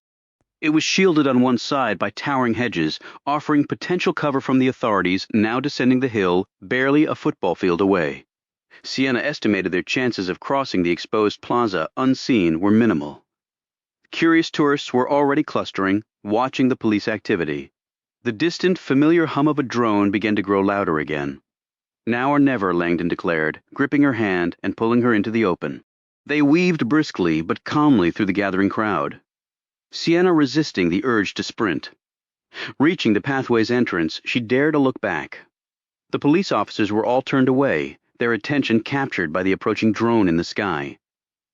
She turned and hurried down the path with Langdon. Ahead, the historic skyline of Florence emerged above the treetops. She spotted the iconic red dome of the cathedral and the striped spire of Giotto's bell tower. For a fleeting second, she even glimpsed the notched tower of the Palazzo Vecchio, their daunting destination. But as they descended further, the high garden wall swallowed the view, enclosing them once more. By the time they reached the hill's base, Sienna was breathless and seriously questioning whether Langdon had any real plan at all. The trail plunged straight into a labyrinth of manicured hedges, but Langdon veered left without hesitation, crossing onto a broad expanse of gravel that felt more like a staff parking area than a place for visitors. He kept to the shadows, skirting the edge behind a thick hedge. Where are we headed? Sienna gasped, struggling to keep pace. Close now? Close to what? The entire courtyard was boxed in by soaring walls that climbed at least 3 stories high. The only visible way out was a broad vehicle archway sealed by an ancient, formidable iron gate, a relic from the palace's fortified past. Beyond it, she could make out police gathering in the Piazza dei Pitti, hugging the perimeter foliage. Langdon pressed forward, aiming straight for the blank wall ahead. Sienna searched desperately for a door, but all she spotted was a recess holding what might have been the most grotesque sculpture she'd ever laid eyes on. Seriously? The Medici could commission any masterpiece in the world, and they went with this? The figure portrayed a corpulent, nude dwarf perched awkwardly atop an enormous turtle. The dwarf's anatomy was crushed against the turtle's shell, and water trickled pathetically from the turtle's mouth as though it were sick. I know, Langdon said, not slowing down. That's Braccio di Bartolo, a celebrated court jester. Personally, I think he belongs out back with the oversized fountain. Abruptly, Langdon swerved right, descending a stairway Sienna hadn't noticed until that moment. An escape route? Her surge of hope vanished almost instantly. As she followed him down the steps, she saw they were charging into a confined dead end, a sunken court enclosed by walls even taller than the others. Worse, Sienna now understood their frantic sprint was about to end at the gaping mouth of a cavern, a deep grotto carved directly into the rear wall. This cannot be our destination. Above the cave's entrance, jagged stalactites hung like threatening blades. Inside, the stone walls seemed to writhe and melt, oozing formations that twisted downward. To her horror, shapes resembling partially submerged human figures appeared to be emerging from or being swallowed by the rock. The whole nightmarish scene reminded her of something from Botticelli's Vision of Hell. Langdon, inexplicably, showed no fear and sprinted straight for the cavern's maw. He'd mentioned Vatican City earlier, but Sienna was pretty sure the Holy See didn't feature monstrous caves like this. As they neared, her gaze lifted to the sprawling stonework above the entrance, a spectral mass of stalactites and nebulous rock that seemed to be consuming 2 reclining female forms. They were flanked by a shield bearing 6 balls, the famous Medici Pali. Without warning, Langdon darted left, away from the grotto itself, and toward a small, weathered gray door set into the wall beside it. It looked insignificant, like a storage closet for gardening tools. He rushed to it, hoping it would open, but the door had no handle, only a tarnished brass keyhole. It was clearly locked from the inside. Damn it! Langdon's expression shifted from hope to stark worry. I really thought... Suddenly, the high-pitched whine of the drone reverberated off the surrounding walls, growing louder. Sienna spun to see the machine rising above the palace roof and angling toward them. Langdon saw it too. He seized her hand and pulled her toward the cavern. They dove under the grotto's stalactite overhang just in time, vanishing from view. A fitting finale, she thought bitterly, racing straight through the gates of the underworld. Chapter 28. A quarter-mile to the east, Vaintha brought her motorcycle to a stop. She crossed the old city boundary using the Ponte Allegrazi, then looped back toward the pedestrian-only Ponte Vecchio, the famous link between the Pitti Palace and the historic district. After securing her helmet to the bicycle, she stepped onto the bridge and melted into the thin crowd of early risers and tourists. A brisk March wind swept up the Arno, stirring Vaintha's short-spiked hair and sharpening her awareness that Langdon would recognize her. She stopped at one of the bridge's souvenir stalls, purchased a simple Amo Firen's baseball cap, and tugged it down to shadow her face. Smoothing her leather jacket over the concealed shape of her pistol, she took up a post near the midpoint of the bridge, leaning casually against a stone pillar while facing the Pitti Palace. From this vantage, she could watch everyone crossing the river into Florence's ancient heart. Langdon is on foot, she reminded herself. If he gets past the Porta Romana. This bridge is his obvious way in. To the west, toward the palace, sirens wailed, a sound that left her uneasy. Were they still searching? Or had they already caught him as she listened, straining for clues? A new noise cut through the air, a thin mechanical whine overhead. Her gaze shot upward just in time to see a small remote-controlled helicopter lift rapidly above the palace roof, and then dip sharply toward the treetops in the northeast section of the Boboli Gardens. A surveillance drone, Vaintha realized, a flicker of hope rising. If it's still in the air, Bruder hasn't found him yet. The device moved quickly, apparently scanning the garden's northeast corner, the area nearest her position on the bridge. That was encouraging. If Langdon had slipped away, he'd be headed this way. But then abruptly, the drone plunged out of sight behind the high garden wall. She could still hear it hovering somewhere below the tree line, as if it had spotted something worth a closer look. Chapter 29. Seek and you shall find. Langdon thought grimly, crouched beside Sienna in the shadowy grotto. They had sought an escape route and found only a trap. The bizarre, melting fountain at the cave's center offered some cover, but as Langdon peered around it, he knew they were too late. The drone had descended into the walled enclosure and now hung motionless just outside the cavern entrance, 10 feet off the ground, its blades buzzing like an angry hornet staring down its target. Langdon ducked back and whispered the bad news to Sienna. It knows we're here. Inside the cavern, the drone's whine was amplified by the stone walls into a near-deafening shriek. It felt absurd to be cornered by a toy-sized helicopter, yet running now would be pointless. What's the plan? Just wait it out. His original idea to get through the small gray door had made sense, except he hadn't known it could only be opened from the other side. As his eyes adjusted to the gloom, Langdon scanned the strange chamber for another way out. Nothing looked promising. The grotto was decorated with sculpted figures, humans and animals, all appearing to be slowly consumed by the weird, dripping walls. With a sinking feeling, he looked up at the stalactites hanging like stone teeth above them. A fine place to die. The Botticelli grotto, named for its designer, Bernardo Botticelli, was arguably the strangest space in all of Florence, originally designed as a whimsical attraction for young visitors to the Pitti Palace. This 3-room cave system was a spectacle of natural fantasy and Gothic extravagance. Its walls were fashioned to look like flowing stone and dripping lava, a surreal environment that appeared to either swallow or give birth to the many carved figures trapped within. During the Medici era, water was channeled down the interior surfaces, cooling the space in the heat of a Tuscan summer and enhancing the illusion of a genuine damp cavern. Robert Langdon and Sienna Brooks were concealed in the first and largest chamber, tucked behind a central fountain that blended into the chaotic decor. They were surrounded by a vibrant cast of stone shepherds, villagers, musicians, animals, and replicas of Michelangelo's famed prisoners, all seemingly fighting to emerge from the liquid-like rock that held them. Above morning light streamed through a circular opening in the ceiling, which once supported a massive water-filled glass sphere where crimson carp would swim, illuminated by the sun. Langdon mused how Renaissance guests might have reacted to the sight of a real helicopter.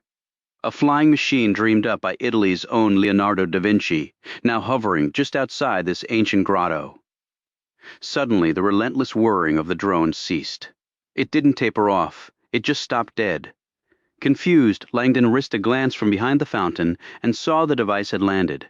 It sat motionless on the gravel courtyard, looking far less threatening now, especially with its stinger-like camera lens pointed away from them, aimed instead at a small, nondescript gray door. His brief moment of relief vanished instantly. About 100 yards behind the drone, near the statue of the dwarf and the turtle, 3 heavily armed soldiers in familiar black uniforms with green shoulder emblems were marching decisively down the steps toward the cave. Their leader, a muscular man with eerily empty eyes, reminded Langdon of the plague doctor mask from his visions, a personification of death. There was no sign of their van or the mysterious silver-haired woman. As the soldiers advanced, one broke off at the base of the stairs, turning to guard the entrance and prevent anyone else from coming down. The other 2 continued, straight for the grotto. Langdon and Sienna scrambled into action once more, likely only postponing the inevitable crawling backward on hands and knees into the second, smaller chamber. This space was darker and more confined, dominated by a central sculpture of 2 lovers entwined, a piece they now used as their latest hiding spot. Shrouded in shadow, Langdon cautiously peered around the statue's base to watch the approaching men. As the 2 soldiers reached the drone, one knelt to inspect it, picking up the device and examining its camera. Did it see us? Langdon feared the answer was yes. The 3rd soldier, the cold-eyed leader, maintained a steady, focused advance directly toward the cave entrance. He drew closer, nearly reaching the mouth of the grotto. He's coming in. Langdon prepared to pull back and tell Sienna it was over, but then something unexpected happened. Instead of entering, the soldier abruptly veered to the left and vanished from view. Where is he going? Does he not know we're here? Moments later, Langdon heard the distinct sound of fist meeting wood, someone knocking on the little gray door. He must know where it leads. Meanwhile, Pitti Palace security guard Ernesto Russo, who had always dreamed of becoming a professional soccer player, was at 29 years old coming to terms with the fact that his childhood ambition would remain just that, a dream. For 3 years, Ernesto had been a guard at the Pitti Palace, confined to a tiny office with the same monotonous routine.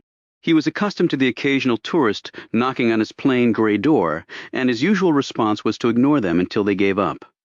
But today, the pounding was relentless, irritated. He tried to concentrate on the soccer match blaring from his television, a replay of Fiorentina versus Juventus.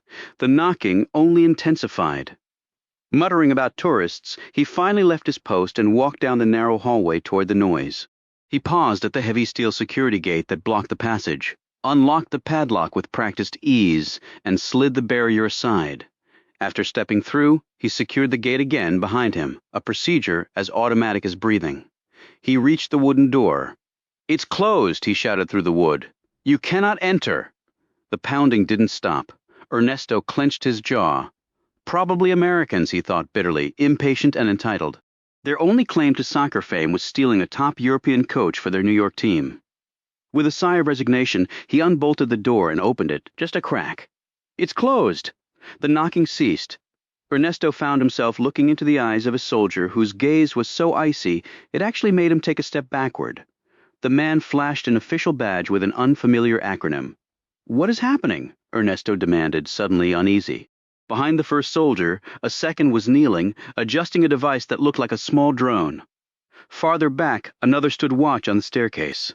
Police sirens wailed in the distance. "Do you speak English?" the soldier asked.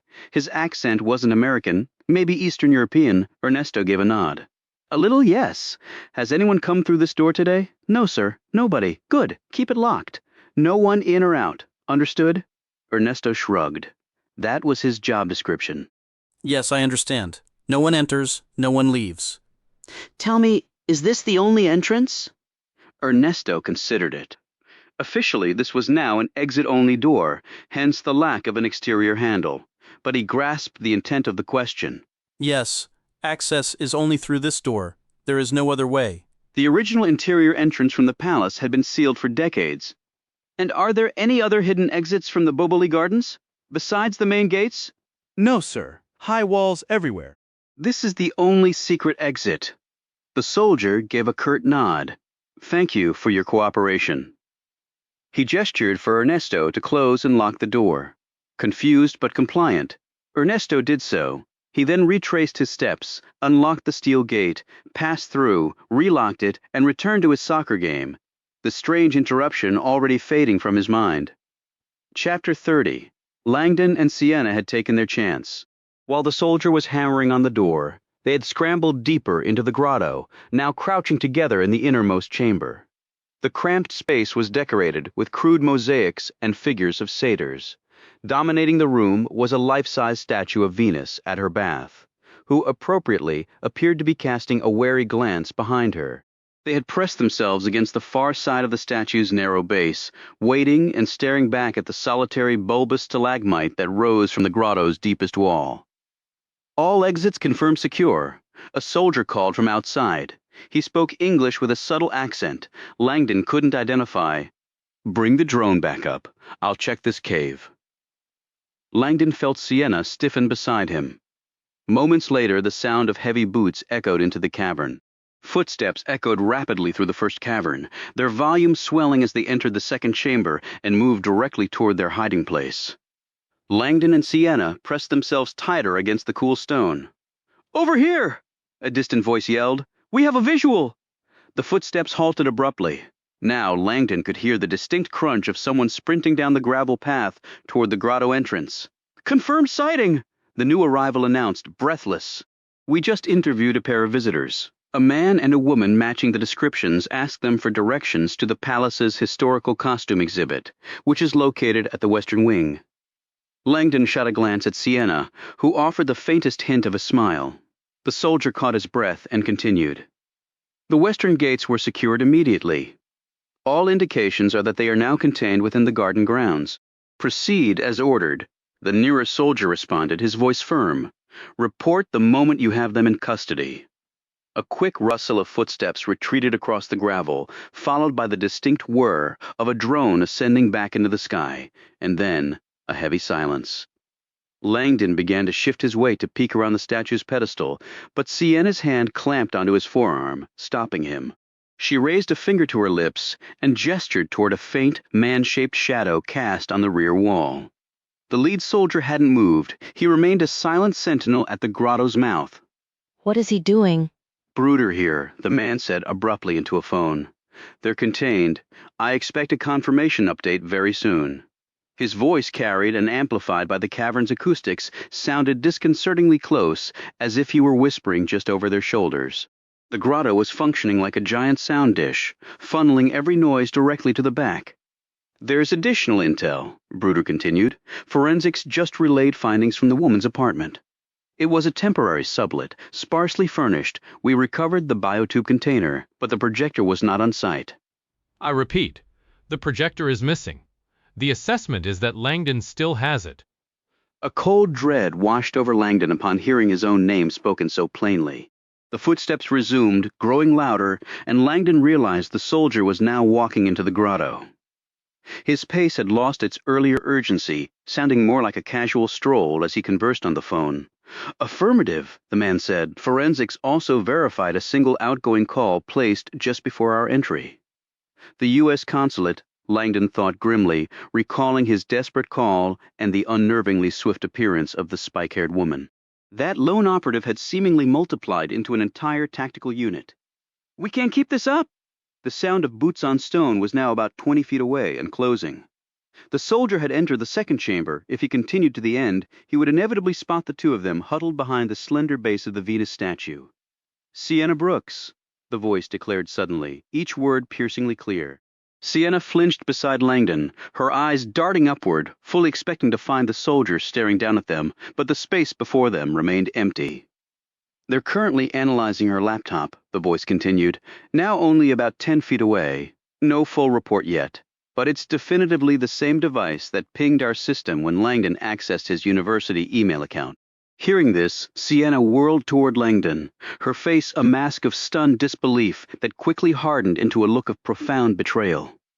Langdon was equally shocked. "That's how they found us." It hadn't even crossed his mind in the moment. I just needed answers. Before he could mouth an apology, Sienna had already turned away, her features going carefully neutral. Correct. The soldier said, his voice now emanating from the entrance to the third chamber, a mere 6 feet from their hiding spot. 2 more steps and discovery was certain. Exactly, He affirmed, taking 1 step closer, then abruptly. He stopped. Stand by! Hold on! You're breaking up!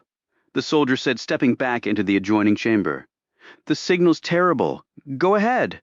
He paused, listening intently before responding. Understood. At least now we have a clear picture of our targets. His footsteps echoed briefly in the grotto, crunched over loose gravel outside, and then vanished. Langdon felt the tension drain from his shoulders as he turned to Sienna. Her expression was a storm of betrayal and alarm. You went on my laptop, she hissed, to read your email? I'm sorry. I believed you'd see why it was necessary. I had to get some answers. That's how they tracked us. Now they know exactly who I am. I didn't think it through, Sienna. I truly didn't. Langdon was swallowed by remorse. Sienna spun away, her gaze fixed on a rounded stalagmite protruding from the rear wall. For almost a full minute, neither spoke. Langdon wondered if she was thinking about the mementos on her desk, the playbill from A Midsummer Night's Dream, the news articles chronicling her childhood genius. Does she know I saw them? She gave no indication, and Langdon, already deep in her disfavor, wasn't about to bring it up. They know my identity, Sienna whispered, her voice almost lost in the damp air. For 10 long seconds, she drew slow, deliberate breaths, as if steeling herself against this harsh new truth. Langdon could feel her shifting from shock to determination. Abruptly, Sienna pushed herself up. We need to move, she stated. They'll realize we're not in the costume gallery soon enough. Langdon rose beside her. Agreed, but move to where? Vatican City? Excuse me? I finally put it together. What you said earlier about Vatican City and the Botticelli Gardens sharing a link? She gestured toward the small gray door. That's the access point, isn't it? Langdon gave a slow nod. Technically, it's the exit. But I thought we might try our luck. It's a dead end, though, from the guard's conversation with the soldier. Langdon knew that route was sealed. But if we could get through, Sienna said, a flicker of her old cunning returning. Do you realize what that would signify? A slight smile touched her lips. It would mean that today, for the second time, you and I have received assistance from the same Renaissance master. Langdon couldn't help but laugh softly. The same notion had crossed his mind minutes earlier. Vasari. It always comes back to Vasari. Sienna's grin widened, and Langdon felt a tentative forgiveness pass between them. I think it's a signal, She announced, only partly joking. We're meant to go through that door. Fine, and we simply stroll past the guard. Sienna stretched her fingers and moved out of the grotto. No, I'll have a little chat with him. She looked back at Langdon, the fierce light rekindling in her eyes. Believe me, Professor, I know how to make a convincing argument when the situation calls for it. The insistent pounding on the gray door started up again, hard and unyielding. Security guard Ernesto Russo sighed in irritation. That odd, intense soldier was back, and his timing was atrocious. The soccer game on TV was in extra time, with Fiorentina down a player and barely holding on. The pounding persisted. Ernesto wasn't stupid. He knew something was off this morning with all the sirens and military activity, but he'd always lived by a simple rule: don't stick your nose in other people's business. A fool is he who minds others' affairs.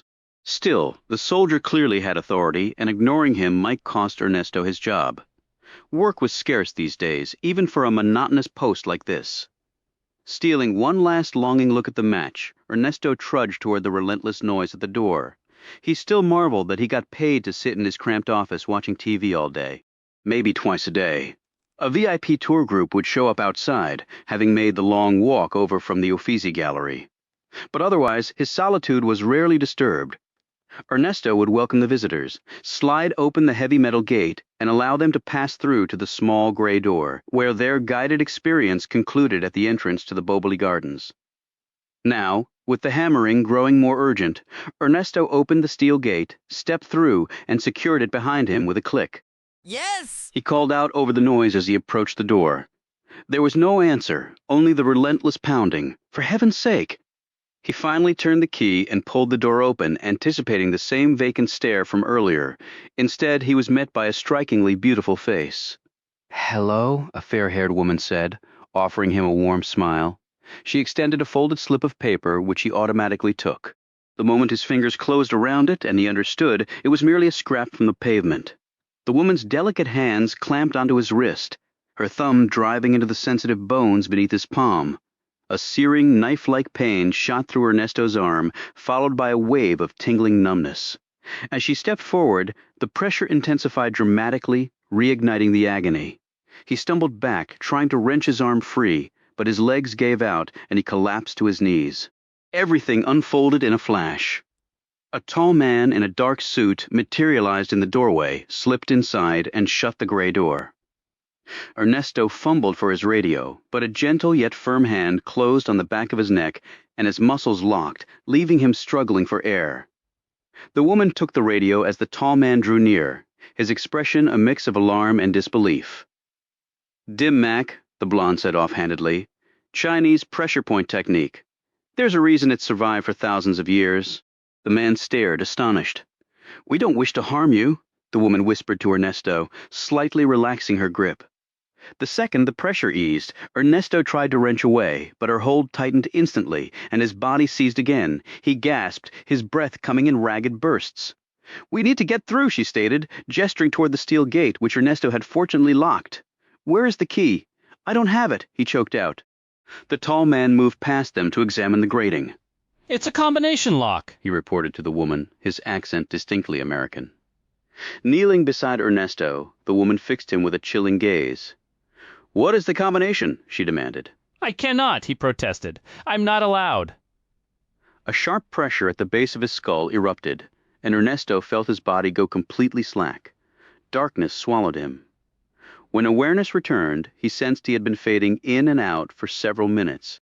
He had vague memories of discussion, more jolts of pain being moved. It was all a haze. As his mind cleared, he noticed something odd, his own shoes sitting nearby, their laces missing. Then he realized he could hardly move.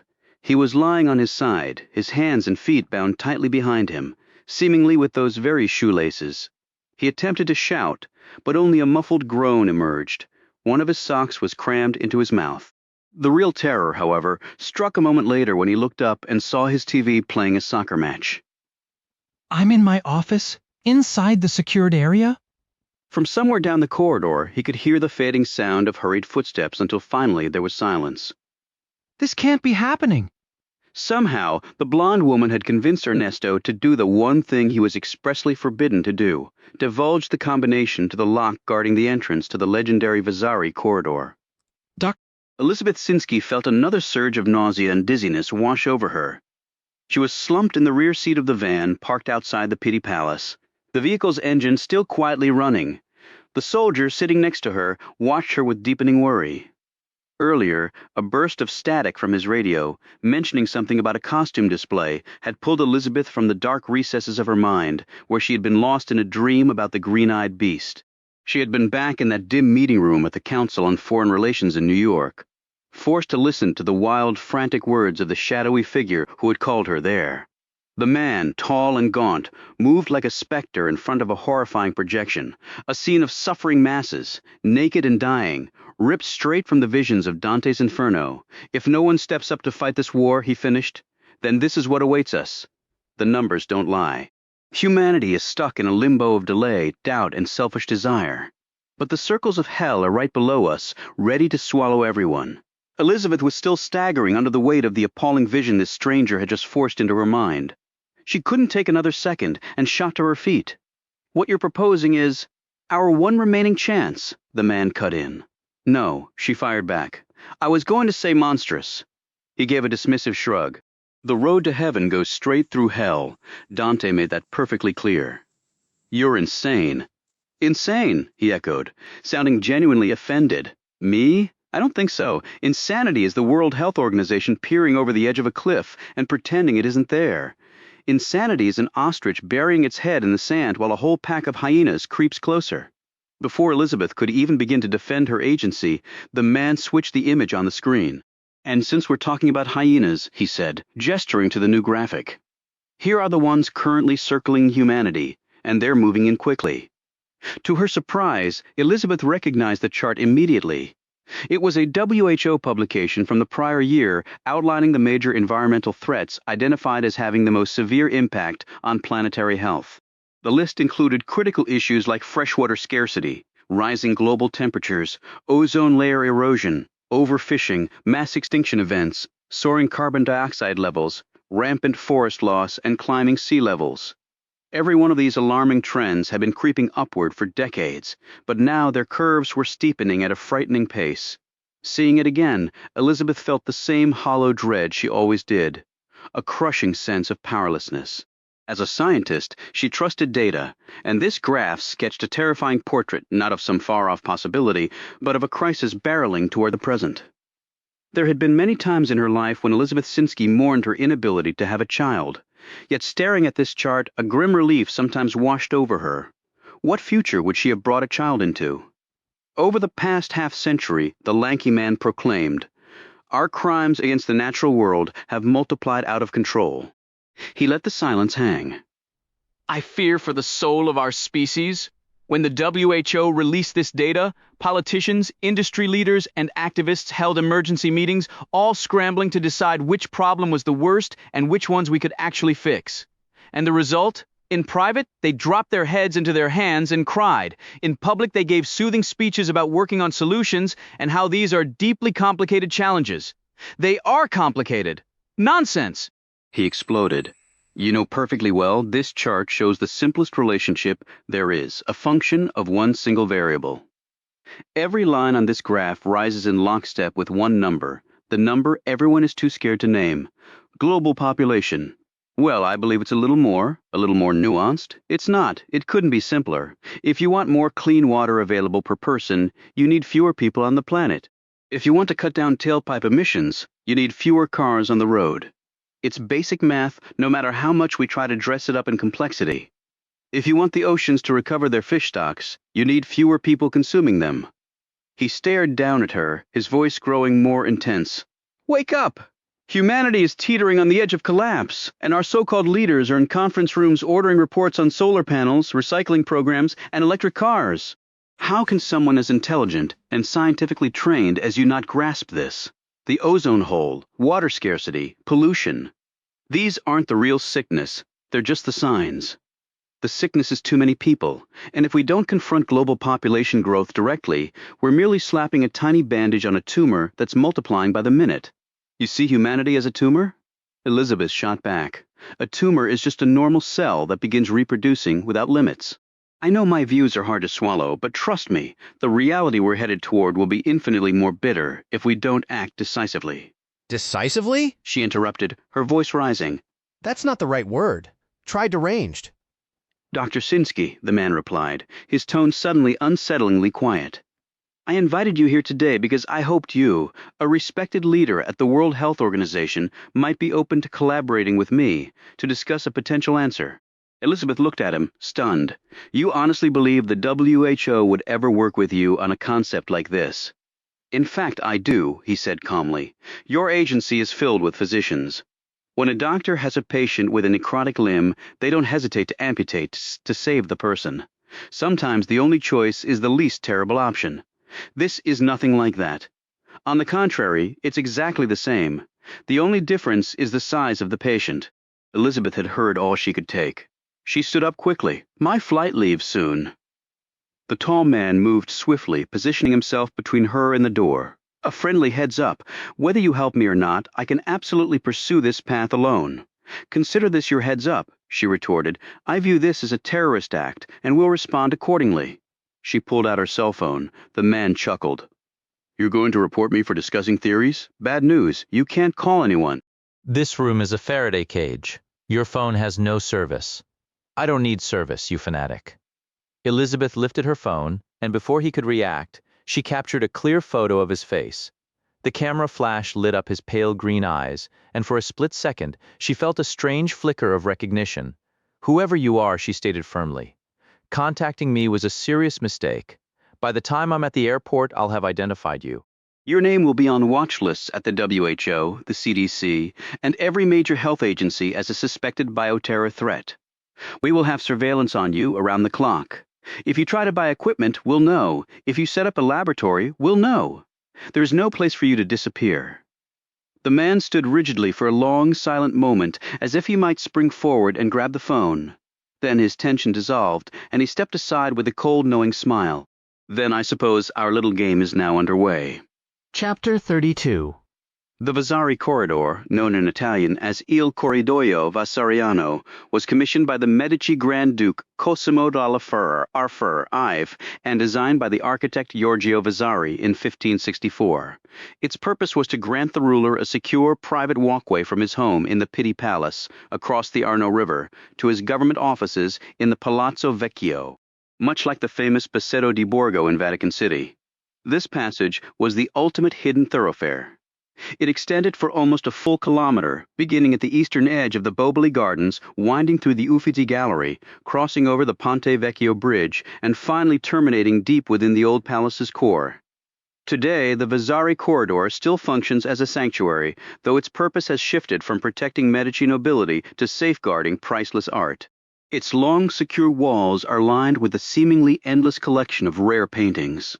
Overflow from the renowned Uffizi Gallery, which the corridor directly connects to. Langdon had walked this passage years ago during a relaxed private visit that day. He lingered to take in the staggering assortment of artwork, including the world's most extensive gallery of self-portraits. He had also paused at several of the corridor's viewing windows, which allowed visitors to orient themselves along the elevated path. This morning, however, Langdon and Sienna were sprinting through the corridor, desperate to widen the gap between themselves and their pursuers at the far end. Langdon guessed it wouldn't be long before the tied-up guard was found. As the tunnel extended ahead, each step seemed to pull them nearer to the mystery they sought to solve. Circa Trova, the eyes of death, and some clue about who was hunting him. The faint buzz of the surveillance drone was now well behind them. The deeper they moved into the passage, the more Langdon appreciated the sheer audacity of its construction, raised above the city for almost its full length. The Vasari Corridor coiled like a great snake through the urban landscape, stretching all the way from the Pitti Palace over the Arno River and into the historic core of Florence. The narrow, white-walled walkway appeared to go on forever, bending left or right now and then to skirt an obstruction, but consistently tracking eastward across the river. Suddenly, voices echoed from up ahead, and Sienna stopped short. Langdon halted beside her, calmly resting a hand on her shoulder and nodding toward a nearby viewing portal. Tourists below. They moved to the opening and looked out, finding themselves positioned above the Ponte Vecchio, the ancient stone bridge that serves as a pedestrian gateway into the old city. Down on the bridge, the early crowd of visitors browsed the market that has operated there since the 1400s. These days the stalls are mostly filled with goldsmiths and jewelers, but that wasn't always so. Originally, the bridge hosted Florence's sprawling open-air meat market until the butchers were expelled in 1593 after the stench of rotting meat rose into the corridor and offended the Grand Duke's refined senses. Somewhere on that bridge, Langdon remembered, was the exact location of one of Florence's most notorious crimes. Back in 1216, a young noble named Buondelmonte defied his family's arranged marriage to follow his heart, a choice that led to his brutal murder right on this bridge.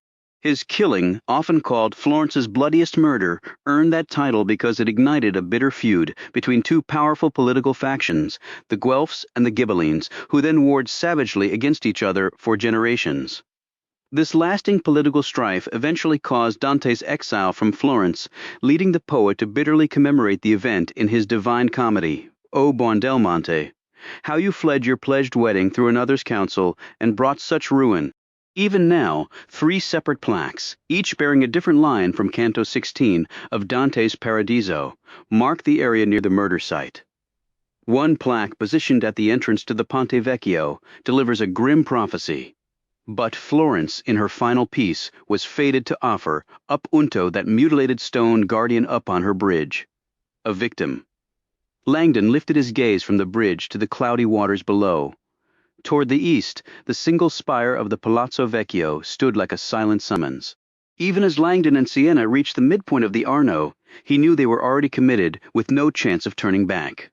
Far below on the ancient stones of the Ponte Vecchio, Vaintha desperately searched the faces in the crowd, completely unaware that her last hope for absolution had just drifted silently over her head. Deep inside the stationary ship, known as the Mendacium, The facilitator, named Knowlton, sat isolated in his small workspace, struggling to concentrate.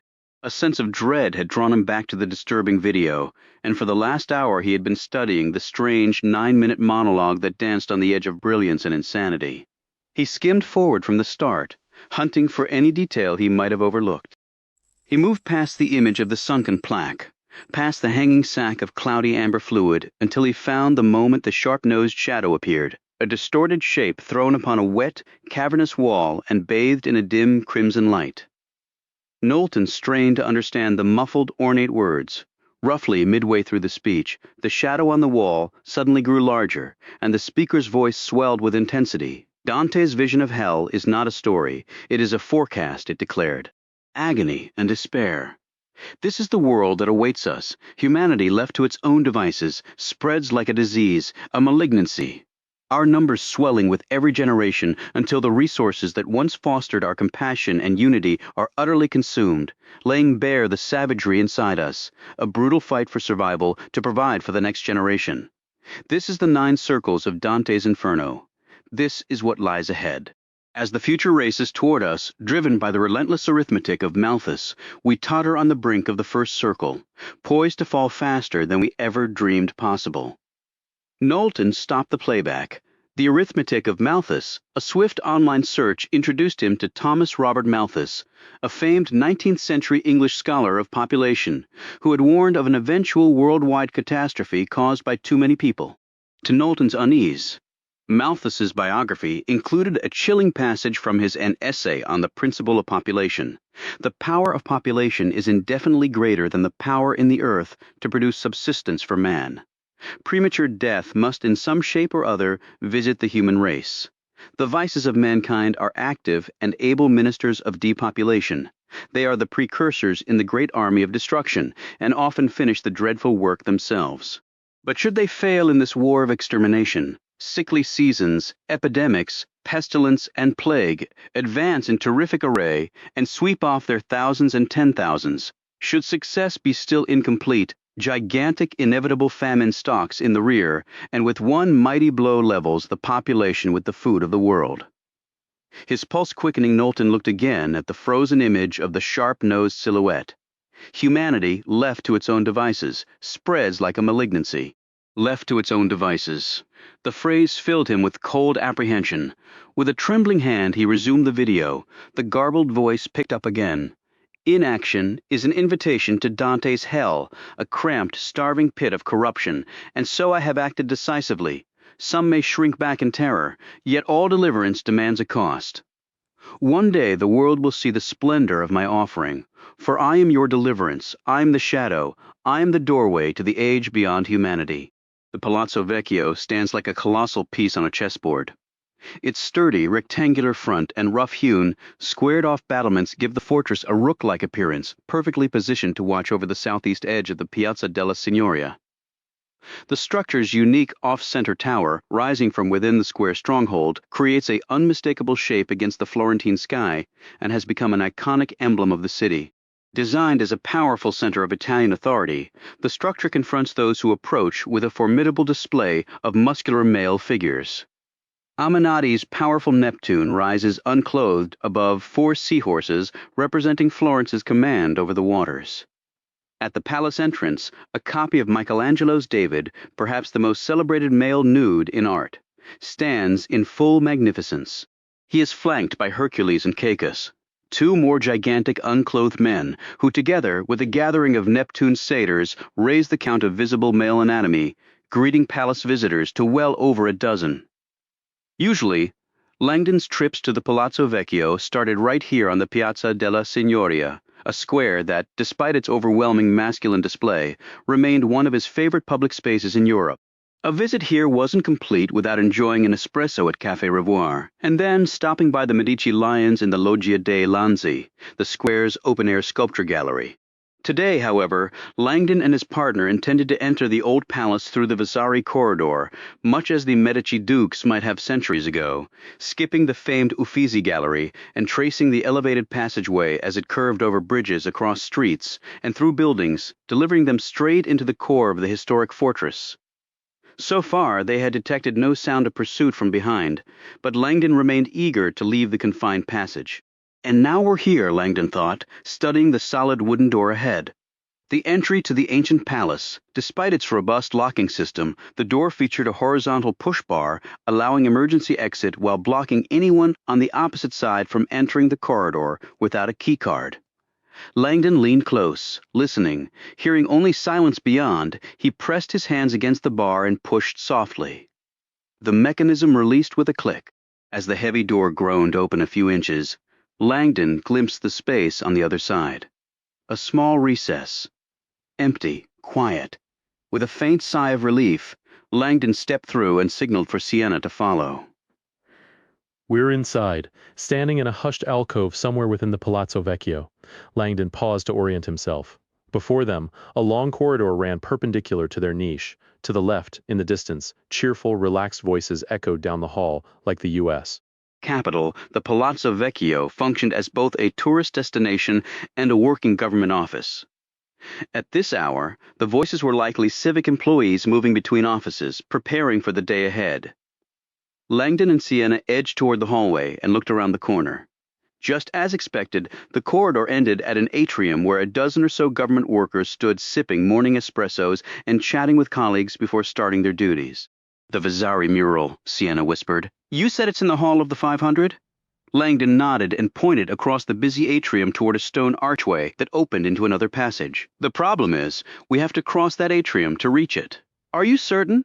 Absolutely, and we'll never get across without being noticed. They're office workers. They won't pay us any mind. Just act like you belong. Sienna reached up and neatly straightened Langdon's Brioni suit jacket, smoothing his collar. You look perfectly respectable, Robert. She offered a composed smile, adjusted her own sweater, and started forward. Langdon caught up, both walking with deliberate purpose toward the atrium. As they entered, Sienna launched into rapid Italian, something about agricultural subsidies, gesturing emphatically as she spoke. They kept near the outer wall, maintaining distance from the others. To Langdon's surprise, not a single employee gave them more than a passing glance. Once clear of the atrium, they moved quickly into the hallway beyond. Langdon's thoughts returned to the Shakespeare playbill. That mischievous Puck. You're quite the performer, he murmured softly. I've had to learn to be, she replied automatically, her tone oddly detached. Once more, Langdon perceived a profound sorrow in this young woman's history that he did not fully grasp, and a growing pang of guilt washed over him for pulling her into his perilous situation. He told himself the only path forward was to press on. Keep moving through the passage, and hope for an exit. Approaching their destination, Langdon was thankful his recollection proved accurate. A modest sign with an arrow directed them around the bend into the corridor labeled Il Salone dei Cinquecento. The Hall of the 500, he reflected, curious about what revelations lay inside. The truth can be glimpsed only through the eyes of death. What on earth could that signify? The space might still be secured, Langdon cautioned as they drew near the turn, while the Hall of the 500 was a frequented site for visitors. The building did not seem to be open to the public at this early hour. Do you hear that? Sienna asked, halting abruptly. Langdon heard it, a distinct, persistent humming emanating from just around the corner. Please don't let it be an indoor surveillance drone. Warily, Langdon peeked around the edge of the portico. Some 30 yards ahead stood the remarkably plain wooden door leading into the Hall of the 500. Unfortunately, positioned directly in their path was a heavy-set custodian wearily guiding an electric floor polisher, in slow, circular motions. The gatekeeper, Langdon's focus then shifted to 3 clear symbols on a plastic placard beside the door. Understandable even to the most novice symbol reader, these universal icons depicted a video camera crossed out, a beverage cup crossed out, and 2 simple, boxy human figures, one clearly female, the other male. Taking initiative, Langdon strode purposefully toward the custodian, accelerating to a light jog as he closed the distance. Sienna hurried behind to stay with him. The custodian looked up, visibly surprised. Signori? He extended his arms, signaling for them to halt. Langdon offered the man a strained smile, more of a grimace, and gestured apologetically toward the symbols by the door. Toilette, he stated urgently, his voice tight. It was a declaration, not a query. The custodian paused briefly, seeming inclined to refuse. But then, observing Langdon's apparent physical discomfort, he gave a sympathetic nod and waved them past. Reaching the door, Langdon shot Sienna a quick knowing glance. Empathy speaks every tongue, chapter 35. In its day, the Hall of the 500 was the largest chamber on the planet. Constructed in 1494 to host the entire Consiglio Maggiore, the Republic's Grand Council comprising exactly 500 members, from which the hall derived its name, it was a monument to civic assembly. Several years later, under the directive of Cosimo I, the room underwent a major renovation and significant expansion.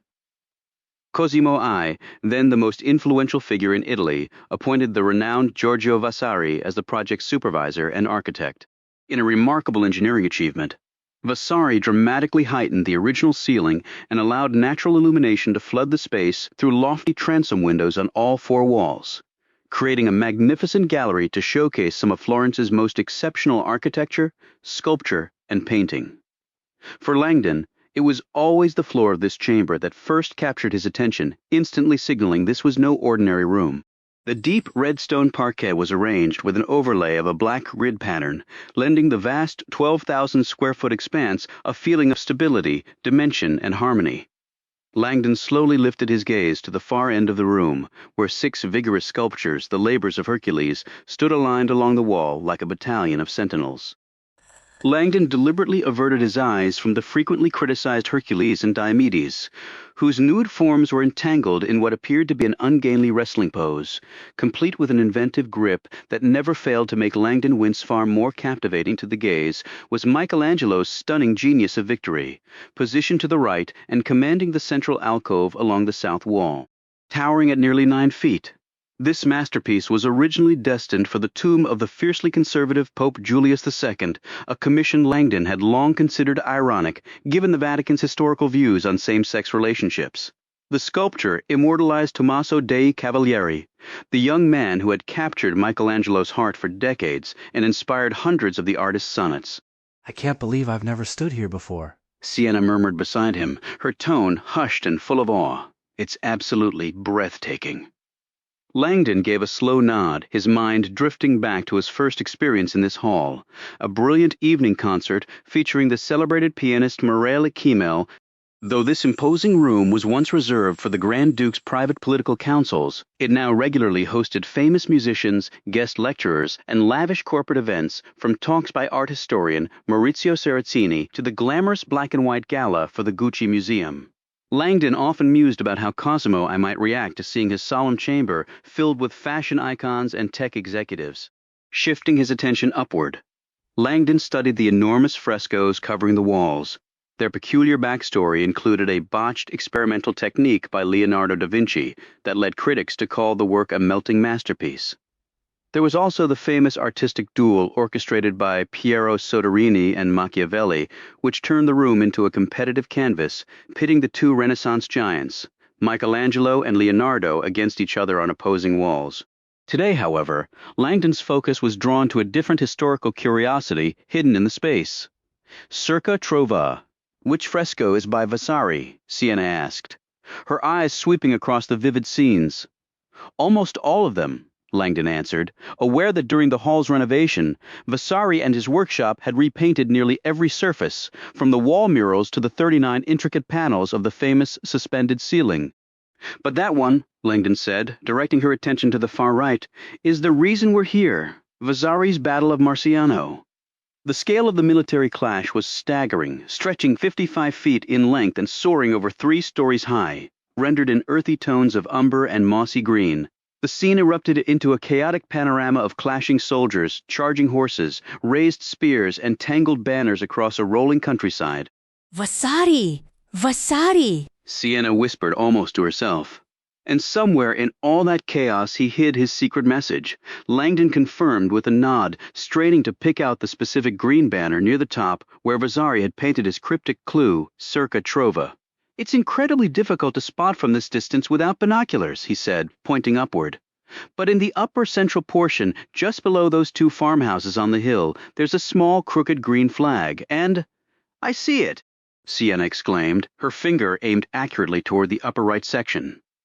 Langdon envied her sharp vision. They moved closer to the monumental painting, and Langdon tilted his head back to take in its grandeur. After everything, they had finally arrived.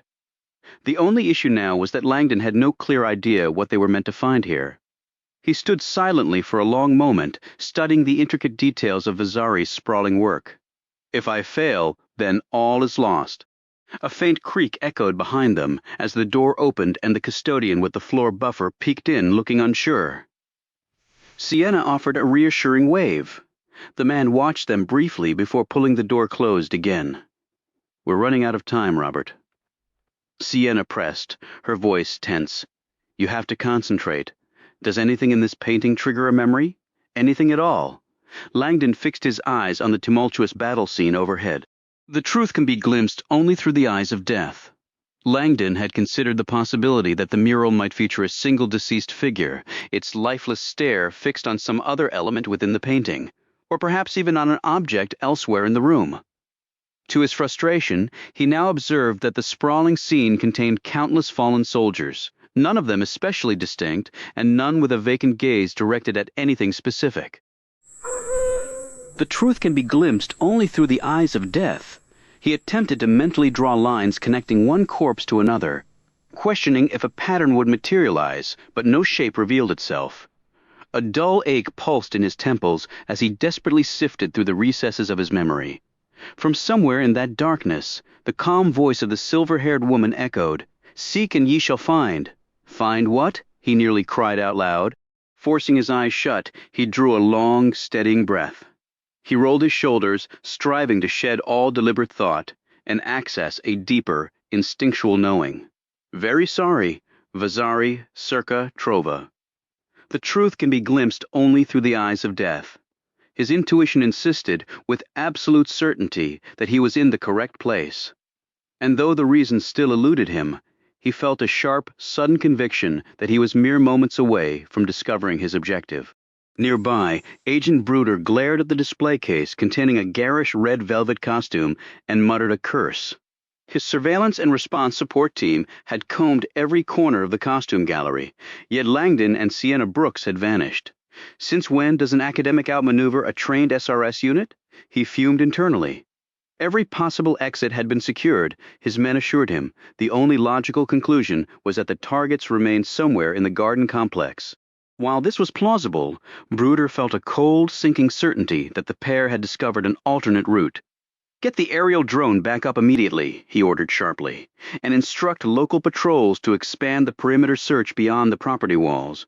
As his team scrambled to comply, Bruder snatched his phone and dialed his superior. "Bruder here," he said, his voice tight. "We have a significant complication, several in fact." Chapter 36. The truth can be glimpsed only through the eyes of death.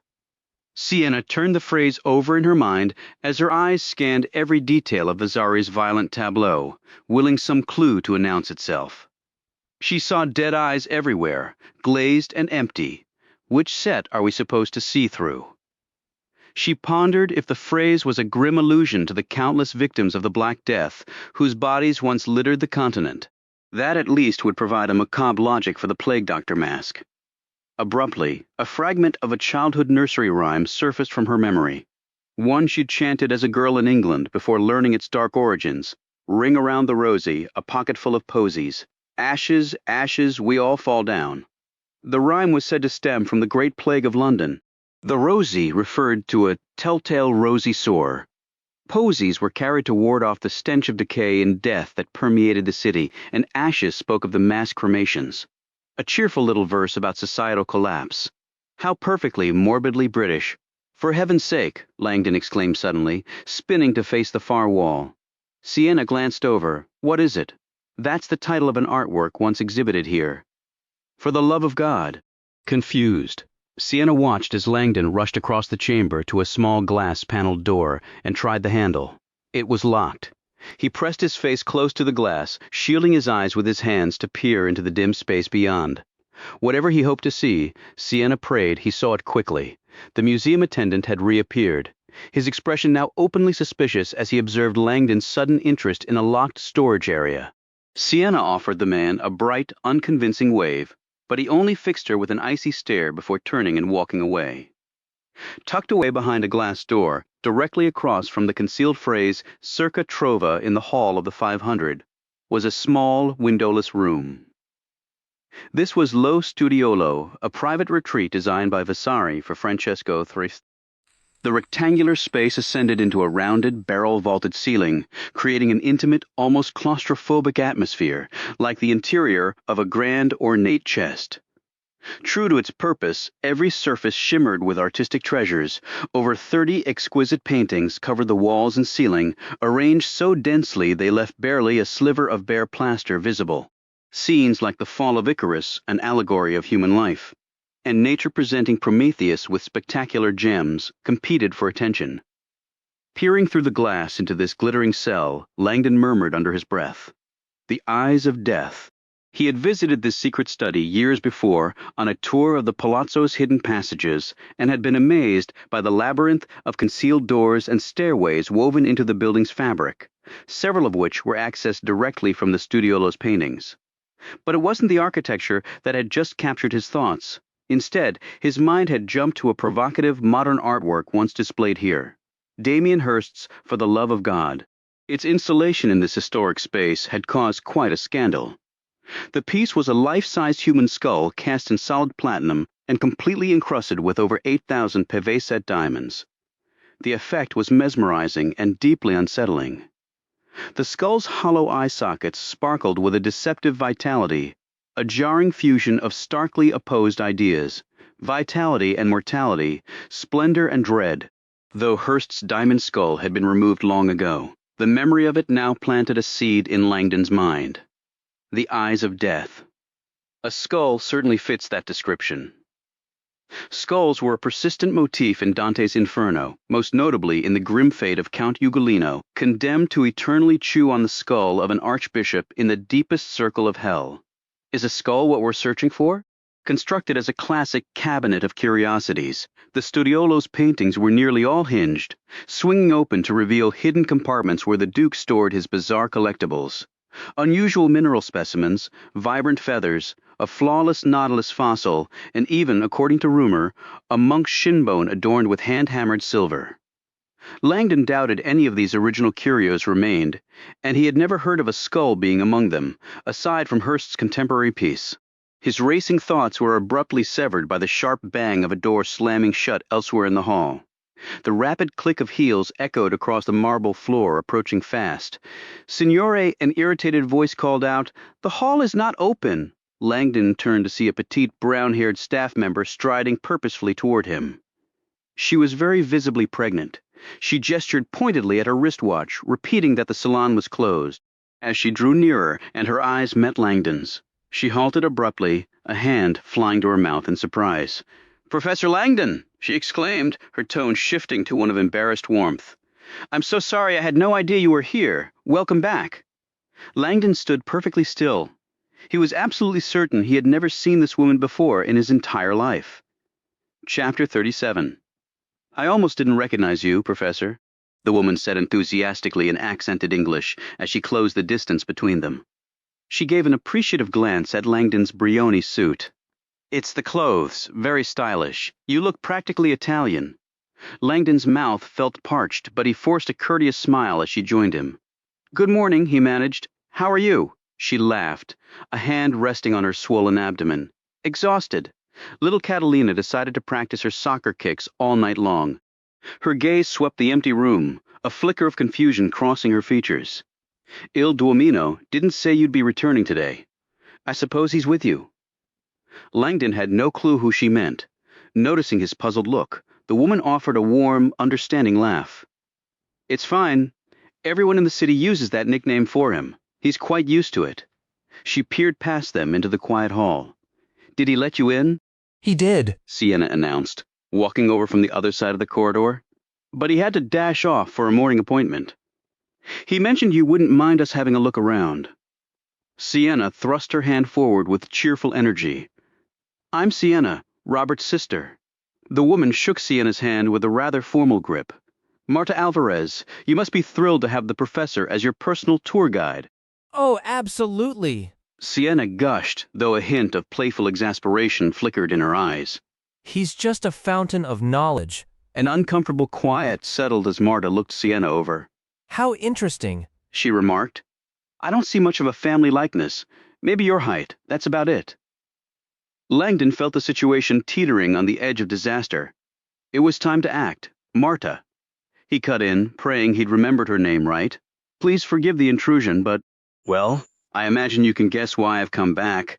Honestly, no, she responded, her gaze sharpening. I haven't the faintest idea what would bring you here today. Langdon's heartbeat thudded in his ears. In the strained silence that followed, he was certain his desperate ploy was about to implode. Then, abruptly, Marta's stern expression melted into a wide, genuine grin, and she laughed. Professor, I'm only teasing. Of course I know why you're back. Honestly, I don't understand your fascination with the thing, but given you and Al Duamino were up there for nearly an hour last evening, I assume you've returned to show your sister? Precisely, he stammered, relief washing over him. That's it. I'd love to show Sienna if it's not. Any trouble? Marta glanced up toward the second-floor balcony at the back of the hall and gave a casual shrug. No trouble at all. I was just heading up there myself.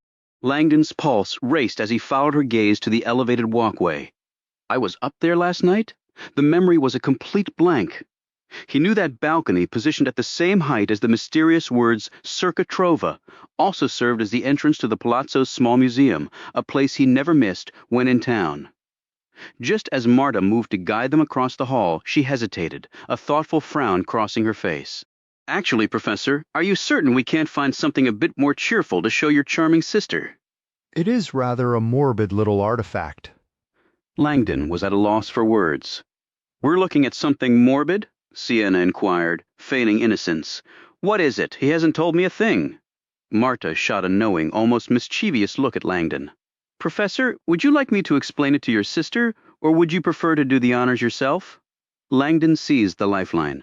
Please, Marta, by all means you tell her. Marta turned back to Sienna, her tone now deliberate and slow.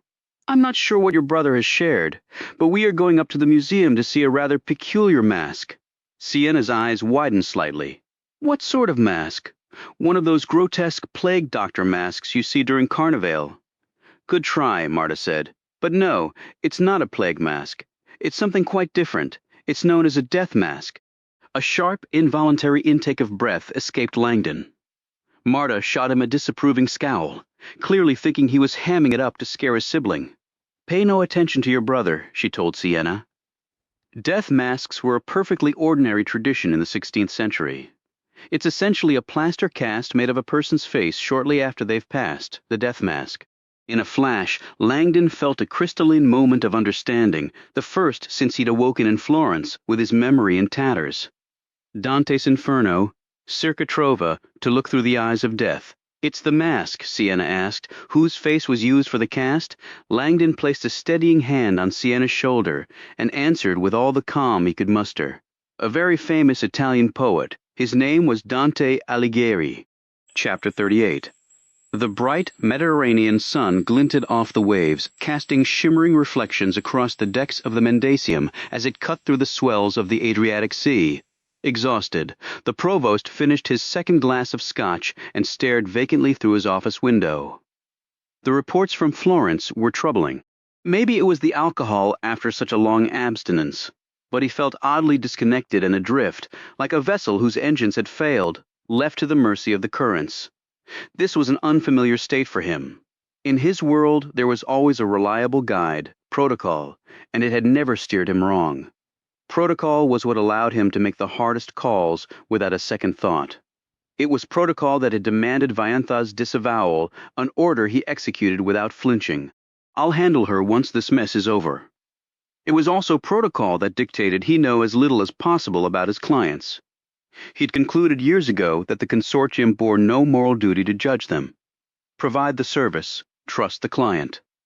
Ask no questions.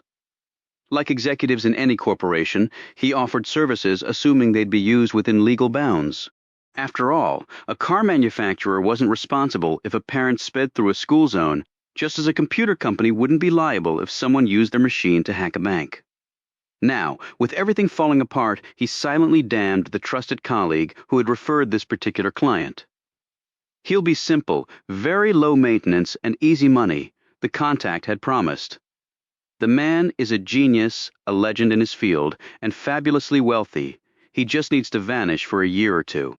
Wants to buy some uninterrupted time off the grid to focus on a critical project. The provost had agreed almost reflexively. Long-term relocations were consistently profitable, and he trusted his contact's judgment. True to form, the job had been effortless money, that is, until 7 days ago. Now, reeling from the chaos this man had unleashed, the provost found himself circling his desk, a bottle of scotch his only companion, counting down the hours until his obligations to this client expired. His desk phone buzzed, and he saw it was Knowlton, one of his lead facilitators, calling from the floor below. "Go ahead," he answered. "Sir," Knowlton began, a nervous tension in his tone. "I apologize for the interruption, but as you're aware, we're scheduled to upload a video to the press tomorrow." "Correct," the provost replied. "Is it ready?" "It is, but I thought you might want to review the content before we release it." The provost hesitated, confused by the suggestion. "Does the video identify us or expose our involvement?" "No, sir, but the subject matter is deeply unsettling. The client appears on camera and states—" "That's enough," the provost cut in, astonished that a senior facilitator would propose such a flagrant violation of protocol. "The content is irrelevant. That video would have been released with or without our involvement. The client could have emailed it to the world himself, but he hired us. He paid us. He placed his trust in us." "Understood, sir." "You weren't hired to critique cinema," the provost scolded, a sudden biting sarcasm edging into his voice. "You were hired to deliver on a promise, so do your job and stop worrying about the show." Meanwhile, on the Ponte Vecchio, Vayentha kept watch, her trained eyes methodically scanning the crowd on the ancient bridge. She had been alert and was confident Langdon hadn't slipped past her, but the surveillance drone had gone quiet, its tracking presumably no longer needed. Bruder must have apprehended him. With reluctance, she began to consider the bleak possibility of a Consortium review. Or something far worse.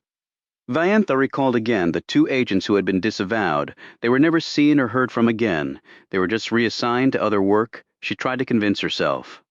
Yet now she found herself seriously weighing whether she should just drive into the Tuscan hills, vanish completely, and use her considerable skills to build a new identity. But a chilling, practical thought intruded. How long could anyone truly hide from them? Targets of the Consortium quickly discovered that once you were on their radar, any semblance of privacy vanished. It was inevitable. Could her career truly be ending in this manner? Vayentha struggled to reconcile that a dozen years of service might be terminated by a string of misfortune. For an entire year, she had meticulously managed the requirements of the Consortium's client with the striking green eyes. His decision to leap to his death was not her failing, yet she felt herself plummeting in his wake. Her sole hope for reinstatement had hinged on outsmarting Bruder, a plan she always knew was a desperate gamble. Her opportunity had come the previous night, and she had let it slip away. As she turned back toward her motorcycle with a heavy heart, a faint, familiar sound reached her ears. A high-pitched mechanical whirring. Confused, she looked skyward. To her astonishment, the surveillance drone was airborne once more, now hovering near the distant edge of the Pitti Palace. She watched as the small device began tracing frantic looping patterns above the historic structure. The drone's renewed activity signaled just one possibility. They still haven't captured Langdon. Where in the world could he be? The shrill noise from above once again roused Dr. Elizabeth Sinsky from her groggy state. "The drone is back, I assumed." She adjusted her position in the van's rear seat, where the same young agent remained beside her. Closing her eyes, she battled the physical discomfort, and more intensely, a deep-seated dread. The clock was ticking down, even with her adversary dead by his own hand. His image haunted her dreams, echoing his lecture in the shadowy meeting room of the Council on Foreign Relations. Someone must act decisively, he had insisted, his green eyes gleaming. If we do not, then who will? If not at this moment, then when? Elizabeth knew she should have confronted him then and there. She would always remember storming out of that gathering, her anger simmering during the limousine ride across Manhattan toward JFK International Airport. Desperate to identify this fanatic, she retrieved her phone to study the covert photograph she had taken of him. The image made her catch her breath. Dr. Elizabeth Sinsky recognized the man instantly. On one hand, he would be simple to locate. On the other, he was a renowned genius in his discipline. A potentially formidable threat if he became determined. A brilliant intellect, once focused, possesses unparalleled capacities for both creation and devastation. Before her flight departed half an hour later, she had contacted her team and added his name to every major bioterrorism watch list globally, the CIA, the CDC, the ECDC, and their international counterparts. That will have to suffice until I return to Geneva, she concluded, weary but resolved. Dragging her carry-on to the check-in counter, she presented her passport and ticket to the agent. Dr. Sinsky, the attendant said pleasantly, a gentleman was just here with a message for you. Pardon me? Elizabeth was certain no one had her travel details. He was quite tall, the attendant added, with very distinctive green eyes. Elizabeth's bag slipped from her hand. He's here. How is that possible? She whirled around, scanning the crowded terminal behind her. He already departed, the attendant continued. But he asked that we give you this? She passed Elizabeth a neatly folded sheet of paper. Hands trembling, Elizabeth opened it to find a handwritten note quoting the famed words of Dante Alighieri. The darkest places in hell are reserved for those who maintain their neutrality in times of moral crisis. Marta Alvarez looked wearily at the long staircase climbing from the hall of the 500 to the museum on the second floor. Passo Farcella, she repeated to herself. I can manage this. As a cultural administrator at the Palazzo Vecchio, Marta had made this climb more times than she could count, but now, in her 8th month of pregnancy, each step felt like a monumental effort. A sudden sharp kick from within reminded her of the precious reason for her fatigue, a small comfort amidst the physical strain. Marta gave a gentle smile, but shook her head. The doctor says the stairs are better for me right now, and I remember you mentioning your claustrophobia last night, Professor. Robert Langdon appeared momentarily taken aback. Ah, yes. I suppose I did mention that. He forgot? Marta found that odd. They had spoken about it in detail just hours before, walking these same stairs while his rather large companion, Ignazio Busoni, took the elevator. Langdon had described a childhood accident, a terrifying fall into an old narrow well that left him with a lasting dread of confined spaces. Now, as Langdon's younger sister Sienna hurried ahead, her blonde ponytail bouncing with each step, Marta and the professor climbed at a slower, steady pace, stopping a few times so she could rest. I have to admit, I'm a little surprised you wanted to come back to see the mask, Marta said, with all the treasures in Florence. It's not usually the main attraction. Langdon offered a vague shrug. It's mostly for Sienna. I appreciate you letting us in again, especially on such short notice. Of course. While Robert Langdon's own considerable reputation in academic circles would have been enough to secure a private viewing, the involvement of Ignazio Busoni, affectionately known around Florence as Il Duomino, made the request an undeniable one. As the longtime director of the Museo dell'Opera del Duomo, Ignazio was a fixture in the city's cultural life, overseeing the iconic red-domed cathedral that defined the Florentine skyline. His immense passion for the landmark, coupled with his substantial frame and frequently flushed complexion, had earned him that good-natured nickname which translated roughly to the Little Dome. Marta wasn't sure how Langdon and Il Duomino had become acquainted, but when the call came through last evening requesting a private showing of Dante's death mask for a special guest, she could hardly refuse. Discovering that the guest was the renowned American symbologist himself had been a genuine thrill. Now, reaching the top of the staircase, Marta placed her hands on her hips, catching her breath. Sienna was already at the balcony railing, looking down into the expansive hall of the 500 below. This is my favorite vantage point, Marta said, still breathing heavily. You see the murals from a completely different angle. I assume your brother told you about the hidden message in that one? She pointed. Sienna nodded, her eyes bright. Circa trova. As Langdon looked out over the hall, Marta studied him. In the daylight streaming through the mezzanine windows, he seemed different from the night before. His new suit was sharp, but he looked like he needed a shave.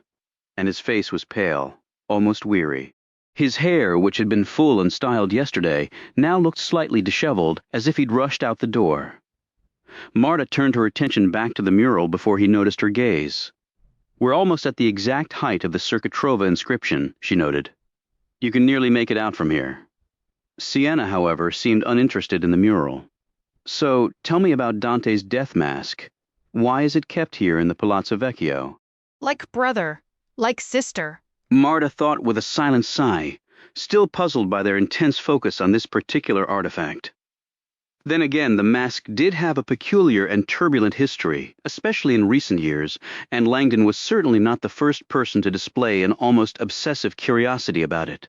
In fact, just last month, a reclusive collector from Milan had made a bizarre and ultimately unsuccessful offer to purchase it, claiming it held a familial resonance he refused to explain. So what can you tell me about Dante? Marta asked. The young blonde gave a casual shrug. Just the basics from school. He was an Italian poet, famous for the Divine Comedy about his trip through hell. That's a start, Marta replied, guiding them along the balcony. But in the poem, Dante doesn't stay in hell. He travels through it, then purgatory, and finally reaches paradise. The work is actually in 3 parts: Inferno, Purgatorio, and Paradiso. She gestured toward the museum entrance. The mask is here in the Palazzo Vecchio because of real history, not the poem. Dante was Florentine, and he adored this city. He was a powerful figure here, but he backed the losing side in a political fight. The punishment was exile, cast outside the walls, forbidden to return. Pausing to catch her breath by the doors, Marta placed her hands on her hips. Some say that exile is why his death mask looks so sorrowful. I have a different idea. I'm a romantic at heart, and I believe that sadness has more to do with a woman named Beatrice. Dante was hopelessly in love with Beatrice Portinari his entire life. She, however, married someone else. So Dante lived not only in exile from Florence, but also without the woman he cherished. That unfulfilled love actually becomes a key theme in his great work. Fascinating, Sienna said, though her tone was flat and distracted.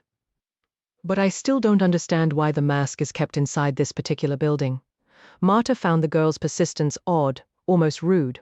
Well, she continued, walking again, when Dante died, he was still banned from Florence. He was buried in Ravenna.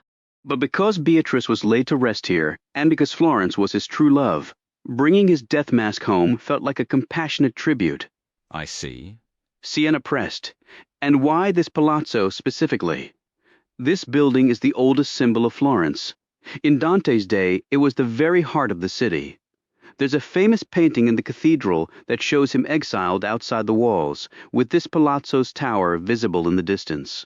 In a way, by housing his mask here, we feel as though we finally allowed Dante to come home. That's a nice sentiment, Sienna said, sounding finally satisfied. Thank you. Marta reached the museum door and knocked 3 times. It's me, Marta. Good morning. Keys jangled inside before the door opened. An elderly guard offered a weary smile and checked his watch. You're a bit early, he remarked. Marta gestured toward Langdon by way of explanation, and the guard's face lit up. Sir! Welcome back. Thank you. Langdon replied warmly as the guard ushered them inside. They passed through a small foyer where the guard disarmed a security system and unlocked a second, heavier door. Swinging it open, he stepped aside with a theatrical wave. Here is the museum. Marta smiled her thanks and led her guests in the museum space. Originally designed as government offices, wasn't a single open gallery. Instead, it was a maze of modest-sized rooms and hallways wrapping around half the building. The Dante death mask is just around the corner, Marta told Sienna. It's displayed in a narrow passage called the andito, really just a walkway between 2 larger rooms. An antique cabinet stood against the side wall, holding the mask in such a way that it remained unseen until one drew even with it. Consequently, many visitors walked right by without ever noticing the artifact. Langdon was moving more quickly now, his gaze fixed ahead as if the mask exerted a peculiar pull over him. Marta gently nudged Sienna and whispered, Clearly, your brother has a singular focus, but while you're here, you really shouldn't miss our bust of Machiavelli or the Mappamundi globe in the Hall of Maps. Sienna offered a polite nod but continued forward, her own eyes also locked on the path ahead. Marta struggled to keep up, and by the time they reached the 3rd gallery room, she had fallen slightly behind and came to an abrupt stop. Professor, she called out, slightly breathless, perhaps you'd like to show your sister some of the gallery's other highlights before we see the mask. Langdon turned, appearing distracted, as if pulled back from a distant thought. I'm sorry, Marta, still catching her breath, pointed to a nearby display case. One of the earliest printed copies of the Divine Comedy. When Langdon finally noticed Marta dabbing her forehead and trying to steady her breathing, he looked genuinely embarrassed. Marta, please forgive me. Of course, a quick look at the text would be wonderful. Langdon hurried back, allowing Marta to guide them over to the antique case. Inside rested a well-worn, leather-bound book propped open to an ornate title page, La Divina Commedia, Dante Alighieri. Remarkable, Langdon said, sounding genuinely surprised. I recognize this frontispiece. I had no idea you possessed one of the original Neumeister editions. Of course you knew, Marta thought, bewildered. I showed this to you just last evening, in the mid-1500s, Langdon said quickly to Sienna. Johann Neumeister produced the first printed edition of this work. Several hundred copies were made, but only about a dozen survive today. They are exceedingly rare. It now struck Marta that Langdon might be feigning ignorance simply to impress his younger sibling. It struck her as an oddly immodest display for a professor known for his academic humility. This copy is on loan from the Laurentian Library, Marta offered. If you and Robert haven't visited, you really should. They have a spectacular staircase designed by Michelangelo leading up to the world's first public reading room. The books there were actually chained to the desks to prevent theft. Many, of course, were the only copies in existence. Fascinating, Sienna said, her gaze drifting impatiently deeper into the museum. And the mask is this way? What is the rush? Marta needed another moment to recover. Yes, but you might find this interesting. She gestured across an alcove toward a narrow staircase that ascended into the ceiling. That leads up to a viewing platform in the rafters where you can look down directly onto Vasari's famous suspended ceiling.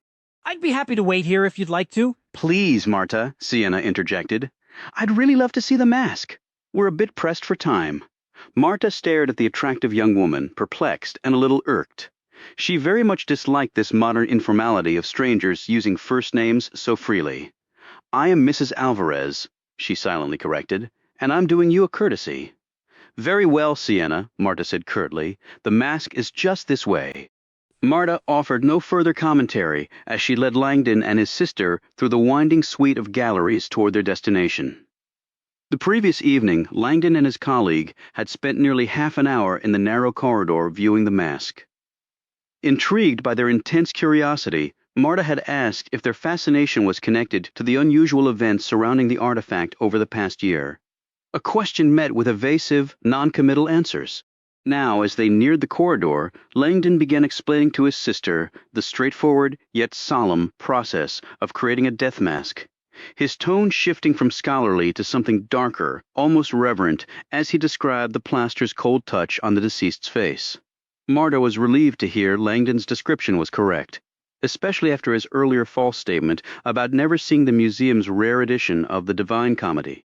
Soon after a person passes, Langdon explained. The body is prepared, and the face is anointed with olive oil. A layer of wet plaster is then applied over the skin, covering every feature, the mouth, nose, even the eyelids from the forehead down to the neck. Once it sets, the plaster is carefully removed, creating a mold. Fresh plaster is poured into that mold, hardening into an exact likeness of the person's face. This was a common way to honor distinguished figures and great minds. Dante, Shakespeare, Voltaire, Tasso, Keats, they all had death masks created. Here we are, Marta said, as the three of them reached the entrance to the side corridor. She moved aside and gestured for Langdon's sister to go in first. The mask is inside the display case on your left. Please remain behind the ropes. Thank you. Sienna stepped into the narrow passage, approached the case, and looked inside. Her eyes immediately widened, and she shot a worried glance back at her brother. Marta had witnessed this reaction countless times. Visitors were often startled and unsettled by their first sight of the mask. Dante's strangely wrinkled face, prominent nose, and closed eyes. Langdon followed right behind Sienna, joining her at the case. He, too, took a quick step back, his expression one of clear surprise. Marta sighed. Such a drama queen. She walked in after them. But when she looked into the cabinet, she also let out a sharp gasp. Oh my God! Marta Alvarez had expected to see Dante's familiar, lifeless face gazing back. But instead, all she saw was the crimson satin lining of the cabinet and the empty hook where the mask should have been. Marta pressed a hand to her mouth, staring in disbelief at the vacant case. Her breath quickened, and she gripped one of the rope stands to steady herself. Finally, she tore her eyes from the emptiness and spun toward the security guards at the main entrance. Dante's mask, she shouted, her voice frantic. Dante's mask is gone. Chapter 40. Marta Alvarez stood shaking before the empty display. She prayed the tightness gripping her stomach was just panic, and not an early contraction. The Dante death mask has been stolen. The two security guards were now fully mobilized, having hurried to the corridor, seen the empty case, and leapt into action. One had dashed to the nearby surveillance room to review last night's security footage, while the other had just finished reporting the theft to the police. "The police will arrive in 20 minutes," the guard told Marta as he ended the call. 20 minutes, she exclaimed. 20 minutes!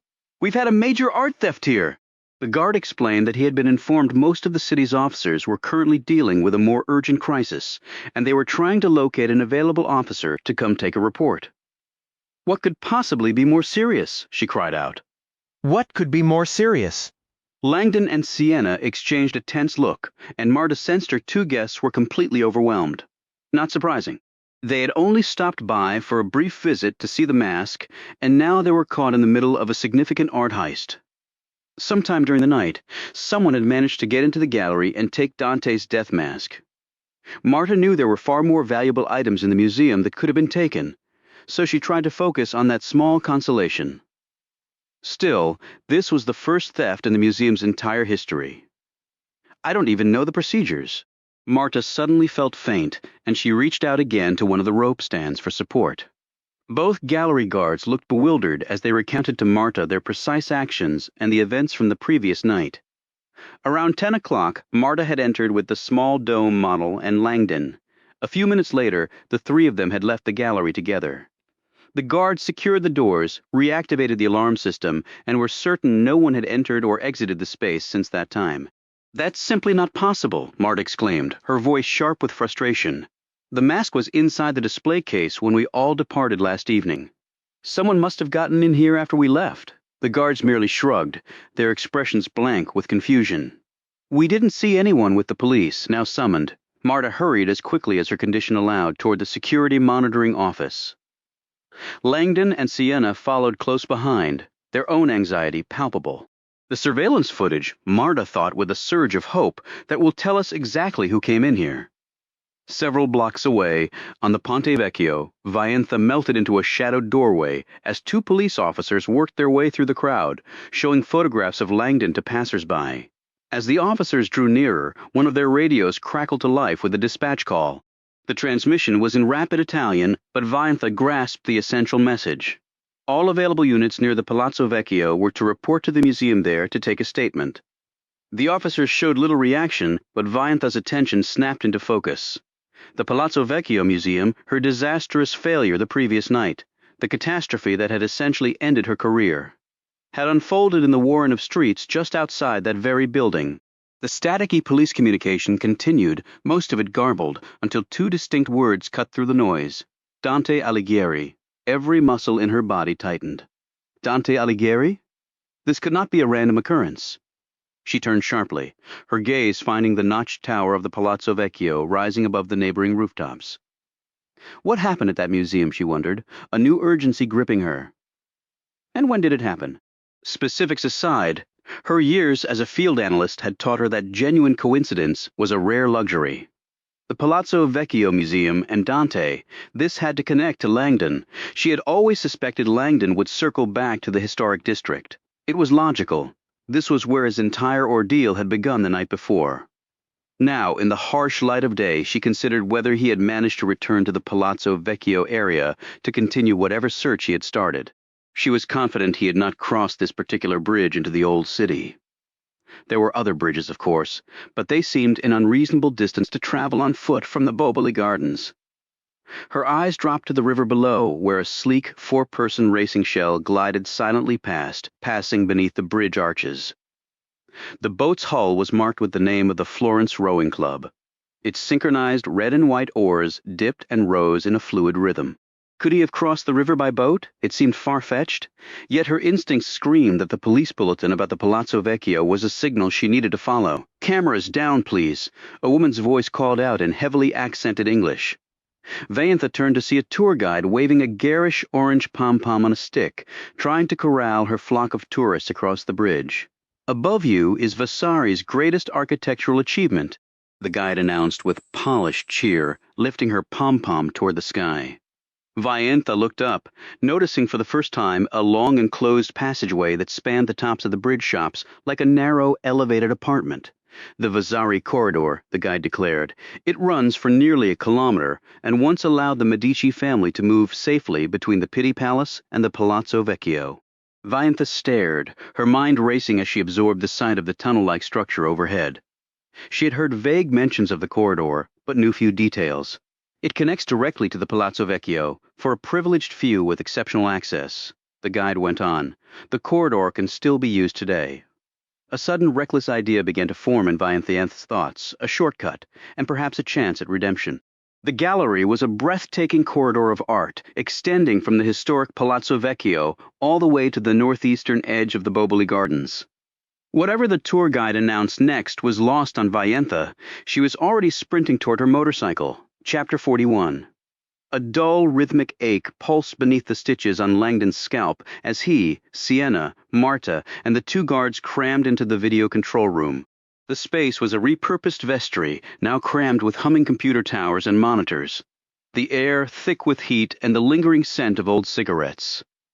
Langdon immediately felt the walls pressing in. Marta settled before a monitor already set to playback, displaying a grainy overhead view of the hallway outside the mask's display. The timestamp showed mid-morning the previous day, a full 24 hours earlier, well before the museum opened and long before Langdon and the enigmatic Il Duomino had arrived that night. The guard sped through the footage. Langdon watched a blur of tourists surge into the hall, their movements quick and jerky. The mask itself wasn't visible from this angle, but it was clearly still in its case, with visitors pausing briefly to look or snap pictures before hurrying on. "We need to move," Langdon thought, acutely aware of the approaching police. Part of him wanted to grab Sienna and flee, but this recording held answers.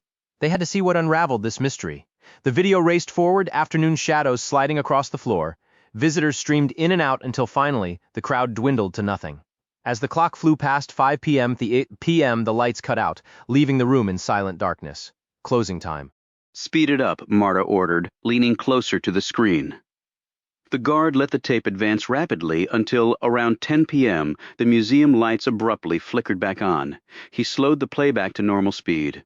Moments later, Marta's unmistakable, pregnant silhouette entered the frame. Close behind her was Langdon himself, dressed in his Harris tweed jacket, neat khakis, and his own Cordovan loafers. He even caught the faint gleam of his Mickey Mouse watch under his cuff as he walked. "There I am, before everything went wrong." It was profoundly disorienting to watch himself perform actions. He couldn't remember it all. "I was here last night looking at the mask, somehow, between that moment and this one. He had lost his clothes, his watch, and 2 entire days." As the silent footage continued, he and Sienna pressed in behind Marta and the guards for a clearer view. The video showed Langdon and Marta approaching the display case to admire the artifact. Then a broad shadow fell across the doorway behind him, and a man of immense size shuffled into view, dressed in a tan suit and carrying a briefcase. He barely fit through the doorframe. His enormous girth made even the pregnant Marta appear slender by comparison. Langdon recognized him instantly. "Ignazio?" he whispered to Sienna. "That's Ignazio Busoni, director of the Museo dell'Opera del Duomo. We've known each other for years. I just never heard him called Il Duomino before." An apt nickname, Sienna murmured back. Langdon had consulted Ignazio in the past on artifacts related to the cathedral he oversaw, but a visit to the Palazzo Vecchio seemed outside his usual purview. Then again, Ignazio Busoni was not only a powerful figure in Florence's art circles, but also a dedicated Dante scholar and enthusiast, a detail that now seemed far more significant, a logical place to find details about Dante's death mask. As Langdon's attention returned to the video feed, Marta was visible in the background, leaning patiently against the rear wall of the corridor while he and Ignazio bent over the velvet ropes for a closer inspection of the artifact.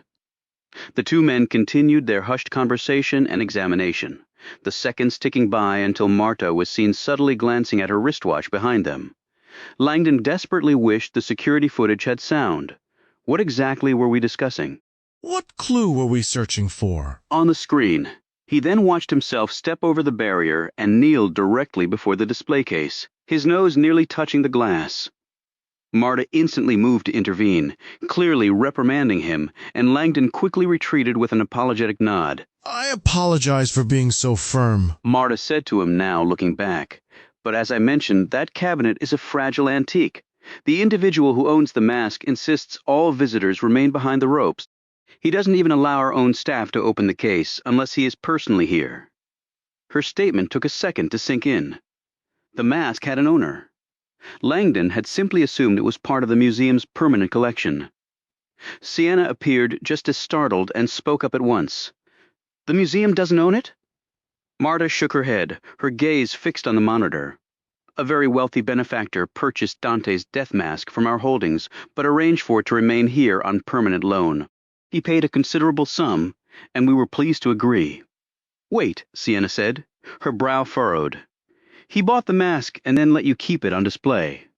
It's a fairly common practice, Langdon interjected. A philanthropic acquisition. It allows major donors to support institutions without the formalities of a charitable donation. The donor was an unusual person, Marta remarked. A true Dante scholar, but also somewhat, how would you say, fanatical? Who was he? Sienna pressed, her casual question now edged with tension.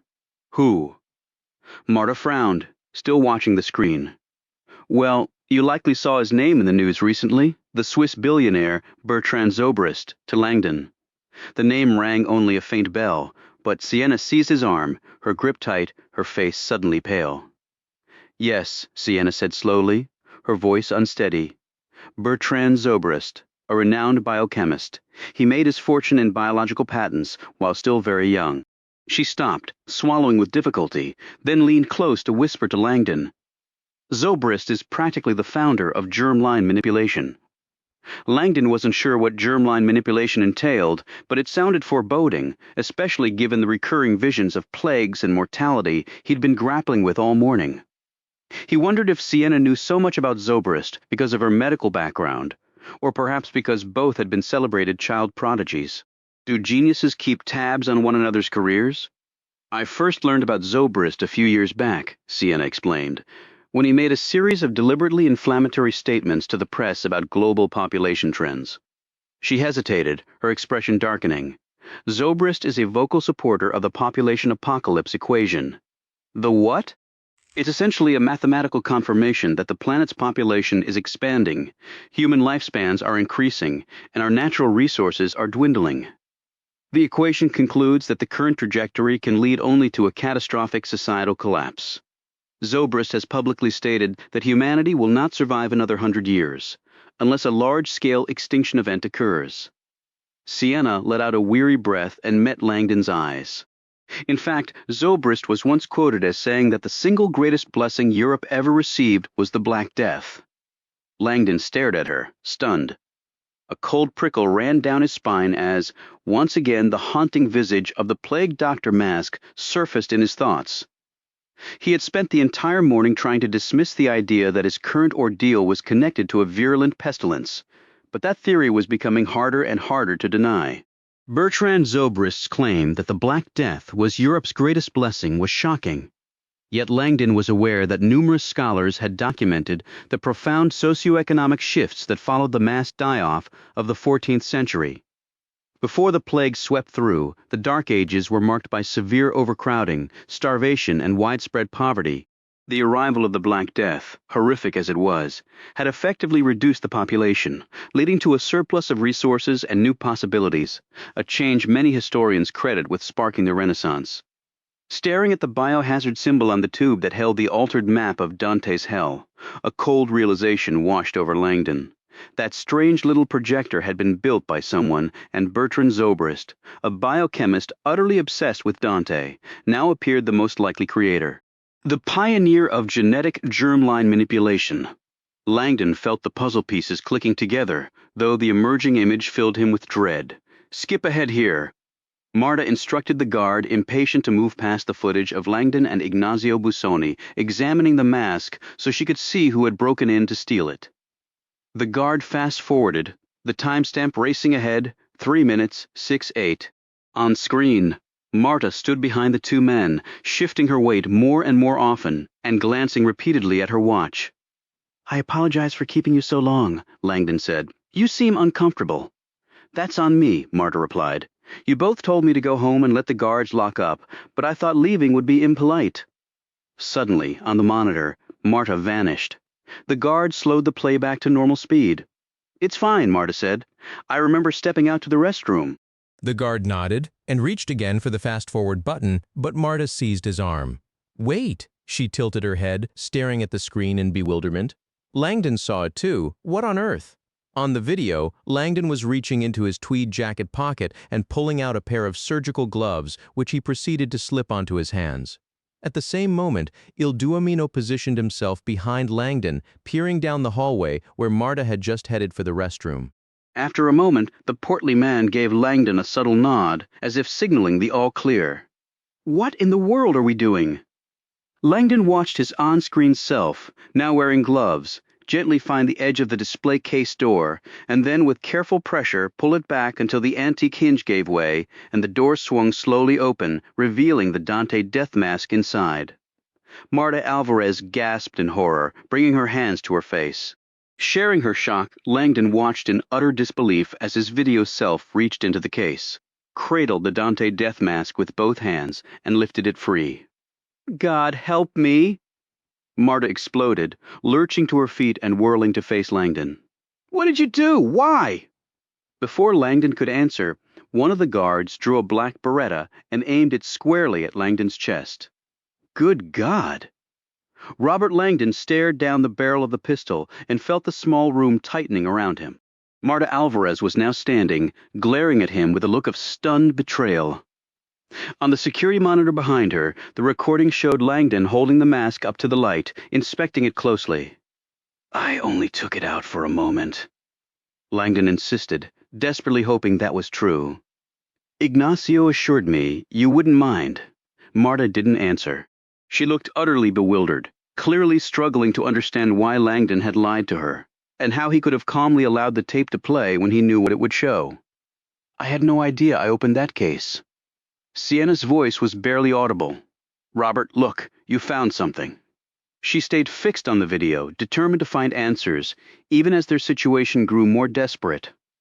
On the screen, Langdon lifted the mask toward the light, his focus sharpening on something on its back. For an instant, the angle of the camera framed the mask so that Dante's hollow eyes lined up perfectly with Langdon's own. The old phrase echoed in his mind, "The truth can be glimpsed only through the eyes of death," and a cold shiver ran through him. Langdon couldn't tell what he had been studying on the artifact, but in the recording, the moment he showed it to Ignacio, the heavy-set man jerked back, scrambling for his glasses to look once, then twice. He started shaking his head and pacing the narrow corridor, clearly agitated. Abruptly, both men looked up, alerted by a sound in the hallway, probably Marta returning from the restroom. Moving fast, Langdon pulled a large, resealable plastic bag from his pocket, slipped the death mask inside, and handed it to Ignacio, who, after a visible hesitation, tucked it into his briefcase. Langdon shut the antique display case, now empty, and the two hurried up the hall to intercept Marta before she noticed the theft. Now both guards had their weapons aimed at Langdon. Marta swayed, gripping the table to steady herself. "I don't believe this," she stammered. "You and Ignacio Busoni stole the Dante death mask." "No," Langdon insisted, putting on his most convincing act. "We had the owner's permission to remove the mask overnight." "Permission from the owner?" she shot back. "From Bertrand Zobrist?" "Yes, Mr. Zobrist allowed us to examine markings on the back. We met with him yesterday afternoon." Marta's stare turned icy. "Professor, I am absolutely certain you did not meet Bertrand Zobrist yesterday." "We definitely did." Sienna laid a hand on Langdon's arm. "Robert!" She let out a weary breath. "Bertrand Zobrist jumped from the top of the Badia Tower 6 days ago, just a few blocks from here." Chapter 42. Veientha had left her motorcycle north of the Palazzo Vecchio and was approaching on foot, skirting the edge of the Piazza della Signoria. Winding through the Loggia dei Lanzi's open-air statues, she couldn't ignore how each sculpture seemed to celebrate the same brutal theme: men overpowering women.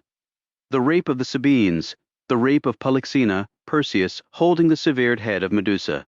Charming, Veientha thought dryly, tugging her cap lower and weaving through the morning crowd toward the palace entrance, where the first tourists were already being admitted. Everything looked normal at the Palazzo Vecchio. No police in sight, not yet anyway. She zipped her jacket up to her chin, making sure her weapon stayed hidden, and passed inside. Following signs for the museum, she moved through 2 ornate atriums and started up a broad staircase to the second floor. As she climbed, she replayed the police transmission in her head. Il Museo di Palazzo Vecchio, Dante Alighieri. Langdon has to be here. The museum signs led her into a vast, lavishly decorated gallery, the Hall of the 500, where a handful of tourists drifted, gazing up at the enormous murals. Veientha ignored the art and quickly spotted another sign in the far right corner, pointing up a staircase. Crossing the hall, she noticed a cluster of college students gathered around a single statue, laughing and snapping photos. The plaque read, Hercules and Diomedes. Veientha stared at the statues and let out a sigh. The artwork showed 2 legendary Greek figures, completely unclothed, caught in a fierce struggle. Hercules had Diomedes hoisted upside down, ready to hurl him, while Diomedes clung desperately to Hercules' most vulnerable area, as if issuing a defiant challenge. She grimaced. Talk about a literal grip on power. Turning away from the bizarre sculpture, she hurried up the steps to the museum entrance. She emerged onto an elevated walkway overlooking the grand hall below. A small crowd of visitors was gathered outside the closed doors. Openings delayed, a man with a video camera said brightly. Veientha asked if he knew why. No clue, he replied, gesturing broadly toward the cavernous hall of the 500. But the view's a fine consolation prize. Moving to the railing, Veientha looked down.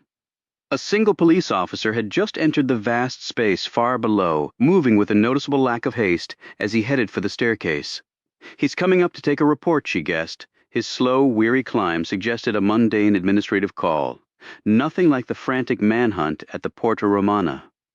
If Langdon is really here, where's the full response? Either she had misread the situation entirely, or Bruder and the local authorities hadn't yet connected the dots. As the officer reached the top of the stairs and meandered toward the museum doors, Veientha turned casually toward a window, keeping her profile hidden.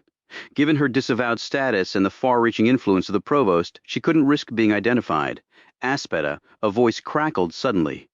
Veientha's pulse jumped as the officer halted right behind her. The voice, she realized, was coming from his radio. Attendi I rinforzi, it repeated. Wait for backup? Something had shifted. Then, through the window, she spotted a dark speck in the distant sky, growing larger as it sped toward the Palazzo Vecchio from the direction of the Boboli Gardens. The drone, Bruder knew, and he was on his way. Lawrence Knowlton, a facilitator for the Consortium, was still regretting his call to the provost. He knew the rules. Never suggest previewing a client's material before its scheduled release. The content didn't matter. Protocol was everything. The old training mantra echoed in his mind, don't ask, just task. With a resigned sigh, he placed the small red memory stick in the queue for the morning broadcast, wondering how the media would react to the strange recording. Would they even air it? Of course they would. It was from Bertrand Zobrist, a titan in biomedical science, already in the headlines after his shocking suicide the previous week. This 9-minute video would land like a message from beyond the grave, its eerie, unsettling tone making it impossible to ignore. This will spread everywhere in minutes. Marta Alvarez stormed out of the claustrophobic video room, leaving Langdon and his infuriating companion under guard. She strode to a window and looked down at the Piazza della Signoria, relieved to see a police car finally parked below. It's about time. She still couldn't understand why a man of Robert Langdon's stature would betray her trust so brazenly, exploiting her professional kindness to steal an invaluable artifact. And Ignazio Busoni helped him. It was unbelievable. Determined to give Ignazio a blistering piece of her mind. Marta grabbed her phone and dialed his office at the Museo dell'Opera del Duomo, just a few blocks away. The line rang once. The familiar voice of Ignazio Busoni's secretary answered the phone.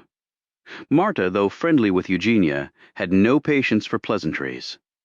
"Eugenia, it's Marta. I need to speak with Ignazio." An unnatural silence hung on the line before it was shattered by the secretary's sudden hysterical weeping. "What's happened?" Marta insisted. Through her tears, Eugenia explained she had just arrived at the office to the devastating news Ignazio had suffered a massive heart attack the previous night in an alley near the Duomo. He had called an ambulance around midnight, but help arrived too late. Busoni was gone. Marta's knees went weak. She had heard a news report that morning about an unnamed city official found dead, but the thought it could be Ignazio never crossed her mind. "Eugenia, listen to me." Marta urged, fighting to stay composed as she rapidly described what she had just seen on the Palazzo security footage, the Dante death mask stolen by Ignazio and Robert Langdon, who was currently staring down the barrel of a guard's gun. Marta wasn't sure what reaction she anticipated, but it wasn't the one she got. "Robert Langdon?" Eugenia exclaimed, her voice sharp with urgency. "Are you with him right now?" She was entirely missing the point. "Yes, but the mask! I must speak to him!" Eugenia nearly shouted. Inside the cramped security office, Langdon's head pounded in rhythm with his pulse as the guards kept their weapons trained on him. The door swung open abruptly, revealing Marta Alvarez through the doorway. Langdon caught the distant, insect-like whine of the drone outside, now underscored by the approaching wail of police sirens. "They've found us." "The police are here," Marta informed the guards, dispatching one to guide the authorities inside.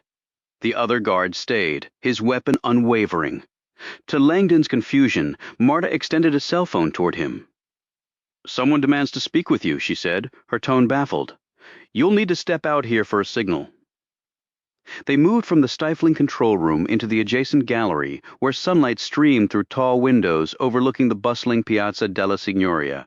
Even under guard, Langdon felt a wave of relief to be out of that confined space. Marta gestured him toward the window and passed him the phone. Langdon took it, perplexed, and raised it to his ear. "Hello, this is Robert Langdon." "Sir," a woman's voice said in careful, accented English. "I am Eugenia Antonucci, secretary for Ignazio Busoni. We met last night when you came to his office." Langdon had no memory of it. "Yes, it grieves me to tell you this, but Ignazio..." "He died of a heart attack last night." Langdon's hand clenched around the phone. "Ignazio is dead?" The woman was crying now, her voice thick with sorrow. "Ignazio called me before he died. He left a message and told me you must hear it. I will play it for you now, after a rustling sound." A faint, labored recording of Ignazio Busoni's voice filled Langdon's ear. "Eugenia," the man gasped, clearly in agony. "Please, you must ensure Robert Langdon hears this. I'm in trouble. I don't believe I will make it back." Ignazio groaned, followed by a protracted silence. When he spoke again, his voice was a frail whisper. "Robert, I pray you got away. They are still pursuing me, and I am. I am not well. I'm trying to reach a doctor, but..." Another long pause stretched out, as if Il Duomino were gathering his final reserves of strength. Then, with sudden clarity, he said, "Robert, listen closely. What you seek is safely hidden. The gates are open to you, but you must hurry. Paradise 25.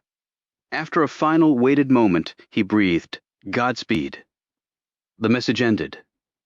Langdon's heart hammered against his ribs. He had just heard a man's last words, and the fact they were meant for him offered no comfort. Paradise 25? The gates are open to me?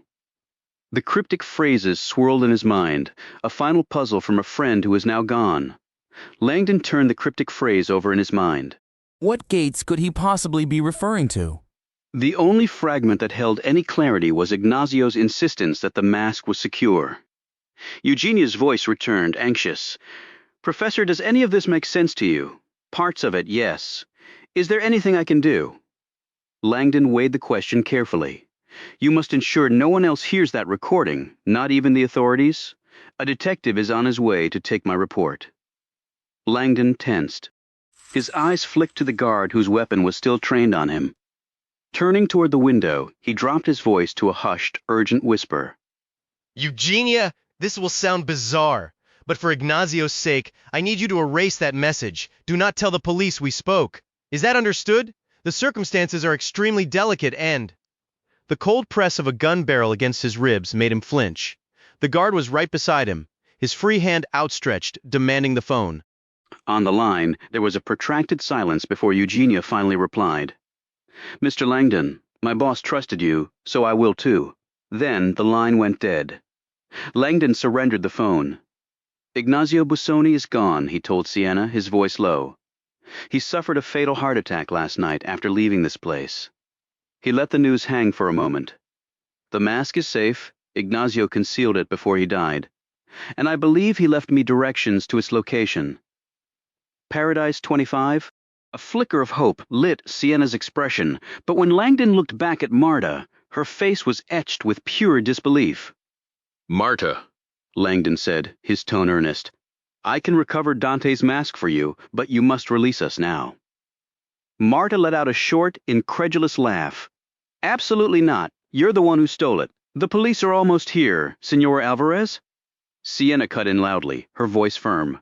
Mi dispiaces, ma non le abbiamo detto la verità. Langdon stared at her, stunned. What is she doing? He had understood perfectly. Mrs. Alvarez, I'm sorry, but we have not been honest with you. Marta looked equally shocked, though part of her surprise seemed rooted in Sienna's sudden flawless Italian. Innanzitutto, non sono la sorella di Robert Langdon, Sienna declared, her tone apologetic. First of all, I am not Robert Langdon's sister. Marta Alvarez took an unsteady step back, crossing her arms as she scrutinized the young blonde woman before her. Mi dispiace, Sienna continued, still in fluent Italian. Le abbiamo mentito su molte cose. We have lied to you about many things. The guard appeared just as confused as Marta, though he held his position. Sienna spoke quickly now, explaining in Italian that she worked at a hospital in Florence where Langdon had arrived the previous night with a gunshot wound to the head. She detailed how Langdon remembered nothing of the events that led him there, and that he had been just as shocked by the security footage as Marta was. Show her your injury, Sienna instructed Langdon. When Marta saw the row of stitches hidden beneath Langdon's disheveled hair, she sank onto the windowsill and buried her face in her hands for a long moment. In the span of 10 minutes, Marta had learned that the priceless Dante death mask had been stolen on her watch, that the thieves were a renowned American professor and her own trusted Florentine colleague, now deceased, and that the seemingly naive Sienna Brooks was not only a doctor confessing to a lie, but was doing so in impeccable Italian. Marta, Langdon said, his voice resonant with empathy. I know this is difficult to accept, but I have no memory of last night. I don't know why Ignazio and I took the mask. Marta searched his eyes and sensed he was speaking the truth. I will return the mask to you, Langdon promised. You have my word, but I can't retrieve it unless you let us leave. The situation is complicated. You need to let us go immediately. Despite her desperate desire to see the invaluable artifact returned, Marta had no intention of allowing anyone to walk free. Where are the police? Her mind raced, torn between protocol and the gut feeling that this strange, wounded professor might be her only chance. Marta gazed down at the single police cruiser in the Piazza della Signoria, a knot of confusion tightening in her chest. It was odd that the officers hadn't already made their way up to the museum. A distant mechanical whine cut through the air, like a power saw biting into wood, and it was steadily growing in volume. What on earth is that? Langdon's voice turned urgent, pleading. Marta, think about Ignazio. He wouldn't have taken that mask without a powerful reason. There's more happening here than you see. The man who owned it, Bertrand Zobrist, was deeply troubled. We believe he's connected to something catastrophic. I wish I had time to explain everything, but I'm asking you to trust us. Marta could only stare blankly, none of his words fitting together into anything coherent. Mrs. Alvarez, Sienna said, her gaze hardening like stone. If you value your future and the future of your baby, you need to let us go now. Instinctively, Marta folded her arms over her abdomen, a cold ripple of anger at the implied threat to her child. Outside, the whining noise sharpened, climbing in pitch. When she looked out the window, she couldn't locate the source, but her eyes caught something else entirely. The guard saw it too, his expression shifting to alarm. Below in the piazza, the crowd had scattered, clearing a path for a silent convoy of police vehicles. Two black vans led the way, screeching to a halt at the palace doors. Men in black tactical gear leaped out, carrying rifles, and stormed inside. A wave of pure fear washed over Marta. Who are these people? The guard looked just as stunned. The buzzing became a piercing shriek, and Marta flinched back as a small helicopter rose into view just beyond the window. It hovered about 30 feet away, its nose almost pressed to the glass as if studying the room's occupants. The craft was compact, roughly 3 feet long, with a dark cylindrical device mounted on its front, pointed directly at them. "It's going to fire!" Sienna yelled. "Get down, everyone, get down!" She dropped beneath the windowsill. Marta, frozen by terror, scrambled down beside her. The guard crouched as well, swinging his pistol toward the drone. From her awkward position, Marta saw Langdon still standing, looking at Sienna with a puzzled frown, clearly unconvinced of any real danger. Sienna didn't stay down for more than a second. She sprang up, seized Langdon by the wrist, and yanked him toward the hallway. In a flash, they were both sprinting for the building's main entrance. The guard pivoted on his knees, raising his weapon like a sniper to train it down the corridor after the fleeing pair. "Don't shoot!" Marta commanded. "They can't possibly get away!" Langdon and Sienna vanished around a corner, and Marta knew it would be mere seconds before they ran straight into the authorities coming from the opposite direction. "Faster!" Sienna urged, pulling Langdon back the way they had entered. She hoped they could reach the main doors before a head-on collision with the police, but she already felt that hope slipping away. Langdon seemed to share her doubt. Abruptly, he slid to a stop at a broad intersection of hallways. "We won't make it out this way. Move," Sienna gestured desperately. "Robert, we can't just stay here." But Langdon wasn't listening. His attention had snagged on a short corridor to their left, which ended in a shadowy, map-lined chamber. At its center stood an enormous iron globe. He stared at the massive sphere, then began to nod, first slowly, then with sudden certainty. "This way," he declared, and darted toward the globe. Robert Sienna followed, heart-pounding, against every instinct telling her it was a mistake. The hallway stretched further into the museum, leading them away from any chance of escape. "Robert," she managed, finally reaching his side. "What are you doing?" "Taking a shortcut through Armenia," he stated flatly, his gaze fixed forward. "Armenia?" Sienna's voice was a mix of confusion and alarm. "Just trust me," Langdon insisted, picking up his pace. One floor beneath them, concealed within the panicked crowd on the balcony overlooking the hall of the 500. Vaiantha kept her face averted as Bruder and his SRS team stormed past her into the building. The heavy thud of doors slamming shut echoed up from below as police secured every exit. If Langdon was inside, his options had just vanished. The grim irony was not lost on Vaiantha. She was now just as trapped as her target. Chapter 45. The Hall of Geographical Maps offered a stark contrast to the Palazzo Vecchio's austere stone interiors, with its rich oak paneling and ornate coffered ceilings. The space felt more like a nobleman's private study, originally designed as a cloakroom for the Grand Duke. It was lined with cabinets once used to store his traveling possessions. Today, the walls were covered with 53 exquisitely detailed maps, each painted on leather, depicting the world as it was understood in the mid-16th century. Dominating the center of the room was the Mappa Mundi, a colossal 6-foot globe that once spun with a mere touch. Now, it mainly served as a turnaround point for visitors who had wandered down the long gallery corridor, only to find a dead end. Langdon and Sienna burst into the hall, their breathing ragged. The massive globe loomed before them, but Langdon ignored it, his eyes darting along the perimeter. "We need the map of Armenia," he urged. "Find Armenia!" Baffled but compliant, Sienna immediately darted to the right-hand wall to begin her search. Langdon moved to the left, scanning the ancient renderings. Arabia, Spain, Greece. The artistry was astonishing for maps created over 5 centuries ago, in an age when vast portions of the globe were still blank spaces on parchment.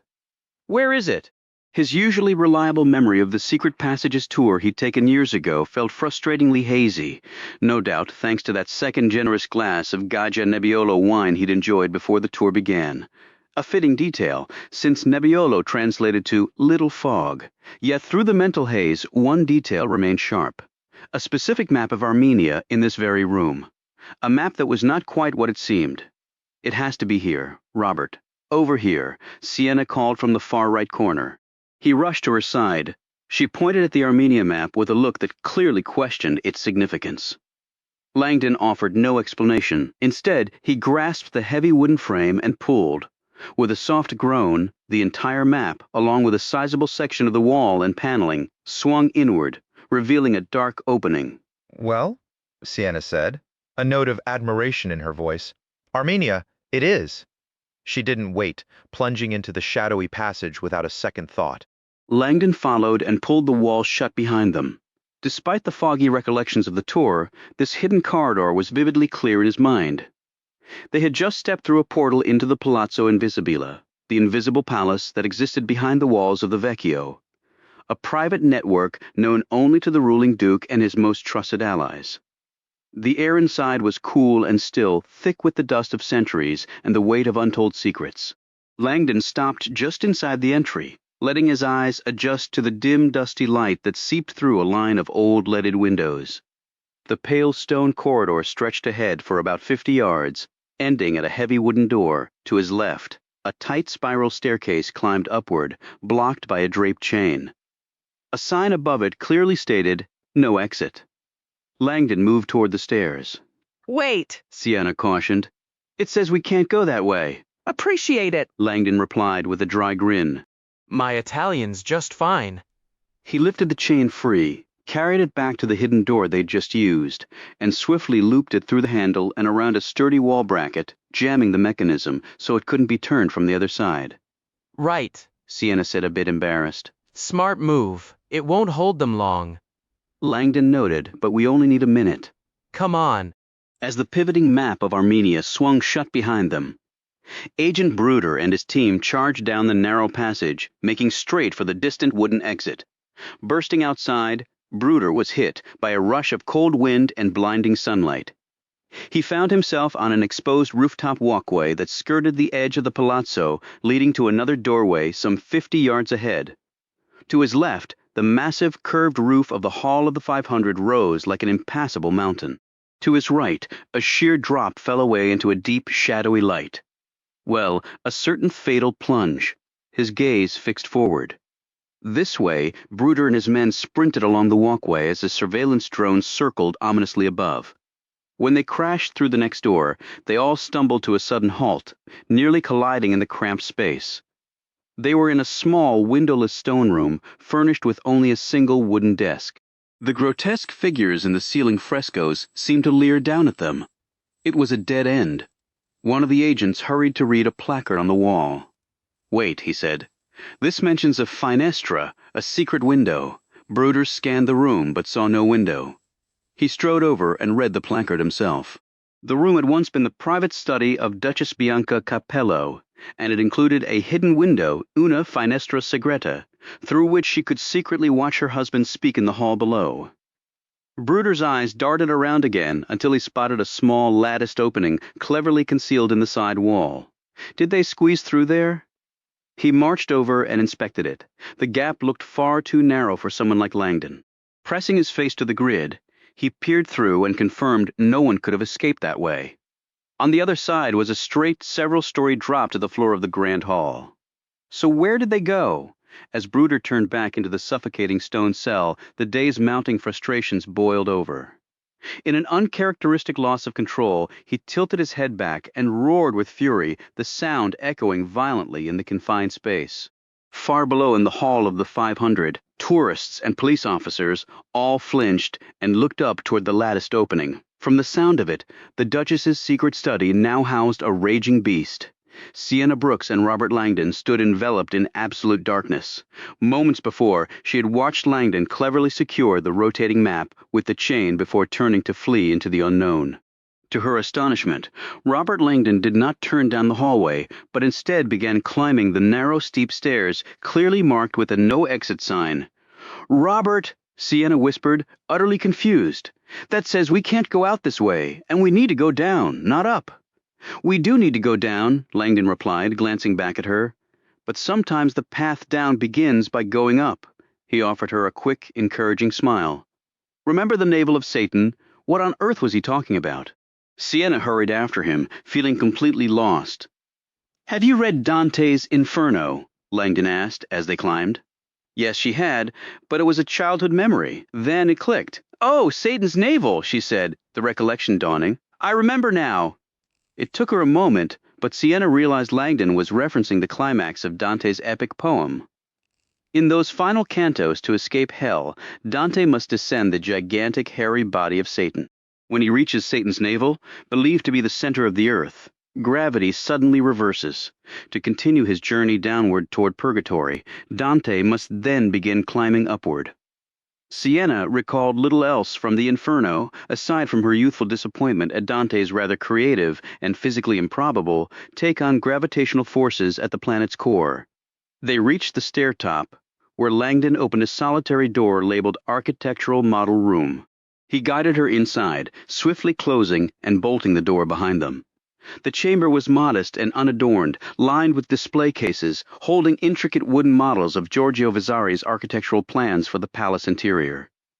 Sienna barely registered the exhibits. Her attention was fixed on the fact that the room had no other doors, no windows, and, as promised, no visible exit. In the mid-1300s, Langdon whispered, the Duke of Athens seized control here and built a secret escape route in case of attack. It's called the Duke of Athens Stairway. It descends to a small hatch on a side street. If we reach it, we can exit unseen. He pointed to one of the models. Look, do you see it there on the side? He brought me all the way up here to look at models. Sienna shot an anxious look at the miniature and saw the hidden staircase winding down from the palace's upper levels to the street, cleverly concealed between the building's inner and outer walls. I see the stairs, Robert, Sienna said, her voice tense. But they're on the far opposite side of the building. We'll never get over there. Have a little faith, he replied with a crooked grin. A sudden crash from downstairs signaled that the soldiers had breached the map room. They froze, listening to the footsteps of the search party moving down the corridor below, none of them imagining their targets would climb even higher, especially up a cramped staircase marked No Exit. When the sounds faded, Langdon moved with purpose across the exhibit room, weaving through the displays toward what appeared to be a large cupboard set into the far wall. It was about a yard square and positioned 3 feet off the floor. Without pause, Langdon seized the handle and pulled the door open. Sienna took an involuntary step back in surprise. The space within was a profound, cavernous darkness, as if the cupboard door were a threshold into another realm. Beyond was only an abyss. Follow me, Langdon said. He snatched a lone flashlight hanging on the wall beside the opening. Then, with a surprising display of agility and strength, the professor hauled himself up through the opening and vanished into the void. Chapter 46. L.A. Sophita. Langdon thought, the most dramatic attic on Earth. The air inside the expansive space was thick with the musty, ancient scent of centuries-old plaster dust, particles so fine they seemed to hang perpetually suspended in the still atmosphere. The immense chamber groaned and shifted around him, making Langdon feel as if he had just crawled inside the ribs of some slumbering giant. Finding his balance on a wide horizontal beam, he lifted his flashlight, its beam slicing through the thick gloom. Before him stretched a seemingly infinite wooden tunnel, a complex lattice of triangles and rectangles formed by the intersecting posts, beams, and cords that comprised the hidden skeleton of the Hall of the 500. He had glimpsed this colossal attic once before, years ago, during a tour of the palace's secret passages, a tour pleasantly blurred by excellent Nebbiolo wine. A small viewing window had been cut into the wall of the architectural model room, allowing visitors to examine the truss models and then shine a light through to see the real structure.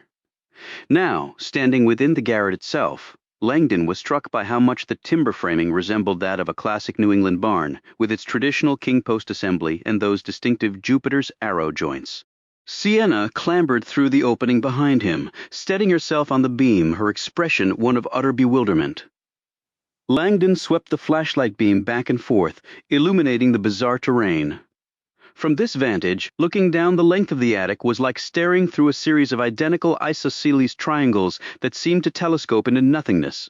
Underfoot there were no floorboards, only the exposed horizontal support beams, laid out like enormous railroad ties across an abyss. Langdon pointed his light down the long, dark shaft and kept his voice low.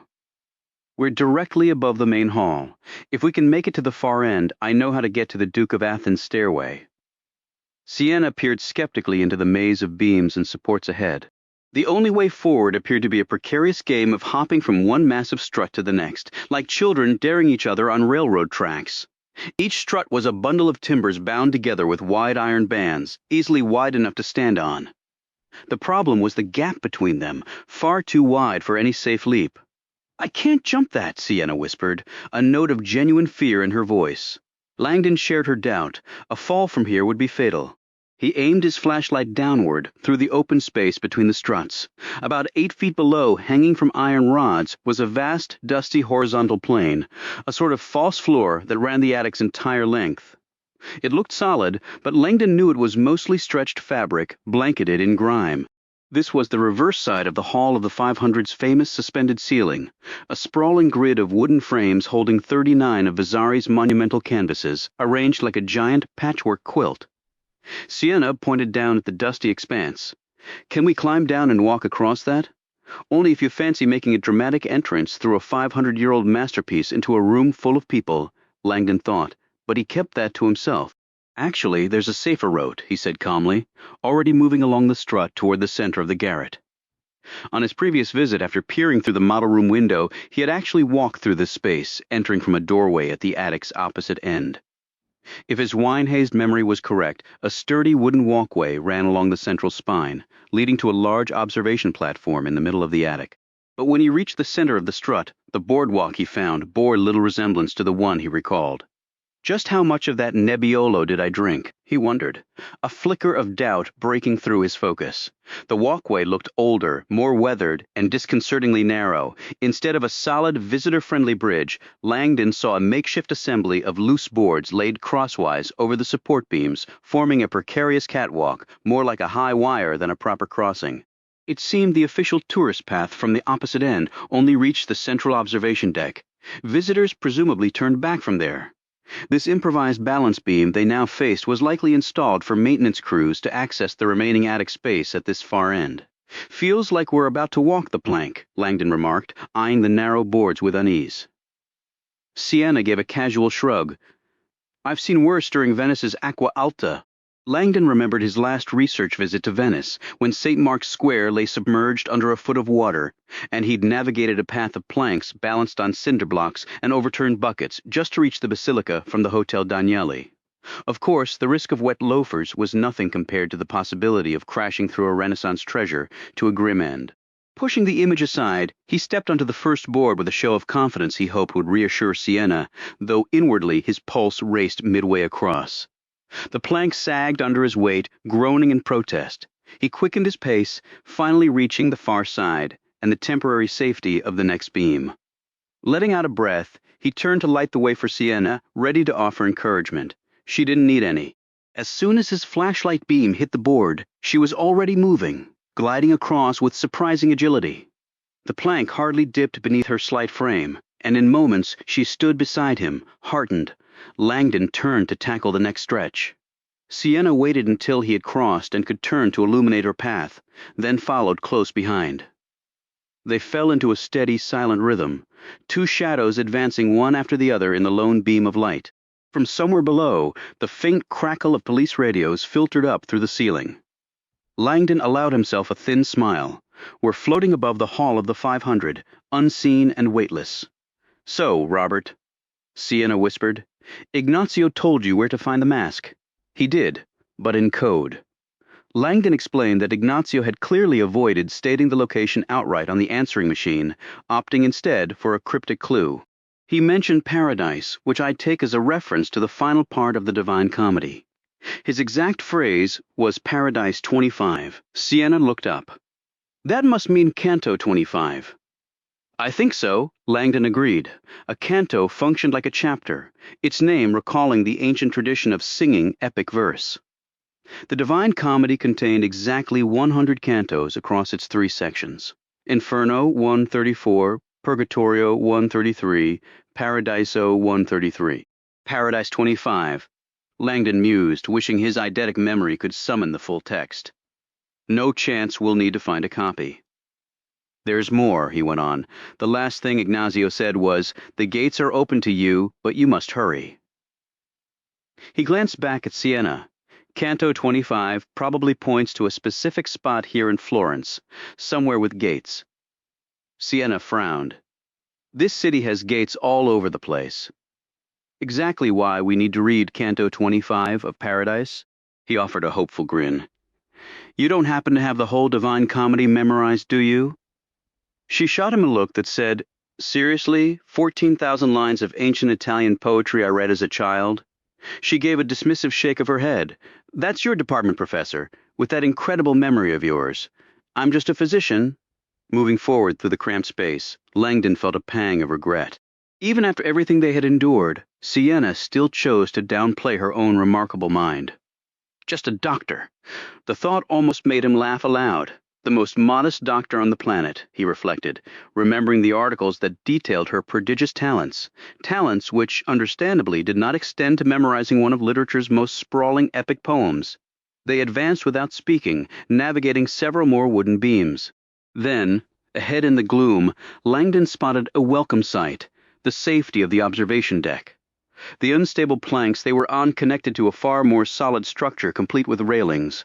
If they could reach that platform, they could follow the walkway to an exit door, which, if his memory served, was very near the Duke of Athens' staircase. Approaching the platform, Langdon's gaze dropped to the ceiling hanging 8 feet beneath them. So far, all the arched panels below had been roughly the same. The one coming up, however, was enormous, dwarfing all the others. The apotheosis of Cosimo I, he recognized. This grand circular panel was Vasari's crowning achievement in the Hall of the 500. He often used images of this very work in his lectures, highlighting for his students its striking resemblance to the apotheosis of Washington in the U.S.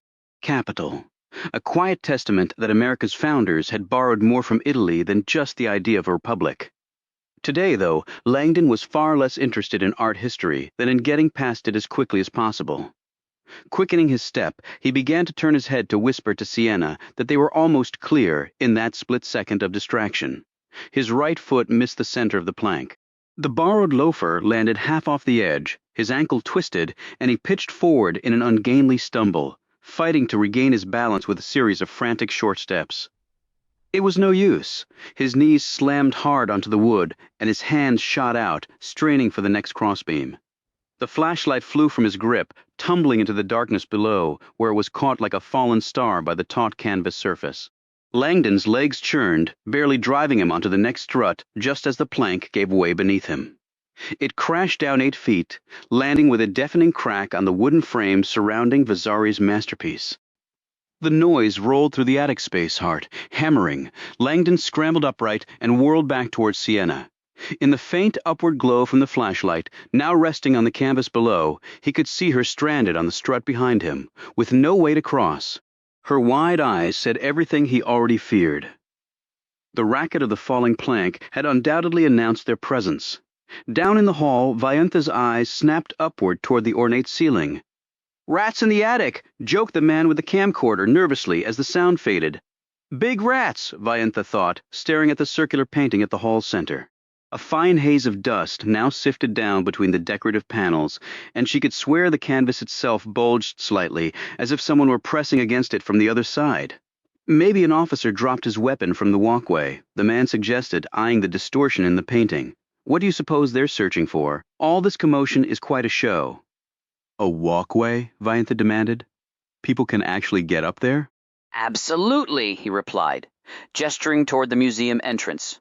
Right through that door is another that leads up to a catwalk in the garret. You can see Vasari's original timberwork. It's astonishing. Suddenly, Bruder's voice cut once more across the expanse of the Hall of the 500. So where the hell did they go? The voice, sharp and frustrated, echoed from behind a high latticed grate set into the wall to Vayanta's left. Bruder was in a room below, a full story beneath the ornate ceiling of this chamber. Her gaze drifted back up to the strange bulge in the painted canvas overhead. Rats in the attic, she mused, scrambling for an exit. After a quick word of thanks to the man with the camcorder, she moved swiftly toward the museum's main entrance. The door was shut, but with officers streaming in and out, it was clearly unlocked.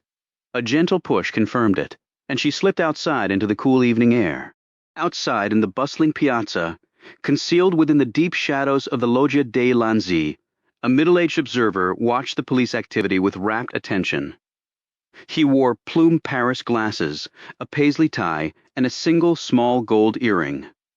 As he monitored the chaos, his hand drifted unconsciously to his neck, scratching at a rash that had erupted overnight.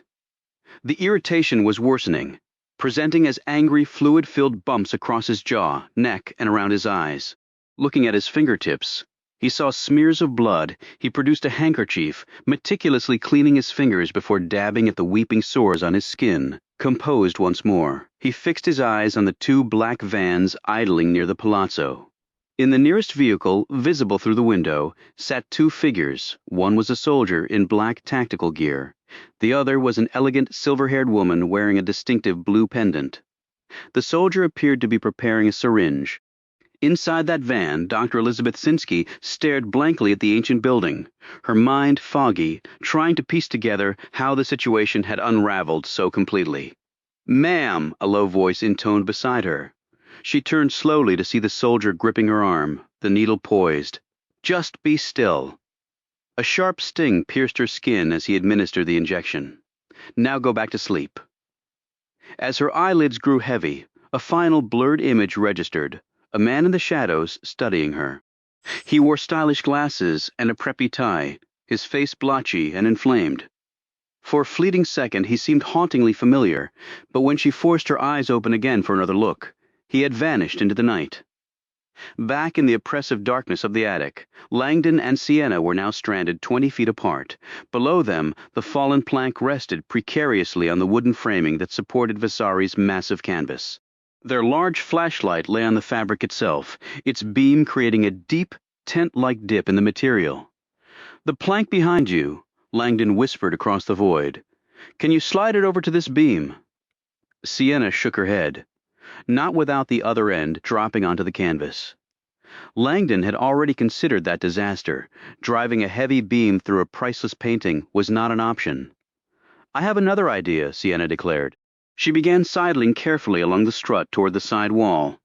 With Langdon following cautiously on his own beam, with each step away from the pool of flashlight glow, the darkness grew more absolute, the footing more uncertain. They reached the wall cloaked in near-total blackness. "Down there," Sienna whispered, pointing into the gloom beneath them. "Where the frame meets the wall. It should be anchored. It has to hold my weight." Before Langdon could voice a warning, Sienna was descending, using a network of support beams as a makeshift ladder. She lowered herself onto the very edge of the wooden lacunar structure. It emitted a low groan, but held. Then, pressing her back to the wall, she began shuffling sideways toward Langdon, inching along the narrow ledge like a climber traversing a cliff face. The wood creaked ominously again. This is like walking on thin ice, Langdon thought, a cold dread settling in his stomach. Stay close to the shore. As Sienna neared the midpoint, the dark strut where Langdon waited, a flicker of optimism sparked within him. They might just make it out in time. Then from the blackness ahead, a door crashed shut. The rapid rhythm of footsteps echoed along the walkway, and a flashlight beam cut through the gloom, sweeping closer with each passing second. Langdon's hope plummeted. Someone was advancing directly along their intended path, blocking their escape. "Sienna, don't stop," he hissed on impulse. "Go all the way to the far wall. There's an exit there. I'll handle this. Robert, don't." Sienna's whisper was sharp with fear, but Langdon was already moving, retreating along the beam toward the garret's central spine, leaving Sienna alone in the shadows to navigate the side wall 8 feet below. He reached the center just as a faceless figure, wielding a flashlight, stepped onto the raised viewing platform. The person stopped at the guardrail and directed the blinding beam straight into Langdon's eyes. Instinctively, he raised his hands, feeling utterly exposed, balanced high above the grand hall, and pinned by the light. He braced for a command or a gunshot, but only silence followed. After a tense moment, the light swung away from his face, probing the darkness behind him, as if searching for another presence. As his vision adjusted, Langdon could discern the silhouette of the person, now barring his way, a woman, slender and clad in black. Beneath her cap, he was certain, was a head of spiked hair, his body tensed, memories of Dr. Marconi's death flooding back. "She's found me. She's here to finish this."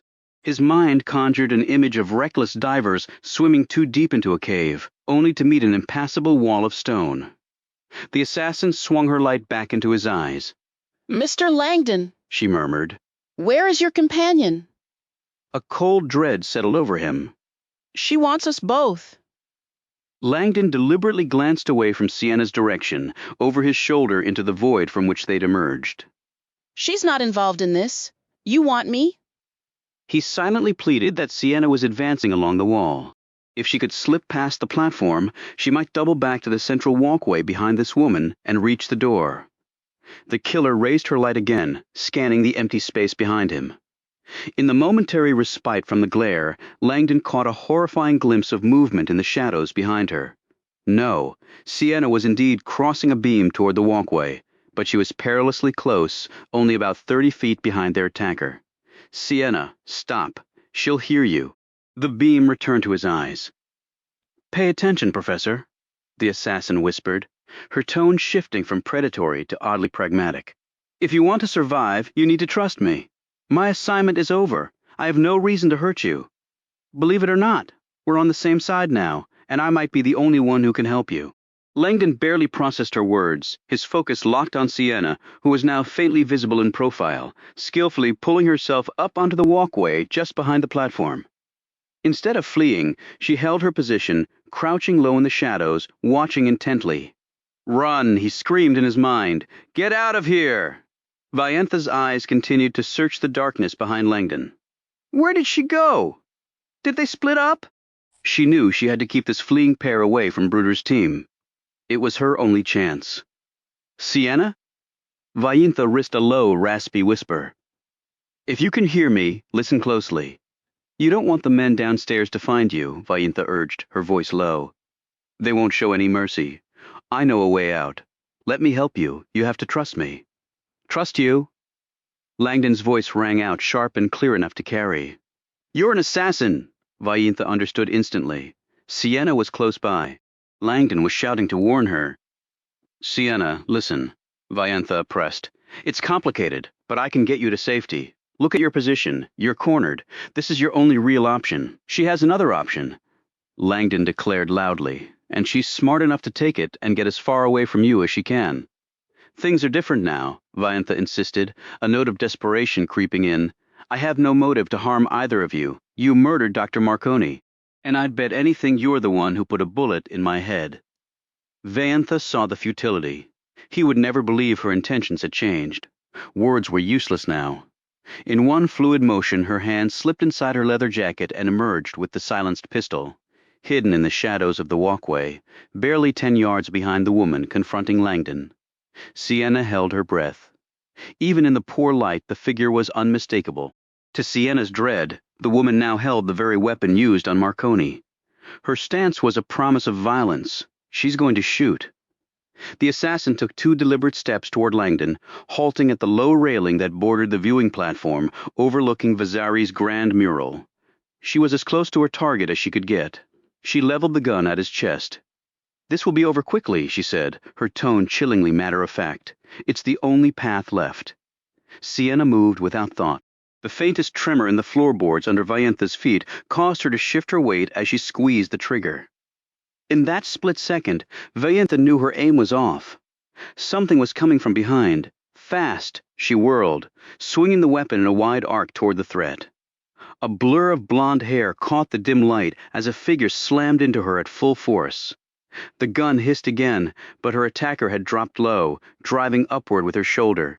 The impact lifted Vaentha off her feet, hurling her midsection against the platform's railing. As her upper body pitched over the edge, her hands scrambled for a hold, finding nothing but empty air.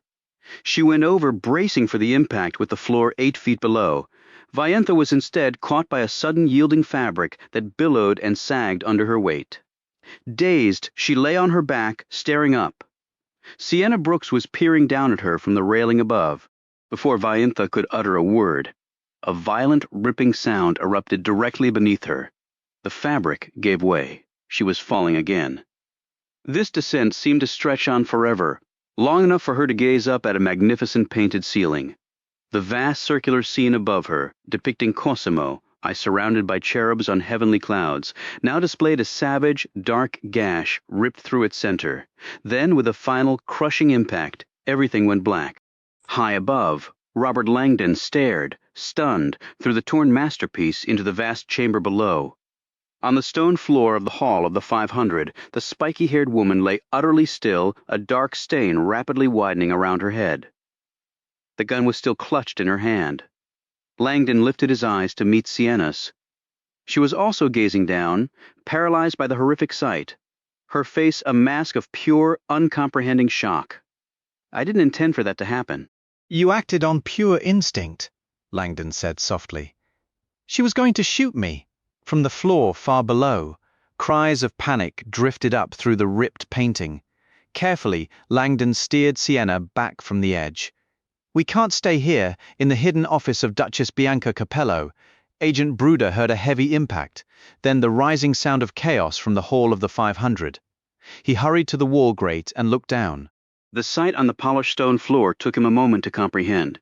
The pregnant museum director had joined him, her hand flying to her mouth in silent horror at the scene, a motionless form surrounded by frantic visitors. As the woman's eyes traveled slowly upward to the chamber's ceiling, she let out a choked gasp. Bruder looked up.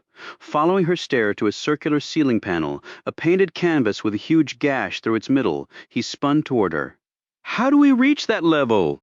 Elsewhere in the building, Langdon and Sienna rushed down from the attic and pushed through a doorway. In seconds, Langdon located the discreet nook, cleverly concealed behind a deep red drape. He remembered it perfectly from his tour of the palace's hidden roots, the Duke of Athens staircase. The noise of running and shouting now seemed to echo from every corridor, and Langdon knew they had only moments. He drew back the curtain, and they slipped onto a narrow platform. Without speaking, they started down the stone steps. The passage was built as a sequence of alarmingly tight, zigzagging stairs. The farther they descended, the more the walls seemed to close in. Just as Langdon felt the space might crush him, they finally reached the bottom. Ground level. The area at the stairs' end was a cramped stone room, and though its exit had to be one of the smallest doors in existence, it was a relief to see. Only about 4 feet high, the door was thick wood studded with iron bolts and fitted with a heavy interior lock to bar entry. I can hear traffic on the other side, Sienna whispered, still visibly rattled. What's out there? The Via della Nina, Langdon answered, imagining the busy pedestrian lane. But there could be police. They won't know it's us. They'll be searching for a blonde woman and a man with dark hair. Langdon gave her a puzzled look. Which is exactly what we are. Sienna shook her head, a sad determination settling on her features. I didn't want you to see me like this, Robert, but this is how I look right now. Suddenly, Sienna reached up, seized a clump of her blonde hair, and pulled. All of it came off in one swift motion. Langdon stepped back, stunned both by the revelation that Sienna wore a wig and by her changed appearance without it. Sienna Brooks was completely bald, her scalp smooth and pale, like someone undergoing chemotherapy. On top of everything else, is she sick? I know, she said. It's a long story, now bend over. She lifted the wig, clearly meaning to place it on Langdon's head. Is she joking? Langdon reluctantly leaned forward, and Sienna worked the blonde hair onto his head. It was a tight fit, but she adjusted it as well as she could. Then she stepped back to look at him. Not fully pleased, she reached up, loosened his necktie, and slid the loop up onto his forehead, tightening it again like a headband to help secure the awkward wig. Sienna then turned her attention to herself, rolling up her pant legs and pushing her socks down around her ankles. When she straightened up, a defiant smirk touched her lips. The elegant Sienna Brooks was now a punk rock skinhead. The transformation of the former stage actress was jarring. Remember, she said, most personal recognition comes from how you carry yourself. So when you move like an over-the-hill rock star. Over the hill I can manage, Langdon thought. Rock star, I have my doubts. Before Langdon could even voice a protest, Sienna had already unlatched the small door and pushed it open. She crouched low and slipped out onto the busy stone-paved street. Langdon scrambled after her, almost crawling as he emerged into the morning light. A few people shot them curious looks, a strange pair appearing from a door in the base of the old palace. But the crowd quickly absorbed them, and they were forgotten. Within moments, they were heading east, blending seamlessly into the flow of pedestrians. Not far behind, a man in distinctive Parisian-style glasses dabbed at a cut on his hand as he wove through the masses, maintaining a careful distance from Robert Langdon and Sienna Brooks. He had recognized them the instant they stepped out from that little doorway, despite their altered appearances. He'd only managed to follow them a short way before a sharp, burning pain in his chest forced him to slow his pace, each breath coming in shallow gasps. It felt like a vice was tightening around his ribs. Clenching his jaw, he pushed through the discomfort and kept his eyes fixed on his quarry as they navigated the ancient streets of Florence. The sun was now fully above the horizon, stretching shadows across the narrow lanes that wound between Florence's historic buildings. Shop owners were rolling up their protective metal shutters, and the scent of strong coffee and warm, buttery pastries filled the air. Langdon's stomach growled, but he ignored it, his focus entirely on the task ahead. I need to locate that mask and see what's written on its back, as he guided Sienna north along the tight corridor of Via dei Leoni. He found it difficult to adjust to the sight of her shaved head. This drastic change was a stark reminder of how little he truly knew about her. They were making their way toward the cathedral square, the very place where Ignazio Busoni had been discovered after his final frantic call. Robert, Ignazio had gasped, his voice strained. What you're looking for is secure. The path is open, but you must move quickly. Paradise 25, Godspeed. Paradise 25, Langdon repeated silently, still baffled that Busoni had been able to recall a specific canto from Dante's work so readily under duress. Clearly, something about that particular section had held a powerful meaning for him. Langdon knew he'd have the answer soon enough. Finding a copy of the text would be simple enough in the shops ahead. His long wig was starting to itch terribly, and while he felt utterly absurd in this getup, he couldn't deny that Sienna's quick thinking had provided an effective cover. Not even the squad of police officers who had just hurried past them toward the palace had given them a second glance. Sienna had been walking beside him in complete silence for several minutes. Langdon looked over, concerned. She seemed lost in thought, probably grappling with the reality that she had taken the life of the woman who was pursuing them. Trying to pull her mind away from the image of the spiky-haired woman lying lifeless on the palace floor, he offered lightly, "Penny, for your thoughts?" Sienna slowly surfaced from her reverie. "I was thinking about Zobrist," she said, her voice distant, "trying to remember if there's anything else I know about him." "And?" Langdon prompted. She gave a slight shrug. "Most of what I recall comes from a very contentious essay he published a few years back. It made a huge impression on me.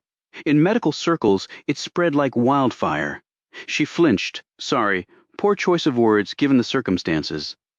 Langdon managed a dry, humorless laugh.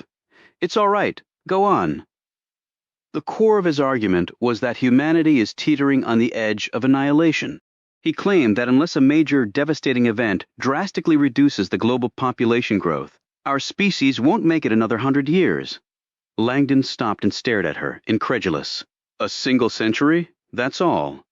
It was an intentionally shocking premise. The timeline he proposed was far more urgent than any previous predictions, but he backed it up with some frighteningly solid data. Bertrand Zobrist managed to alienate nearly the entire medical establishment with a single incendiary claim, that physicians should abandon their practice. He argued that prolonging human life was only worsening the crisis of overpopulation. Robert Langdon could now see why the article had spread like wildfire through medical circles. As you'd expect. Sienna Brooks explained, Zobrist was instantly vilified from every quarter. By political leaders, religious figures, even the World Health Organization. They dismissed him as a hysterical alarmist, a prophet of doom merely seeking to sow fear.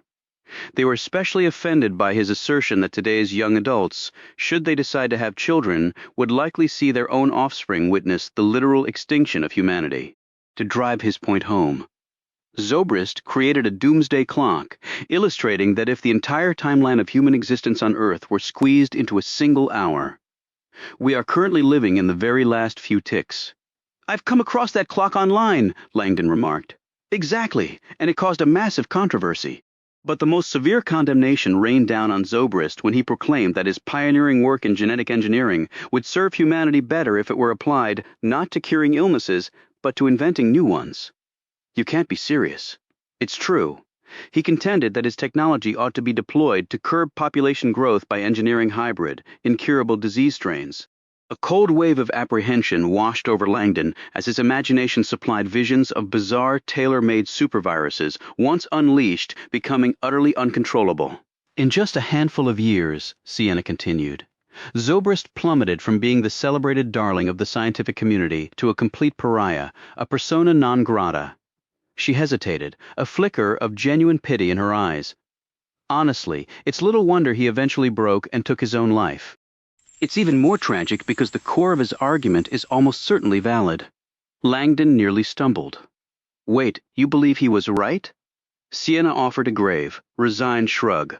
Robert, from a purely analytical perspective, all cold logic, zero sentiment, I can state unequivocally that without radical intervention, our species' end is approaching. And it's approaching rapidly. It won't arrive as fire and brimstone or a nuclear holocaust. It will be a total systemic collapse triggered by the sheer mass of humanity on the planet. The math is inescapable. Langdon felt his body tense. I've done considerable study in biology, Sienna said, her tone shifting from clinical to almost weary, and it's a standard ecological outcome for a species to vanish simply by outgrowing its habitat.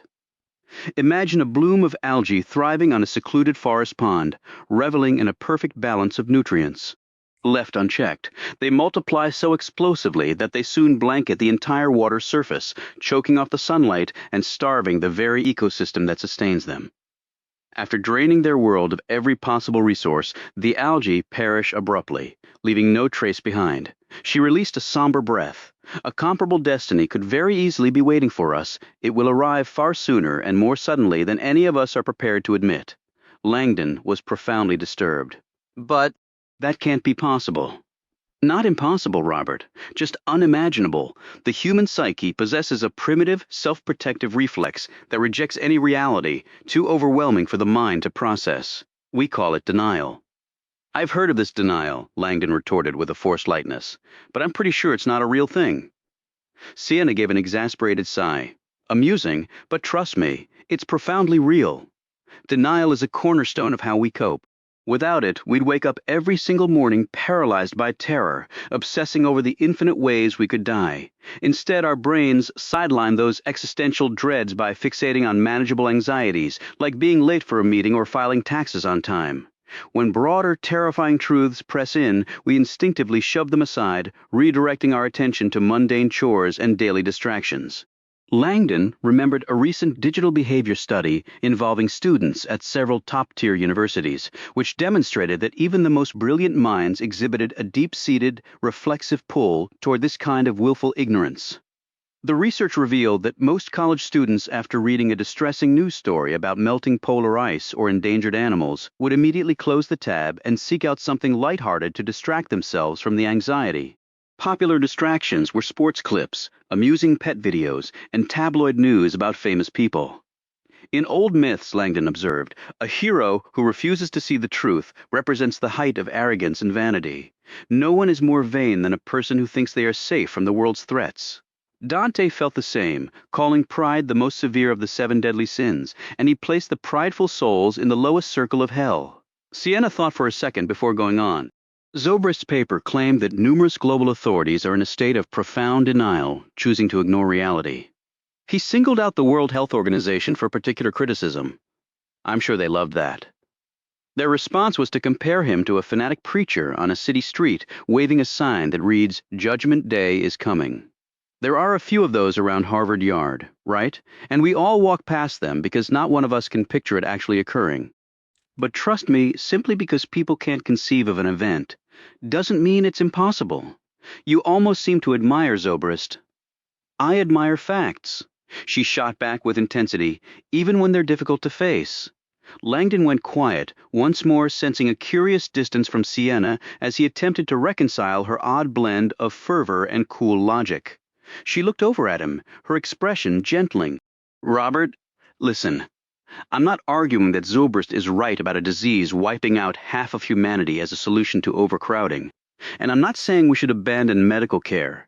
What I'm saying is that our present course is a straightforward recipe for disaster. Population increase is a multiplying curve happening inside a closed system with fixed space and finite supplies. The collapse won't be gradual. It will be sudden, like speeding toward a sheer drop. Langdon let out a breath, struggling to digest all she had said. On that note, she added gravely, gesturing upward to their right, I'm fairly certain that's where Zobrist leapt from. Langdon looked up and saw they were just moving past the severe stone front of the Bargello Museum. Beyond it, the slender steeple of the Badia Tower stood above the neighboring buildings. He gazed at the tower's peak, questioning why Zobrist had jumped and desperately hoping it wasn't because the man had committed some horrific act and couldn't bear the consequences. People who criticize Zobrist, Sienna noted, often highlight the contradiction that many of the genetic advances he pioneered are now significantly lengthening human lifespans, which just makes the population issue worse. Precisely. Zobrist once stated publicly that he wished he could reverse his own work and undo some of his contributions to extending life. Ideologically, I suppose, that follows. The longer people live, the more of our resources are spent caring for the aged and the ill. Langdon agreed. I've seen reports that in America, about 60% of medical spending goes to patients in their final half year of life. It's true, and while our logic says, this is irrational, our emotions say, do everything to keep Grandma with us. Langdon nodded. It's the clash between Apollo and Dionysus, a classic mythological conflict. It's the eternal struggle between reason and desire, which rarely agree. He had heard that this mythological idea was now referenced in support groups to describe someone battling addiction, staring at a drink, their mind aware of the harm, but their soul yearning for the temporary solace it promises. The point apparently was a reminder. You're not alone in your inner conflict, even the deities face such battles. Sienna's voice dropped to a whisper. Who needs a Gethusia? Langdon turned, not sure he'd heard correctly. I'm sorry? She looked up, her expression sharp. It just came back to me, the title of Zobrist's essay, Who Needs a Gethusia? Langdon searched his memory. The word agathusia was unfamiliar, but its Greek roots, agathos and thusia, suggested something like good sacrifice. He ventured a guess. Would that mean a noble offering? Close. More precisely, it means a self-sacrifice for the greater good. She let the idea hang between them for a moment, sometimes called benevolent suicide. Langdon had encountered the concept before. He recalled a news story about a desperate father who took his own life so his family could claim his insurance, and another about a serial killer who ended his terror, fearing he could no longer control his urges. The most unsettling example, though, came from an old novel, Logan's Run, where citizens willingly ended their lives at 21 to preserve resources and avoid aging. The film adaptation, he remembered, had bumped the age to 30, probably to avoid alienating younger moviegoers. So Zobrist's essay, Langdon said slowly, the title, Who Needs a Gethusia? Is he being sarcastic, as in, who needs self-sacrifice? We all do. Actually, it's a pun. Langdon frowned, not following. Who needs suicide, as in the WHO, the World Health Organization? Sienna's tone turned dry. In his rant, Zobrist attacked the WHO's longtime director, Dr. Elizabeth Sinsky, accusing her of ignoring the population crisis. His piece essentially argued the world would be better off if she stepped aside, permanently. Charming. Genius often comes with a price. Those brilliant minds that focus so intensely sometimes do so at the cost of basic empathy. Langdon thought of the articles he'd seen about Sienna as a child, a prodigy with a staggering IQ and off-the-chart intellect. He wondered if, in criticizing Zobrist, she was also quietly reflecting on her own past. He wondered, too, how long she would keep her secrets ahead. He spotted the landmark he'd been watching for. After crossing Via dei Leoni, he guided her toward a cramped intersection where a narrow alley began. A sign overhead read, Via Dante Alighieri. You seem to know a lot about how the mind works, Langdon said as they entered the cooler shade of the passage. Was that your focus in medical school? Not officially, but when I was young, I read constantly. I got interested in brain science because I had my own health issues. Langdon glanced at her, curious. My brain developed differently than most, Sienna said quietly. It caused problems. I spent years trying to understand what was wrong with me, and along the way I learned more than I ever wanted about neuroscience. She met his eyes, and yes, the hair loss is part of it. Langdon looked away, regretting the question. It's fine, she said. I've made peace with it. As they moved deeper into the chill of the alley, Langdon turned over everything he'd learned about Zobrist and his extreme worldview. One question kept surfacing. These armed men chasing us, he began, who are they working for? It doesn't add up. If Zobrist really has some kind of plague ready to be unleashed, shouldn't everyone be trying to stop it?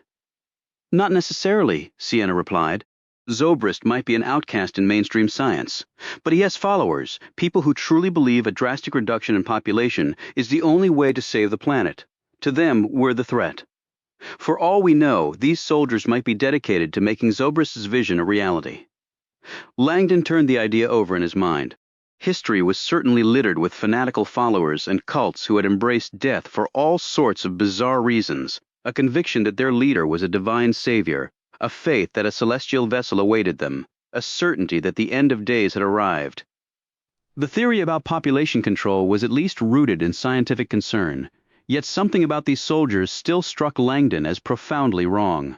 I have a hard time accepting that a group of disciplined soldiers would consciously agree to unleash death on countless innocent people, all while living with the terror that they too could fall ill and perish. Sienna gave him a look of genuine confusion. Robert, what do you imagine soldiers do in a war? They take lives, often of civilians, and they constantly face the prospect of their own death. When people are truly committed to a cause, they become capable of almost anything. A cause spreading a pandemic? Sienna met his gaze, her brown eyes searching his. Robert, the cause isn't the plague itself. It's the salvation of our world. She hesitated for a moment. There's a particular passage in Bertrand Zobrist's writing that sparked intense debate, a very direct hypothetical scenario. I need you to answer it. What is it? Zobrist posed this question. If you could flip a switch and instantly randomly erase half of humanity, would you do it? Absolutely not. All right. But what if you were convinced that if you didn't flip that switch immediately, the entire human race would be wiped out within a century? She let the silence hang between them. Would you flip it then? Even knowing it could mean destroying people you love, your family, even yourself. Sienna, that's an impossible. It's a thought experiment, she insisted, her tone shifting from earnest to one of sharp, almost weary sarcasm. Strip away the emotion? Would you sacrifice half of us today to ensure there's an us at all tomorrow? Or is our sentimentality just a beautifully decorated exit door for the whole species? Langdon was deeply unsettled by the grim direction of their conversation, so he felt a wave of relief when he spotted a familiar crimson banner draped along the facade of a stone building just ahead. There, he said, gesturing. We've arrived. Sienna merely shook her head, a faint knowing smile on her lips. Like I said, classic denial.